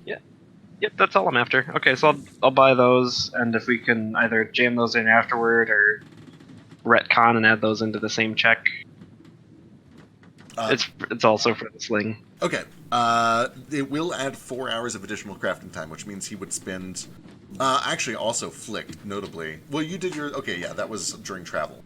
Like Flick's weapon took 11 consecutive hours of work, so Gale was probably pretty exhausted after that. If you add in 4 more stones to yours, Vasu, it is going to take Gale 8 hours instead of 4 hours. And that means that you are for sure not doing anything else tonight. I don't think Vasu had anything else planned anyway.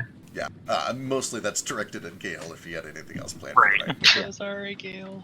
I'm going to have to kidnap Gale and feed him so he remembers love to eat. You get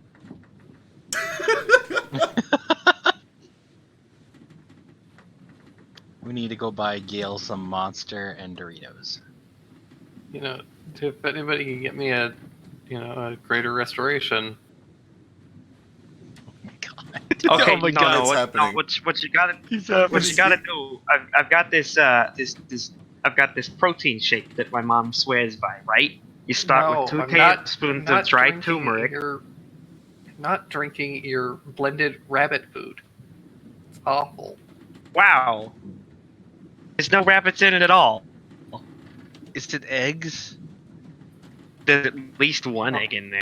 Now I really So you need to get go the pro- shopping for some wedding rings for me and Moat. Wedding rings.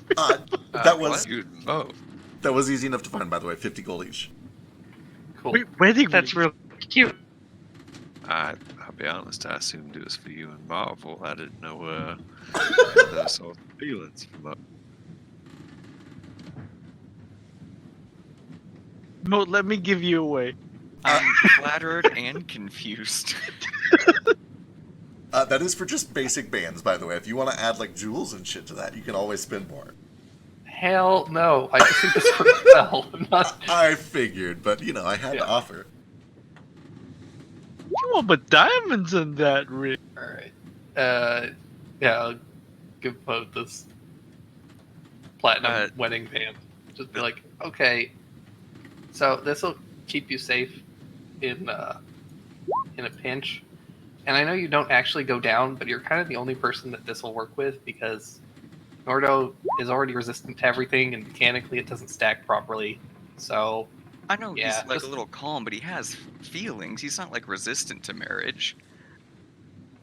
no, not it's not for marriage. It's for like physical protection, not physical protection, but like in combat, it's like a shield, but only a ring. Got it. That It'll makes give you much more resistance sense. to all damage and +1 to your AC and saving throws. Holy heck, that's Excellent. good. Jesus, thanks. I mean, if you want to get married after that, like, I'm fucking game. Honestly, I I, have think you some- two would be real cute together. I have some emotional things that I need to take care of first, but you know what? Maybe. I'm a Oh, little he's not embarrassed. ready yet. So it's like a promise ring. A What is a promise not to promise die ring. Aw, that's I- cute. Except I I'll promise probably not be to the one die. dying, but you know. it's fine. So- Thank you, that's awesome. Flick, Mechanically, what does this ring do? real quick, because Mechanically, the ring does nothing, but the ring is a necessary spell component for me to cast Warding Bond. Oh yeah. Gotcha. real quick, Flick, because that was a crazy crafting check. Would you rather that this knife was not attunement or that it did more damage? I forget what I'm attuned to. 1 second.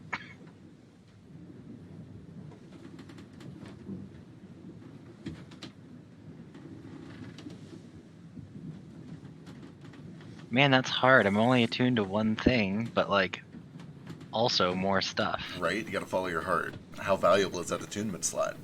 I know the answer. Very. Very. Very. But also that means if like someone just disarms that knife, they can use it on you.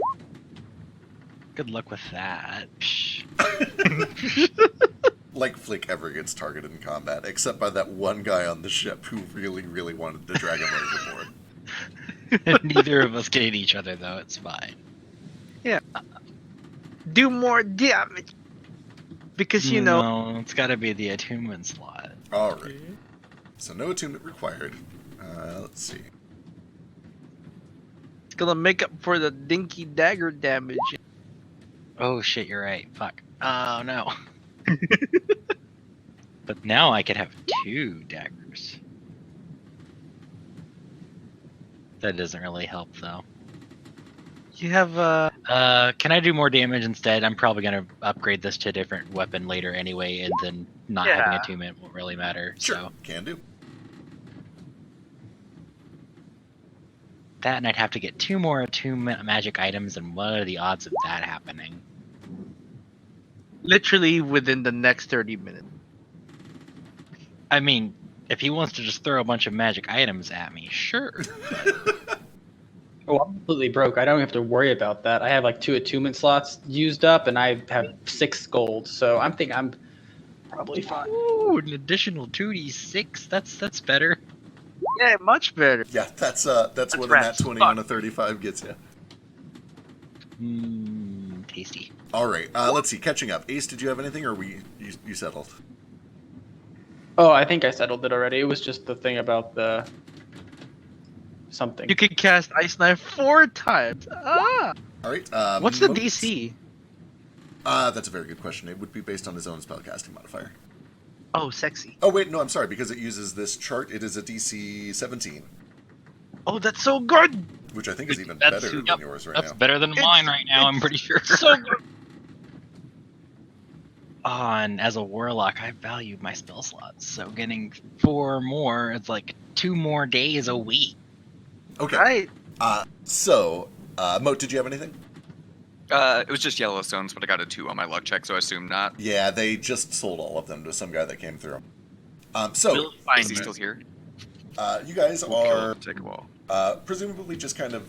Oh, right, you guys were heading... Okay, fuck. There's going to be some time shenanigans going on, but later tonight you come back, do all this crafting into the wee hours of the night. And let's make this nice and convenient. The druid says that they're very busy today, but to come back first thing in the morning, and you guys can talk to the druids. Well, that's incredibly convenient. We were just thinking about doing some crafting. We might need a couple days. Gale, what's up? Okay, so I have several small things that I need to make. Perfect. So I need to make a couple of like little pouches just for supplies for a spell that are irrelevant, and then I also need to set up like flippers or something for Toto. Because Sure. if we're going underwater, he's gonna need that. Yeah. I can imagine the slapping sound when he walks. I'm hoping they'll be retractable, or just something that I can like quickly slap onto him and take off once he's on land. That being said, also, Flick, can I borrow your hand crossbow? Yeah, I don't really need that as much anymore. Here. All right. Thanks. So, Gale, you can either give me Tinker's Tools as kind of a catch-all, or if you have leatherworking specifically, give me that, and it'll be an easier DC. I feel like I'm supposed to have leatherworking. I know it's tools. definitely an option, but artificers get like a bajillion toolkits. God, Anu has like, what is it, like 8 toolkits I'm Everything. proficient in now, and I have expertise in them all. It's sick. It is bonkers. While he is digging that up, what are you doing, Ace? This is gonna be after everyone's done crafting. We're like, is there any information that you think we can get from the city before we go in there? I don't know if people travel through here or. Gotcha. Then yeah, since that is more of like an This is open asking. conversation- I'm asking the party this Right. actually. What was Yeah. the question? Do you think there's any information we could get while we're in the city? I don't know what we could find out, but perhaps there's something we can find out while we're here. Because this is kind of an open conversation, let me hurry through Gale's stuff real quick, and then we'll come back to that. So Gale, 20 is plenty. You're able to make kind of a set of flippers that takes a minute or two to put on and a minute or two to take off. And while they are on there, Toto has got a swim speed. We'll say it cuts his walking speed down to 10 feet, but it gives him a swimming speed of 25 feet. Okay, so Just put them on him 5 before you feet go in the more than water. regular. That's a good point. That's a small. We'll make it 30 feet swim. 30 feet swim, 10 feet I mean, walk. it's not magical. I'm just like, I don't want to just sink to the floor because he's like mostly metal. Which, well, yeah, there's some Yeah, wooden yeah, construction, but you're not wrong. He would definitely sink a lot. Yeah, Could you not put a bladder on him? I Make him buoyant? I could, but like we've got limited ones of those, and I'd rather. Well, his doesn't need to be usable. It just needs to actually just hold air. Yeah, but like I'd rather us have the air just in case, because if he sinks, like he's not gonna like die. It just Die. means that he has to walk a bunch. We could just skin one of those snakes whole and like make an inner tube for him. That's true. Try and do that. Little arm wings. little doggy paddle suit. Yep. Either way, you were able to make both of those things just fine. Pouches, super easy. Flippers, 30 feet swim speed in exchange for 10 feet walk speed. Takes about a minute to put on and take off. Easy peasy. That's it. I also am going to use that. Go to Vasu. Vasu, I need. You're good with jewelry, right? I mean, yeah, kinda. I don't want to toot my own horn or nothing, but You're really good at breaking stuff too, right? oh yeah, definitely. Okay, can you turn this into dust? And I'm gonna just hand him a bunch of jade. Easy enough. You got 100 gold worth, Vasu. You can grind some jade into powder over the course of about half an hour. Cool. Cool. Then I'm going to use that jade dust and the honeycomb to ritually cast Magic Mouth. Are those the actual components? Yeah. Weird. Okay. Yeah, I didn't get them either, but that's what it is. Yeah, there's so, normally like some sort of. I don't know the connection there. What the fuck? Anyway. Sweet talking, maybe? I don't know. Maybe. Jade normally is The associated with honey like kinda makes wealth sense. and I blood. meant the honey. though. Yeah, the honey makes sense, but like jade. Anyway, you cast magic now. Yeah, I so I'm imagine gonna- you spend all that time like churning honey with jade dust into like a really gross, gritty, awful toothpaste, and then you brush your teeth with it. So I'm not going to. It's like one of those sparkle activated toothpastes. Except it turns your whole mouth like a fucking gross green, and you can't get rid of it for days. I'm not going to brush my teeth, but I am going to brush Toto's teeth with it. Oh my god. So I'm essentially going to cast it 10 times to. I haven't decided what specifically, but essentially it's going to let Toto have a very limited range of speaking. Yeah, yeah. So he can have like an alarm sound and some more detailed like information to pass out to people as we hit. Yes. No. Gale is dying. Help. And Yeah. Outside, walk. Okay, yeah. I will let you kind Follow of me. develop that limited vocabulary, but you've got about 10 fuck you. basic phrases and commands to work with. I dig it. Gale is stuck in the well. Because I'm a lawyer and I feel obligated not- to. You have to, like, you put it on a little screw and then you attach it to Toto just because it can't be a worn or carried object, but then after you apply the spell, it can be worn or carried. I'm just being a stickler. Ignore me. It doesn't actually matter. Well, Just remove his technically, teeth. Toto isn't a worn or carried object. He's a construct. That's true, in but and he's- of himself. If you want to objectify Toto, that's between you and God. I accept. And the final thing that I want to do is I need to go to Nomad. Yes, Master Gale. So, this is a real. This makes me really nervous to ask you to do this, but for better or worse, I trust you and your capabilities with your recent tinkering. So I would like you to.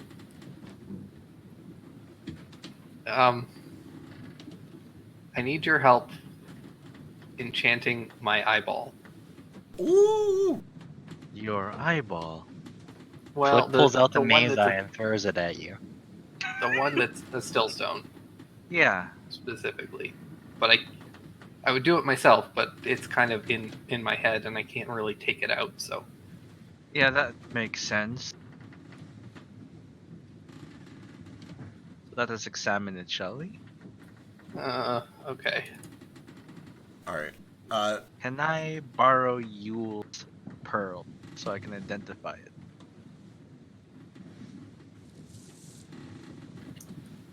Sure. Alright. You borrow the pearl and you begin to cast Identify while you are closely inspecting this stillstone. And as the spell goes off... Don't touch it. Don't touch it. I can still feel it. Oh, it's okay. I'm slimy. Oh god, that's worse somehow. Oh. It's like having eye drops everywhere. As the spell finishes, you receive magical confirmation. You learn some properties. The spell delivers things to you that are at first a little surprising, but then begin making sense towards the end. Ultimately, what you learn is that this was at one point, and to some degree still is, stillstone. But whatever process was infused to, or used to infuse it into him, or to affix it to him, caused the Stillstone's magic to be drawn into Gale, but in a way that left a husk behind. So effectively, what you're looking at is the empty husk, the latent husk of a Stillstone. Okay. It has a very faint magical aura, because at one point it was magical, but it does not contain the Stillstone's actual power in it, which in this case is actually probably a good thing, because it means you can enchant it as if it was an object.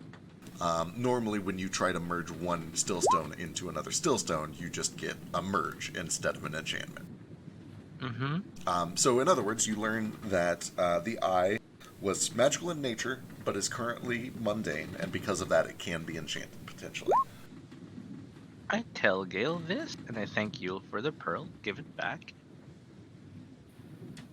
So, Okay, Gale, what do you wish to do with this information? I have a real hard time seeing in the sun, so I was hoping to like project like a cone of darkness. Not like magical darkness, just like regular darkness to make things a little that makes sense. easier for me sometimes. Would it be adjustable for darkness to dimness, maybe shade? I was thinking just kind of a binary thing. Since I've got the eye patch anyways, I can just take it on or off. Plus, we don't really have a lot as far as like black stillstones go, so we got to keep it kind of simple.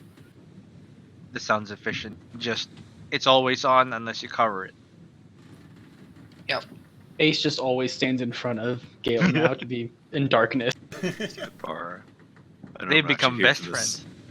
Conversation, but the pendant of fire resolve that we just like, I'm carrying it because we didn't really know who should wear it, but I don't really care about it, is 4 1C black stones, so we could just take those out Ooh. Okay. if you need them. Well, I'd rather we keep that pendant because it's real good. It is real good. Yeah. What's that Also, pendant do? And honestly, I think that you should hold on to it. It's the one that gives you plus D4 to your death saving throws. Yeah, The that's also important. gets That get off the body of the guy who I have to take to Firebird's There's Roost, so that I too. might put up a fight if somebody tries to destroy I forgot it. about that factor. I don't know if I'll need it, but we might need it. We I might, was yeah. just, I'm guessing we probably aren't going to need it. my only point was that I like attune to it half the time and don't half the time. I have to like toggle between it and my dark vision goggles whether or not I need them. So if there's a better Yeah. use for those stones, but Maybe we can try and improve your dark vision goggles sometime. So it's that'd not be just outstanding. Yeah, we will some other time when we have lots of free time. But yeah, so one of these dark stones, the typical 1C 2v1, is that what we need? You could accomplish what you're looking for with either black stones or yellow stones. Either one would work. You don't have yellow, so good luck. Also, Yeah. Feck, while I'm talking already, what damage is sneak damage? Is it the weapon's damage? If my weapon does Yeah, it is. piercing and cold, can it be either? It is the weapon's primary damage, and if the weapon attack does more than one damage type, you can choose which one you want it to be.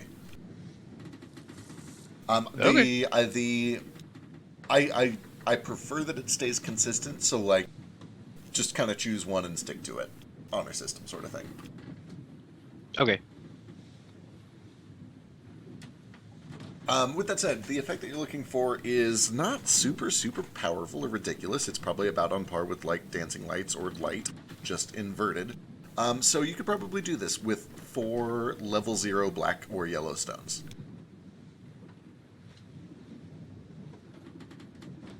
Also, if no one wants to be attuned to the necklace, I'll take it because I have a negative negative Constitution modifier. So if I go down, it's gonna be really hard for me not to die. And I have a free attunement slot. That seems wise. I don't object. Yeah. Unless one of the tanks needs it, but I don't know what everyone has attuned. You've also never gone down, though. I know. Thank the gods. You're welcome. Also, because it's only a level 0 stone, you can give me a luck check to see if they have them in stock. It's going to be pretty easy. Let's do it. That is enough. You can get a 4th one for 10 gold if you want. Are all of I'll those give white you 8. stones up in the right corner there reserved?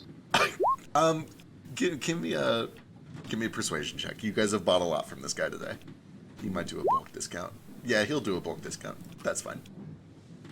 So lovely. I wish we got a discount. Right. I believe, Well, and I'll leave this up to Flick and Vasi, but I believe that these 3 white stones are no longer needed because he has now made his ice knife. Cool. Otherwise, hearing that this guy's doing bulk discounts now, Vasu's ears like flick, and he turns on his heel and comes back up to the counter. He's like, "Hey, buddy, you got any more white stones?" You looking for what level? Also, Caleb, go and give me a Tinker Tools check. Any and all of them. The bigger, the better. I don't think that I can. Oh yeah, Do it. right. You guys have done I like shall 10 try hours of this, crafting yeah. today. Yeah, Nomad. Well, I Oh, mean, boy. I assume that we're going to spend like 2 days crafting at this point. Yeah, if you wanna wait and do those on the second day, that's cool. Sure. Yeah, it's just that I can't physically do it because it's in my head. Oh right. That's why I went to Nomad for it. Accurate. That's definitely accurate. Right. So I'll cast guidance on Nomad continually and just be slowly panicked as he's fucking with my face. Boy, that's a terrifying not- thought. This is very similar to the shit that was done to you. It's a little better because you know that you're in control. You went to him. You trust him, I'm not presumably. tied down, Yeah, you're but not there tied is down. still essentially an alien fucking with my head. Yeah, There are tentacles involved, so there are Yeah, this is definitely Mars attacks. Bit. yeah, definitely some moments here that make you more uncomfortable than you were expecting to be. yeah. But with that said, Nomad, go ahead and give me Tinker's Tools. With advantage? Is he helping? If Might we have could to get have Vasu Vasu to you, help. I don't think I can physically help you. 'Cause Yeah. Yeah, someone else I could have to. help. Yeah. If we can count it as a jeweler's kit. Um, It is, you were it is a working- skill zone. yeah, Jewel in my head. it is a jewel. I'll let that count. Here we go. I'm just like, you want me to work on his what? And then it's E4. Okay, I guess I can. 20. I guess if I close my eyes, I can consider it like a monocle or something. 25? 25 because it's the right colors. Okay, so it's a long, arduous process. It goes deep into the night. It's probably about 3 a.m. by the time that you guys all get done with this. He's But- like, we stop when you want to stop, alright? And he's using tentacles to hold the head steady. He's got one hand holding the eyelids open. One tentacle is holding a scalpel. The other one has got an etching tool. How Oh, this guy. horrifying. Gale, this advice is comforting, but you would also both know that if he does stop at any point, it completely undoes everything and wastes whatever's been done. You power through. 3 a.m. Totally rolls just around. saying it to be soothing. Yeah, it's a platitude. But with that said, that is a 25. Oh, Gale passes out partly. Yeah. Yeah. You eventually get done with the terrified and also exhausted Gale. He believes that he is immune to sleep, and to some degree he actually is, but this has been a long, like 3 days of nonstop crafting. And the stress of all these flashbacks finally catches up to him, but you finish.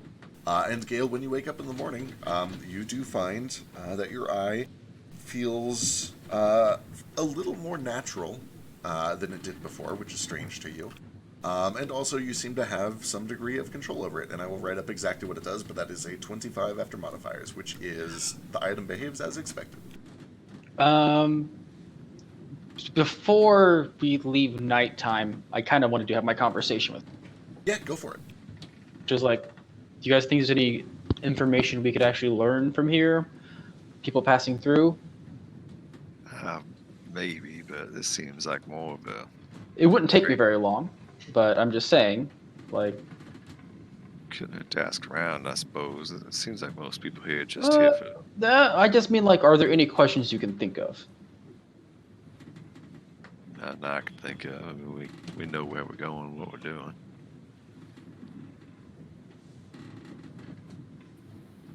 I guess, have they seen any kobolds around with weird mutations?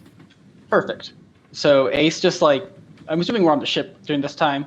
The ship's in the port. Yep. Perfect. So Ace, like, kneels on the ground in front of everyone and he starts to meditate. And I use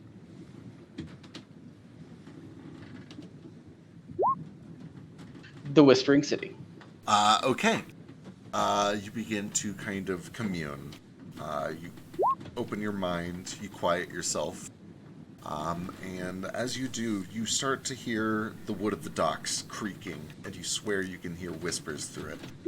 You hear the sound of a door shut, in rhythm with everything else that's happening. You can feel the lights as they're turning on and off, lamps being lit by the street lighters at night. You can smell the smoke burning through chimneys. You can smell taverns and ale kind of flowing through the streets of this quiet, cozy town.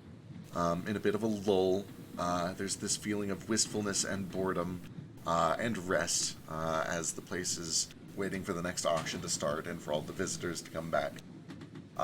And you find a connection, and you are able to ask up to 5 questions. First question is, have any kobolds traveled through here? Weird mutations or not? Or mutations. I'll go with mutations since that's what Gale said. You hear just this faint whisper in the wind. Yes, few, but yes. I remember some kobolds have traveled through here not too long ago. A week, perhaps. About a week ago, some kobolds have traveled through here. I can ask 4 more questions. How does this? Are you just? I'm connected to the city.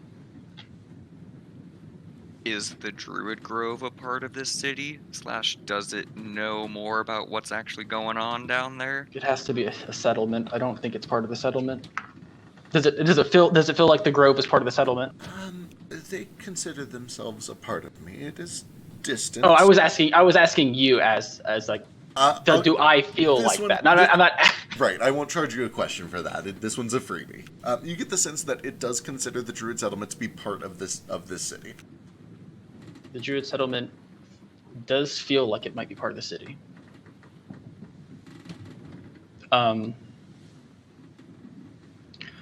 Have any people in black and gold robes? Is that the word? Traveled through here?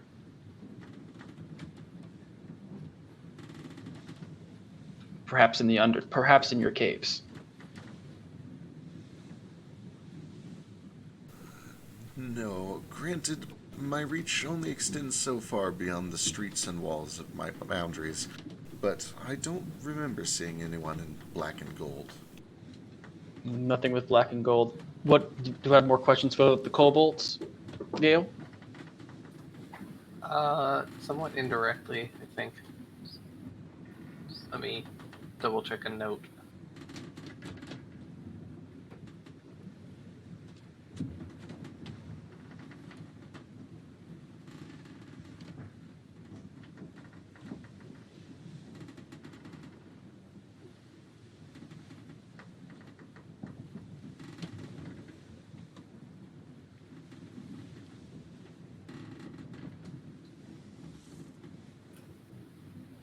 Did anyone in the town feel any volcanic activity? Small earthquakes or tremors? Did you feel any volcanic activity or tremors?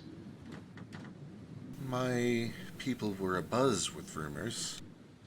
There was no discernible effect from here, but there was some sinking of land that caused a buzz.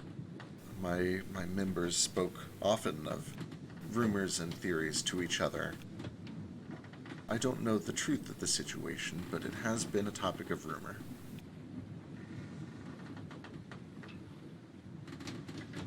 Gale, should I ask more about the kobolds and maybe where they went? We have 2 questions left. If we don't have anything else to ask, that's more important. Where did these kobolds you spoke of go and come from?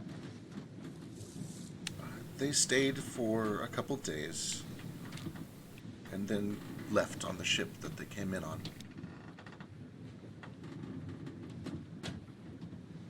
I believe one of them is still with you. I haven't seen the others.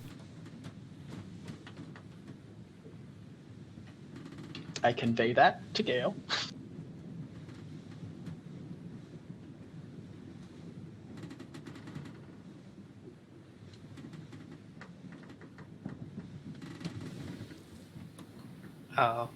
What was the name of the ship? What was the name of this ship? The dockmaster's writing listed it as the Sundowner Rex.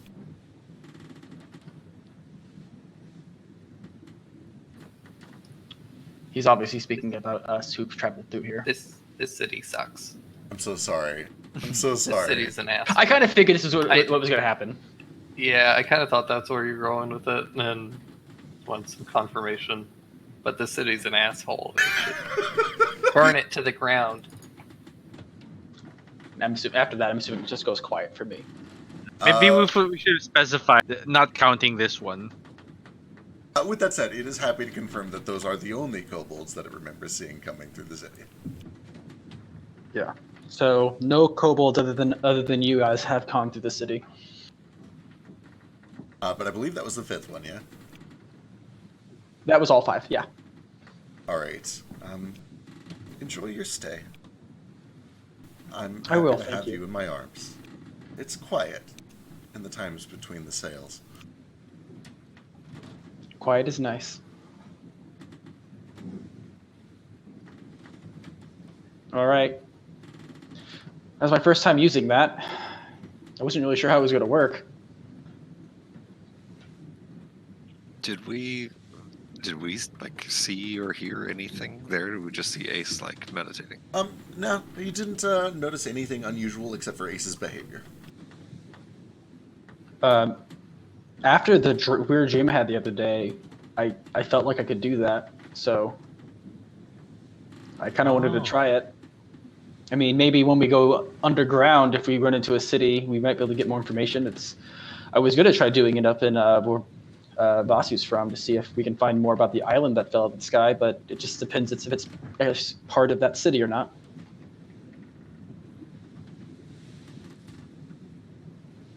But Could it's come not. in handy with finding Marvel as well. I mean, that air cage is a city too, ain't it? Somewhere down in the Underdark. Yeah, and if we're in a port city, we can, and if we're looking for someone, we can find out if they've gone through it. But I mean, it's not just the people. It's everything. The dock, I guess the waters around it, the buildings, anything that's part of the city is, I can speak with. As one being. It's wildly useful. And Does seem incredibly awfully impressive. Honestly, this was like the best one for Ace. The Skywrite one would have been hilarious and so much fun to fuck with people. Pretty much the Skywrite one, I wrote something in the sky and everyone made it. If you see it, to make a wisdom saving throw and then you forget about it, and then if you fail your wisdom saving throw, it eventually comes into you as an omen and you think it's just like it has to be a statement of fact. So if I'm just like the end is nigh, like people will start getting signs as omens. It would have been really funny, but it was obviously way better for Ace.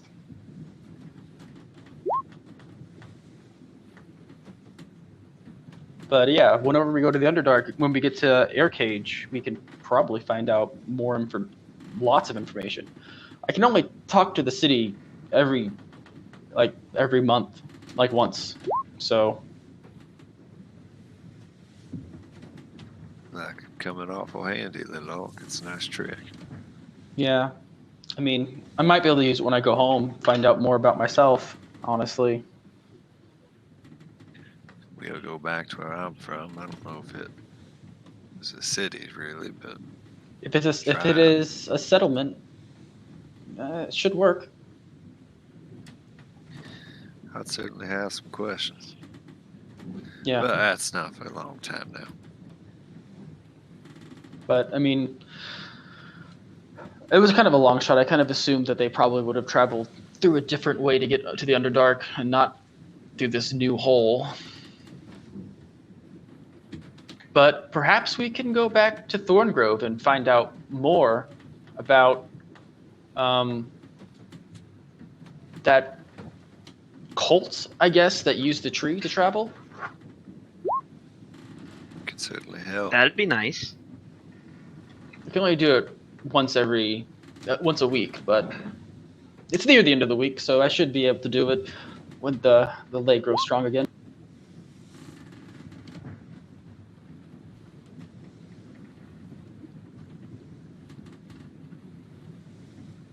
Ace detective. Well, should we bed down for the night? Go see a Codio in the morning? Has it been 2 days of rest? This is still the first night that you showed up, but it is like 3:30 in the fucking morning. It is think time that- for sleep. I think we should take 2 days of rest, just so that some of the spellcasters can recharge a little before we go heading into the Underdark. Can also figure out what spells we need. Yeah. Seems like a fine idea to me. Stock up on food and water and all that. I imagine all that's pretty scarce down there. Do we think Well- we will need fly down there? I think we'll be fine on water, but food definitely. And we'll need some kind of packaging to keep it dry. Well, we have all that. We still have all that snakeskin, right? That seems pretty airtight. And little dragon, how about your prisoners of war? You plan on bringing them along, or are they staying up here for several days?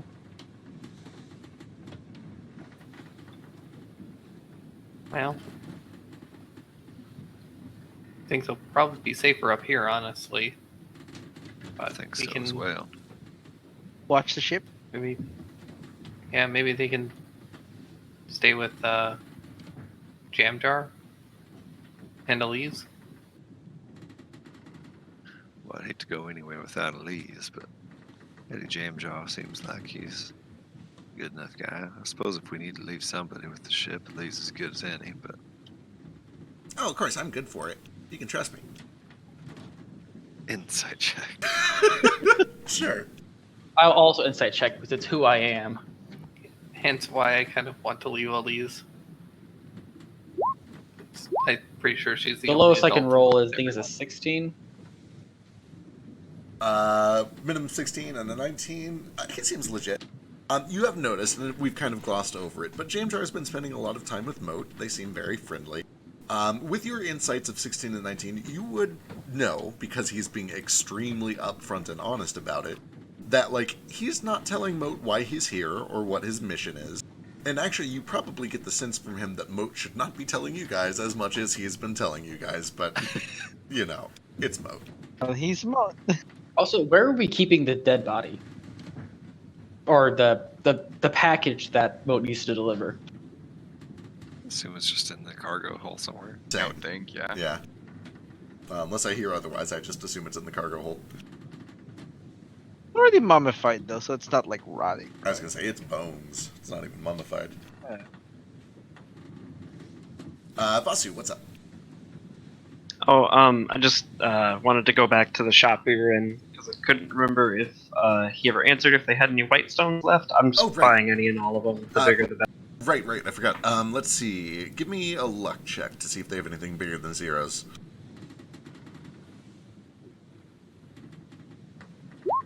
All they have on white stones is zeros currently, unfortunately. They've got about 8 of them. Here, 10 gold each. We already have what, like 4 on hand? You actually don't have any zeros on hand. You have 4 ones on hand. Oh, that's even better. I'll just pay back Flick whatever he spent for those. He said he bought them. He didn't end up using them. Yeah, those are worth about 21 gold each. 21 each? Okay, so I'll, I don't remember what he actually Okay. paid for them, but that's about what they're worth. We'll go with that. I'll give him 60 gold.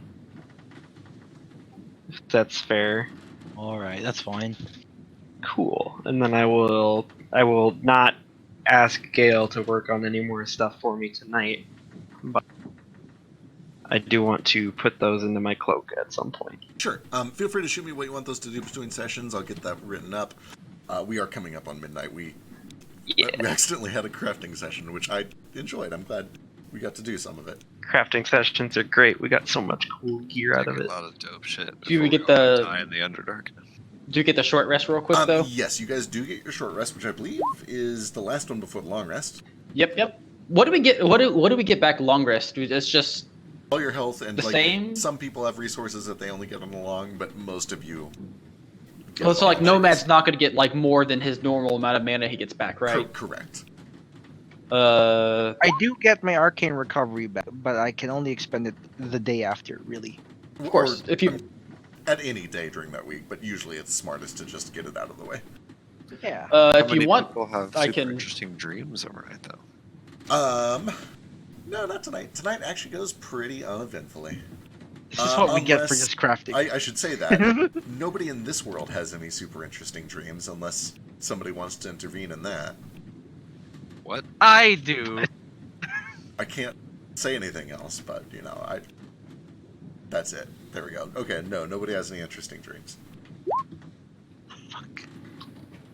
It does, but we'll get into that on Sunday. Oh no. Oh, You're gonna have a weird moon dream too. Well, no, I'm more terrified that it's just gonna be a dream for my parents. It's much scarier. Young man? Oh fuck. Okay, well I'll brace myself for that. Anyway, Give us sent. God, the stagger is so good. so It is so good. Look at that. all right. When did you guys level up? It was pretty recently. No, It was actually like a month and a half so ago. maybe we should No, probably level up. don't fuck with me. I think it was. Come actually- on. It was, I We're think, going like into the maybe. Underdark. I think it was like 3 sessions ago, maybe. I think it was at Had least to 8 have or been 10. at least I don't 5. remember. It was so I'll long be ago, none of us even remember. It was like right before a boss fight. It was right before the druid thing, right? No, No, it was. uh, It was actually right before we came here the first time. Because that's when I got sharpshooter, I think. 'Cause I used it for the first time inside the caves. None of this We sounds fought a right. dragon, though. You did kind of fight a dragon. I'll tell you what. I'll go back and figure out when you guys leveled up. I don't want to promise Wasn't it the yet. last level up like we did it in the middle of a boss fight? It was in the middle of a dungeon right before a boss fight, but I don't remember what dungeon it was. okay, the time we It leveled was- up before that was before Crybaby, right? Because I remember coughing out my talisman like in the middle of that. I remember that. So it's between then and now. We definitely leveled up between leaving Thorngrove and coming to Caldus. I think we leveled Was it up in in the It was in the Thorngrove dungeon. It was definitely in the Thorngrove dungeon. That's it was what I after thought. we saw Thorn. That's right. That's right. Was it right before we went in? I'm Like pretty sure after the we last time beat the things out. leveled was Crybaby. I'm pretty sure we haven't leveled since the Robe of the World. All right. Well, you guys are still level 7 for now, but No. Have we ever leveled up? I mean, think about it. I think we've been level 7 the entire time, My probably. next level gets me Yeah. extra attack and stunning strike and a d6 for my martial arts. I also It get an changes extra. everything. It's much interesting. I get an don't extra have- attack too. I get my extra attack. I'm gonna kill Oh, wait. everything. I think I do get something because I had ASI last time, so I might get something cool this. My damage output will more than double with this level up, I guarantee it. right. I love the big jump levels. Oh, okay. I So get a I've been- whole new slot level instead of my. Yeah. So I've been keeping track of how much damage I've been doing now that because I can. I did 103 damage that combat with the snakes. I'm so happy. I'm just so happy because I went from a character who's just like literally missed every single attack and it was just so bad. It's just so pleasing. That aim though. Oh yeah, aim real helps. Aim is so good. Fuck, you guys are putting out like big damage all of a sudden. All right, good to know. Yeah, but I don't. But I'm squishy. Look at You fucking, threw 60 snakes at us. Of course we're gonna try. Look at fucking Flick up there, throwing out like fucking 28s and 30s. Did I? What is That's that? with my sneak. Yeah, that's fair. Yeah. That's fair. Oh, that's good. Do you shit. have one without sneak? Is your sneak not? Oh, you don't have the formula that has like the sneak broken out separately. I don't know, man. I didn't get that up if there is one. Gail's over there doing like 30 to 40 DPR too. Jesus. Okay, alright, good. That would require me to hit, and also not 30 to 40. Yo, just attack reckless more, bro. All I do 2d6 plus 6. We just have to not be in sunlight and have pack tactics, and he'll be fine. 2d6 plus Hey, 6 Nomad, how is much health do you have? 12 Or per mana? attack. It's Mana 24 do you have? DPR. Currently, I have 20 Yeah. out of 38. All right. Probably don't need to give you any right now then, unless you Yeah. want. I only have 4. Oh no, you should hold on to those. I get like 2 a day, and 2 is what it takes me to cast Hunter's Mark. So Yeah. So so you can cast Hunter's Mark twice. You should hold on to that. Just in case. whenever we do level up, though, I'm gonna jump up to having 4 first level spell slots and 2 second level spell slots. So I think I'll have. Oh my god. So I'll have like a lot more mana. I don't know how much Yeah. mana I get. I looked it up earlier, but then I forget.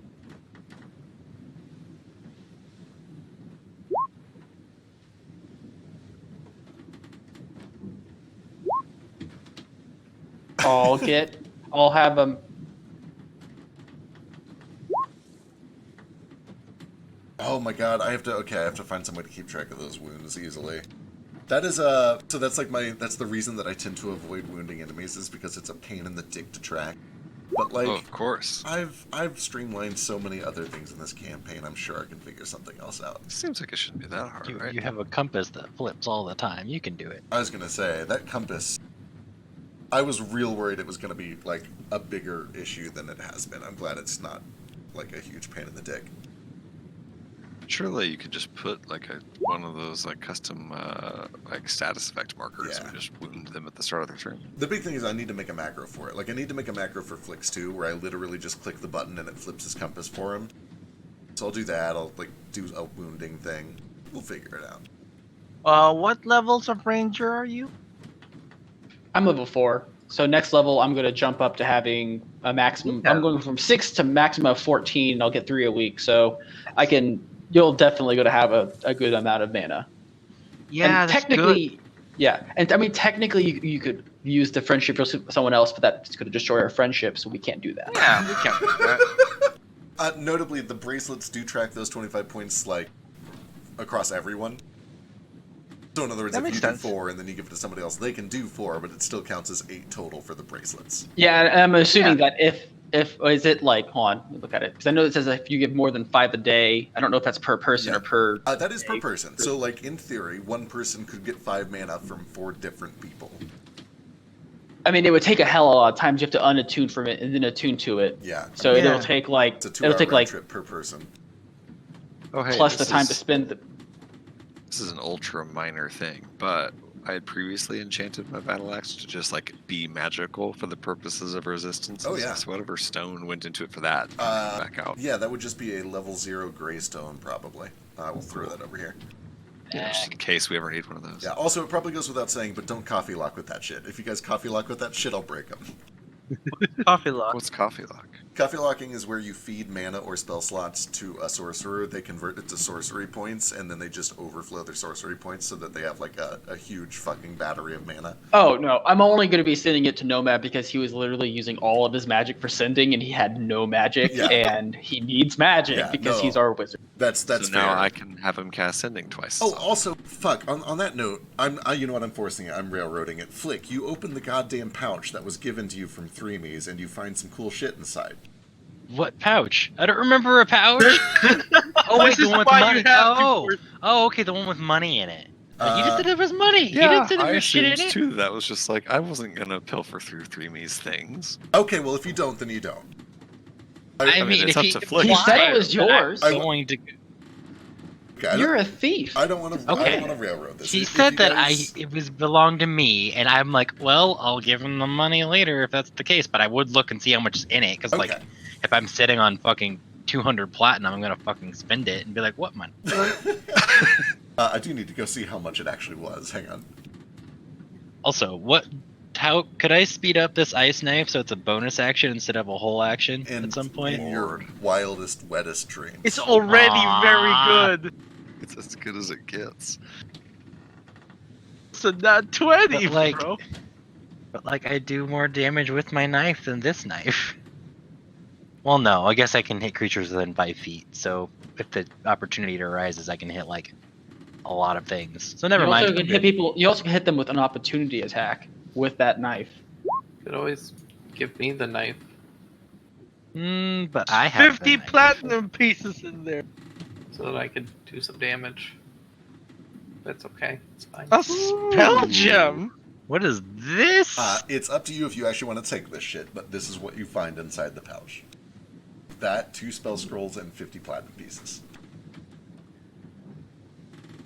I like how somehow in this campaign, Flick ends up getting all the money because he's a fucking bounty hunter. I'm a bounty hunter, dude. Just make your background better. Actually, bounty hunted. Why Or did just I don't pick be a the coward dude who's just some and poor ass orc? I was going to say, Gale is the one with all the money here because he's got the balls to steal from a dead god. Yeah, the thing is, he had to steal from a god.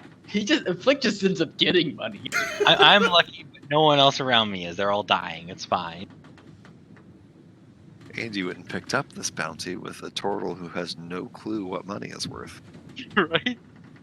He kind of does now. He knows that Nomad can buy magic, but that's about I it. don't think he knows what platinum pieces are, though. He probably He thinks found they're his- silver pieces. He found Pick his a very silver. first platinum pieces on Mr. White's belongings. Oh, okay, I Pocket can see that shit. Okay. That's not true. It's in party loot. Vasu, what's up real quick? Probably Just sure two quick things before we end the session. I know already that I'm not going to be here next week because work sucks. And then I think we mentioned we were going to rest 2 days to get to a long rest. Yeah, I assume you guys will spend one more day in town, talk to the druids, get your long rest on Sunday morning, and then head on towards whatever you do. Cool. Probably Yeah. I will Vasu also will. not be here next week. FYI. Okay.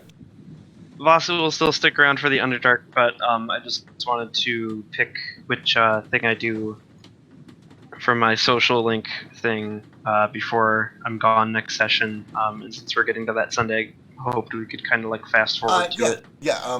That is totally safe. You can go and choose. That way, they have whatever they need. Cool. Let me And we're think about it for also a second. the 2 weeks after that. We're gonna be out of town. All of us, like Oh, collective, no. like all of it. Well, Except for me. I'm sorry, Philo. I feel You can bad. play Me too. Now. Everyone except for Philo will be in a place together. in Nordo. In days. In mode. Okay, all right, fine. Like Can half be of like- us. So half of the party was Like, half gone. the party. I was gonna say. Half of the party is It's like 2 people will be gone. I mean, Feel less bad now. yeah. You guys can. You know what? Like, I'm not entirely ruling out playing while I'm over there, but that mostly depends on if I prep and what we end up doing and a bunch. You know, of other Voss, if you want, Moat and I can take a trip to come see you. We can play by ourselves. We'll just beat the camp. Oh, that'd be Great. so much fun. Same. You live in like a state, right? Somewhere in the world. I do actually, if you believe it. That's enough information for me to find it. I'll just talk to every city and It's find the one it. with all the corn. Yeah, but that I is just did. a. Gotcha. The one with the best corn. Oh no! Don't start this. Indiana. Shit. Indiana's got. The I best will corn. start this again. No, Fuck off. I'll no. pull up the numbers. Nobody, You're outnumbered a lot. nobody talks shit about Indiana corn. Surely. Nobody talks shit nobody about is Iowa proud corn of either. their corn. I've just never heard anyone talk about Iowa corn other than you, who Right? seems to be obsessed with it. You've never been to Iowa. That's all we talk Hey, about man. here because it's all we have. Quality over Come to quantity. Iowa and that's people be like, man, Iowa sweet corn is the best.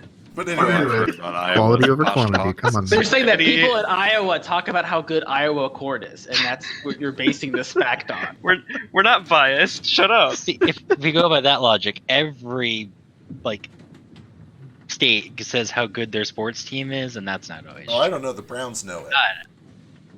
Yeah, the Browns do know that they're shit. But anyway, that is just an advance warning that there might not be a session on the 19th because we'll be out of town. Cool. Oh my god, guys, it's that close. In the Right. meantime, Vasu, at some point during or before this long rest, before we head into the Underdark, Vasu is going to pull aside.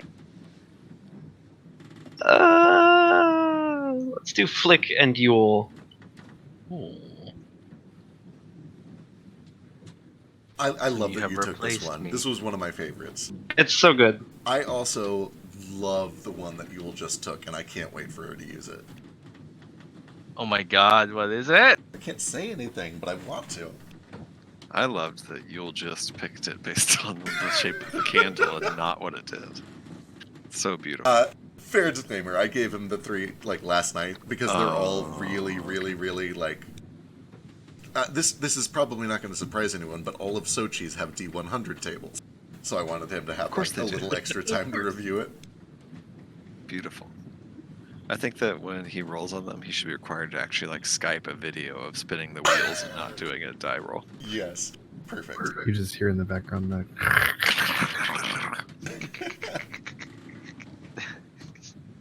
But yeah, what was your second thing, Vasu? Or was that it? Oh, right, you're doing your That was joining. You're joining. What do they get from that? I forget.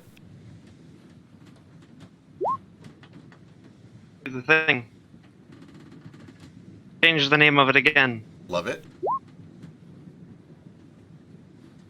So Yule, Ace, and Vasu can each use Entangle once before the next long rest. Starting Sunday morning. We're fast forwarding a bit to that. You guys don't have it just yet, but you probably. Oh, is it will Ace and not me Use now? it right now. It was supposed to be Vasu or Yule and Flick, right? Oh yeah, it was Yule, Flick, and Vasu. Is it still Entangle or is that the wrong one? Hold on a sec. I'm gonna go dig it up too. Oh, I see. It's different spells depending on who you... It is. It's a different spell for every. I want to know actually. what mine is, so... Okay, yeah, bad. you're right. It's Flick and Yule and Vasu. So Flick, Yule, and Vasu can each do Entangle once before the next long rest. Oh, Vasu, you never used your Chaos Ball. Didn't. 2 of them. Here, let's Okay. pretend. Let's pretend you. Oh my God! Look, Vasu. That would have been you. All those numbers would have been doubled. And it's a double, so he would get to chain it. Yeah. So roll another one. Right. Poison too. Oh, it's a crit counts, I think, as well. The crit does count, and then he rolled That's a double. 2 of the same damage type, so it leaps to somebody else, right? Yeah. The damage has to be No, like he you rolled. didn't though. It's only the D8. Oh, it's for only the first 2. D8. Yeah. Only Okay. Not the 6. Gotcha, Yeah. gotcha. The But- first 2 are because D8. The last one's a D6. But- Crit, he's rolling 2 more D8, which I Yeah. think can be. That's probably true. So go and roll 2 more D8, and if you get a 6 or a 5 on either of them, that's a 75% squared chance. Oh, well, Jesus. that'll do it. Holy Look shit. at that. So, So look at all these dates. so then And it then look. changed. If he had, if he has if advantage, he had- that's another crit. yeah. I don't. Go ahead and roll 2 more D8. We'll pretend he's got advantage for some reason. Shoo! Shoo! Okay, Aw. no double on that one. That's it. But hey, man. Fuck stops there. The spell gym is like Warlock Wet Dream. Right? I saw that. Those are in. I think it's Waterdeep. I forget. Yeah. And there's they a bunch are of them. they are naturally my favorite new thing because they are spell storing rings but weaker. So you can have all Yeah. of the fun and versatility of a spell storing ring without having to actually give your party a spell storing ring. It Could I, caps like- at level 1, right? This one does, yeah. This one is capped at level 1. Yeah, About that. Could I store Vasu's thing in it? It's me casting a spell. absolutely. Ooh. Yule, That's- what's up? Okay, so whatever that thing is, what do I do with it? Your special ability. Whatever it is, I don't know. so You didn't tell me anything about it. I've been waiting this entire session. Okay, like, gotcha. oh, I'm assuming something's gonna happen, So and nothing's happened, and I've just been like, oh, okay. when I guess you- nothing's happening. When Patches wakes up in the morning, I don't really know the inner workings of Patches' mind. It is an unknowable enigma. But somehow, he gets the feeling that if he can find just a cool collection of about 10 gold's worth of weird candles and perform a ritual that takes about 1 minute, he can... Do you want me to just say it out loud, or are you keeping it a secret? Well, it's a secret, because I'm gonna do it right now. Okay, you're doing it right now? Well, yeah, I've been waiting in this entire session for it. Okay, so Patches gathers up about 10 gold worth of candles. And I will assume that Patches is always spending all of his money on candles, so he can effectively just convert gold directly into candles anytime you do this. So, by spending 10 gold and spending 1 minute performing this ritual, Patches effectively reaches through the multiverse and tries to tap into some dreaming adventurer somewhere. Give me a D100. Let me go get my wheel. Thank you. Oh, he's actually doing it. God damn it. Of course he is. Oh, fuck. I mean, you're there to watch it, not to tell us what it is. I wish he would just video it to us all, but you know. So Mithril is worth about, I believe it is 5 times whatever the normal cost is. I'd have to double check that, but I think that's right. Yeah, plate armor in the first place is expensive as fuck. Here we go.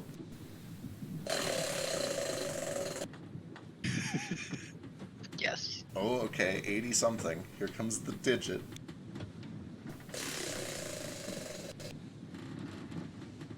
$88. Okay. Thank fuck. This is okay. Yeah, this is the one I asked about, right? This is the one you asked about. Yeah, of course it is. Wonderful. Well, that might determine what we're doing at the start of next session then. Patches finds a connection. He finds himself in a strange universe, a strange world, and he sees this small creature, goblin, long ears, crooked nose, strange clothing, bright pink, bells tied around his ankles, and he's holding this deck of cards and fanning through them like they're his most prized treasure.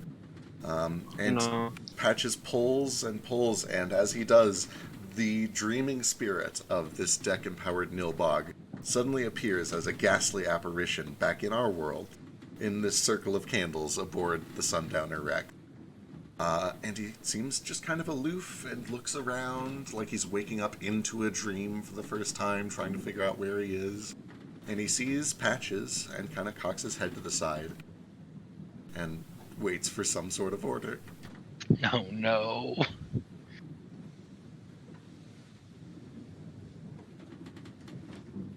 I'm so afraid. We all are. Can we start next session with that? Sure, why not? Alright, perfect. You gotta tell me how it goes. No, Also, I'm so only sad some I'm of not gonna you- be here. Yeah, only some of you know what this is from. I'm not sure if you remember it. Kind of remember? Not you. You would not know. I think is you Yes. talking to me? Yeah, Yeah. I think I know what this is. I feel like I might have an idea what this. I don't know if I've been I was told the gonna say, story I of think, this or I think not. everyone here has heard the story at least once. It is from my very first campaign, but I won't spoil everything until Sochi's had his fun. I think I might know enough to be afraid. Very afraid. What do you mean have my fun? I mean, just, whatever you end up telling it to do. Oh. Patches gives the sense, because this is his ritual and he kind of understands how it works. This creature is dreaming. He just believes he's in kind of a dream, which means he feels a little aloof and disconnected. He doesn't really understand anyone else that is here. But he understands you, and he seems interested in you. He seems to believe that you are guiding him through this strange dream. He trusts you, and maybe he can help you if you ask nice. Or if you can point him in a general direction and entice him with the promise of chaos. Can I do what I want to do? And you know what I want to do? So you do notice that his form is ghastly and semi-tangible. Damn it! So yeah, he will, if you ask him to, he'll hold them out. But Oh, okay. But can I do it? you can try to. Do you want to try to? Obviously. Okay, give me a... Fuck, we're gonna just do this right now, aren't we? Yep. Okay, Yes, hang on. please. Well, I mean, that'll make you plan for the next session.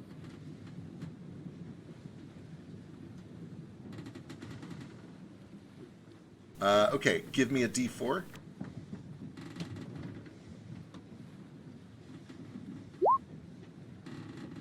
And then 1, 2, 3, 4, 5. Give me a D5.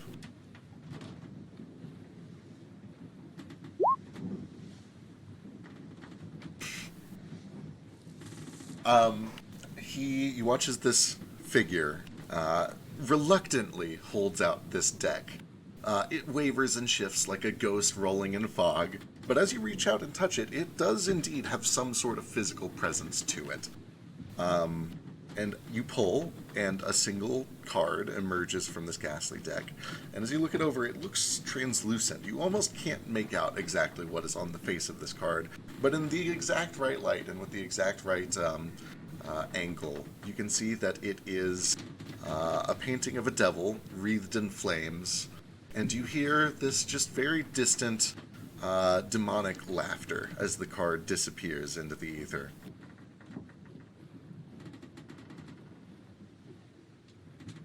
The fuck just happened? He seems nice. Only one. If you want another one, the deck is still there. I mean, How many times is Patches going to die? Is it Patches or Yule? Patches, for the record, also distinctly knows that this is exactly how he ended up in this mess. He ends his story arc by just pulling the right card. I mean, it's appropriate. yeah. I'll pull another. Sure, give me a D4.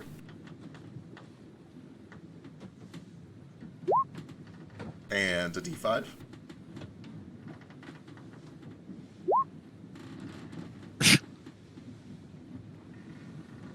Oh, never mind. I thought it was the same thing. I can't math. This card, after you are able to adjust the light, you see a king sitting on a throne with a crown surrounded by heralds and piles of wealth. And at your feet, as the card disintegrates, you find that a spectral, ghastly, wavering, partially translucent key kind of clatters to the ground at your feet. Yule has a Can I key. pick it up? Yeah, you pick it up. Like everything else, it's lighter than you would expect. It's only partially physically here. It kind of squishes and gives a little when you touch it. But you have a ghastly key. Perfect. You also feel just more charming and chipper than usual today. A little bit, sort of.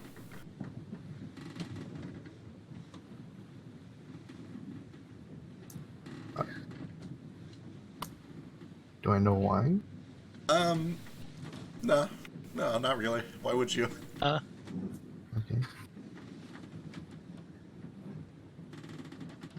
You do notice as you draw that one, the Snowbog is, he's looking a little, like, antsy, frustrated. He also seems like maybe I want to keep these cards. Maybe I don't want to give him all these cards.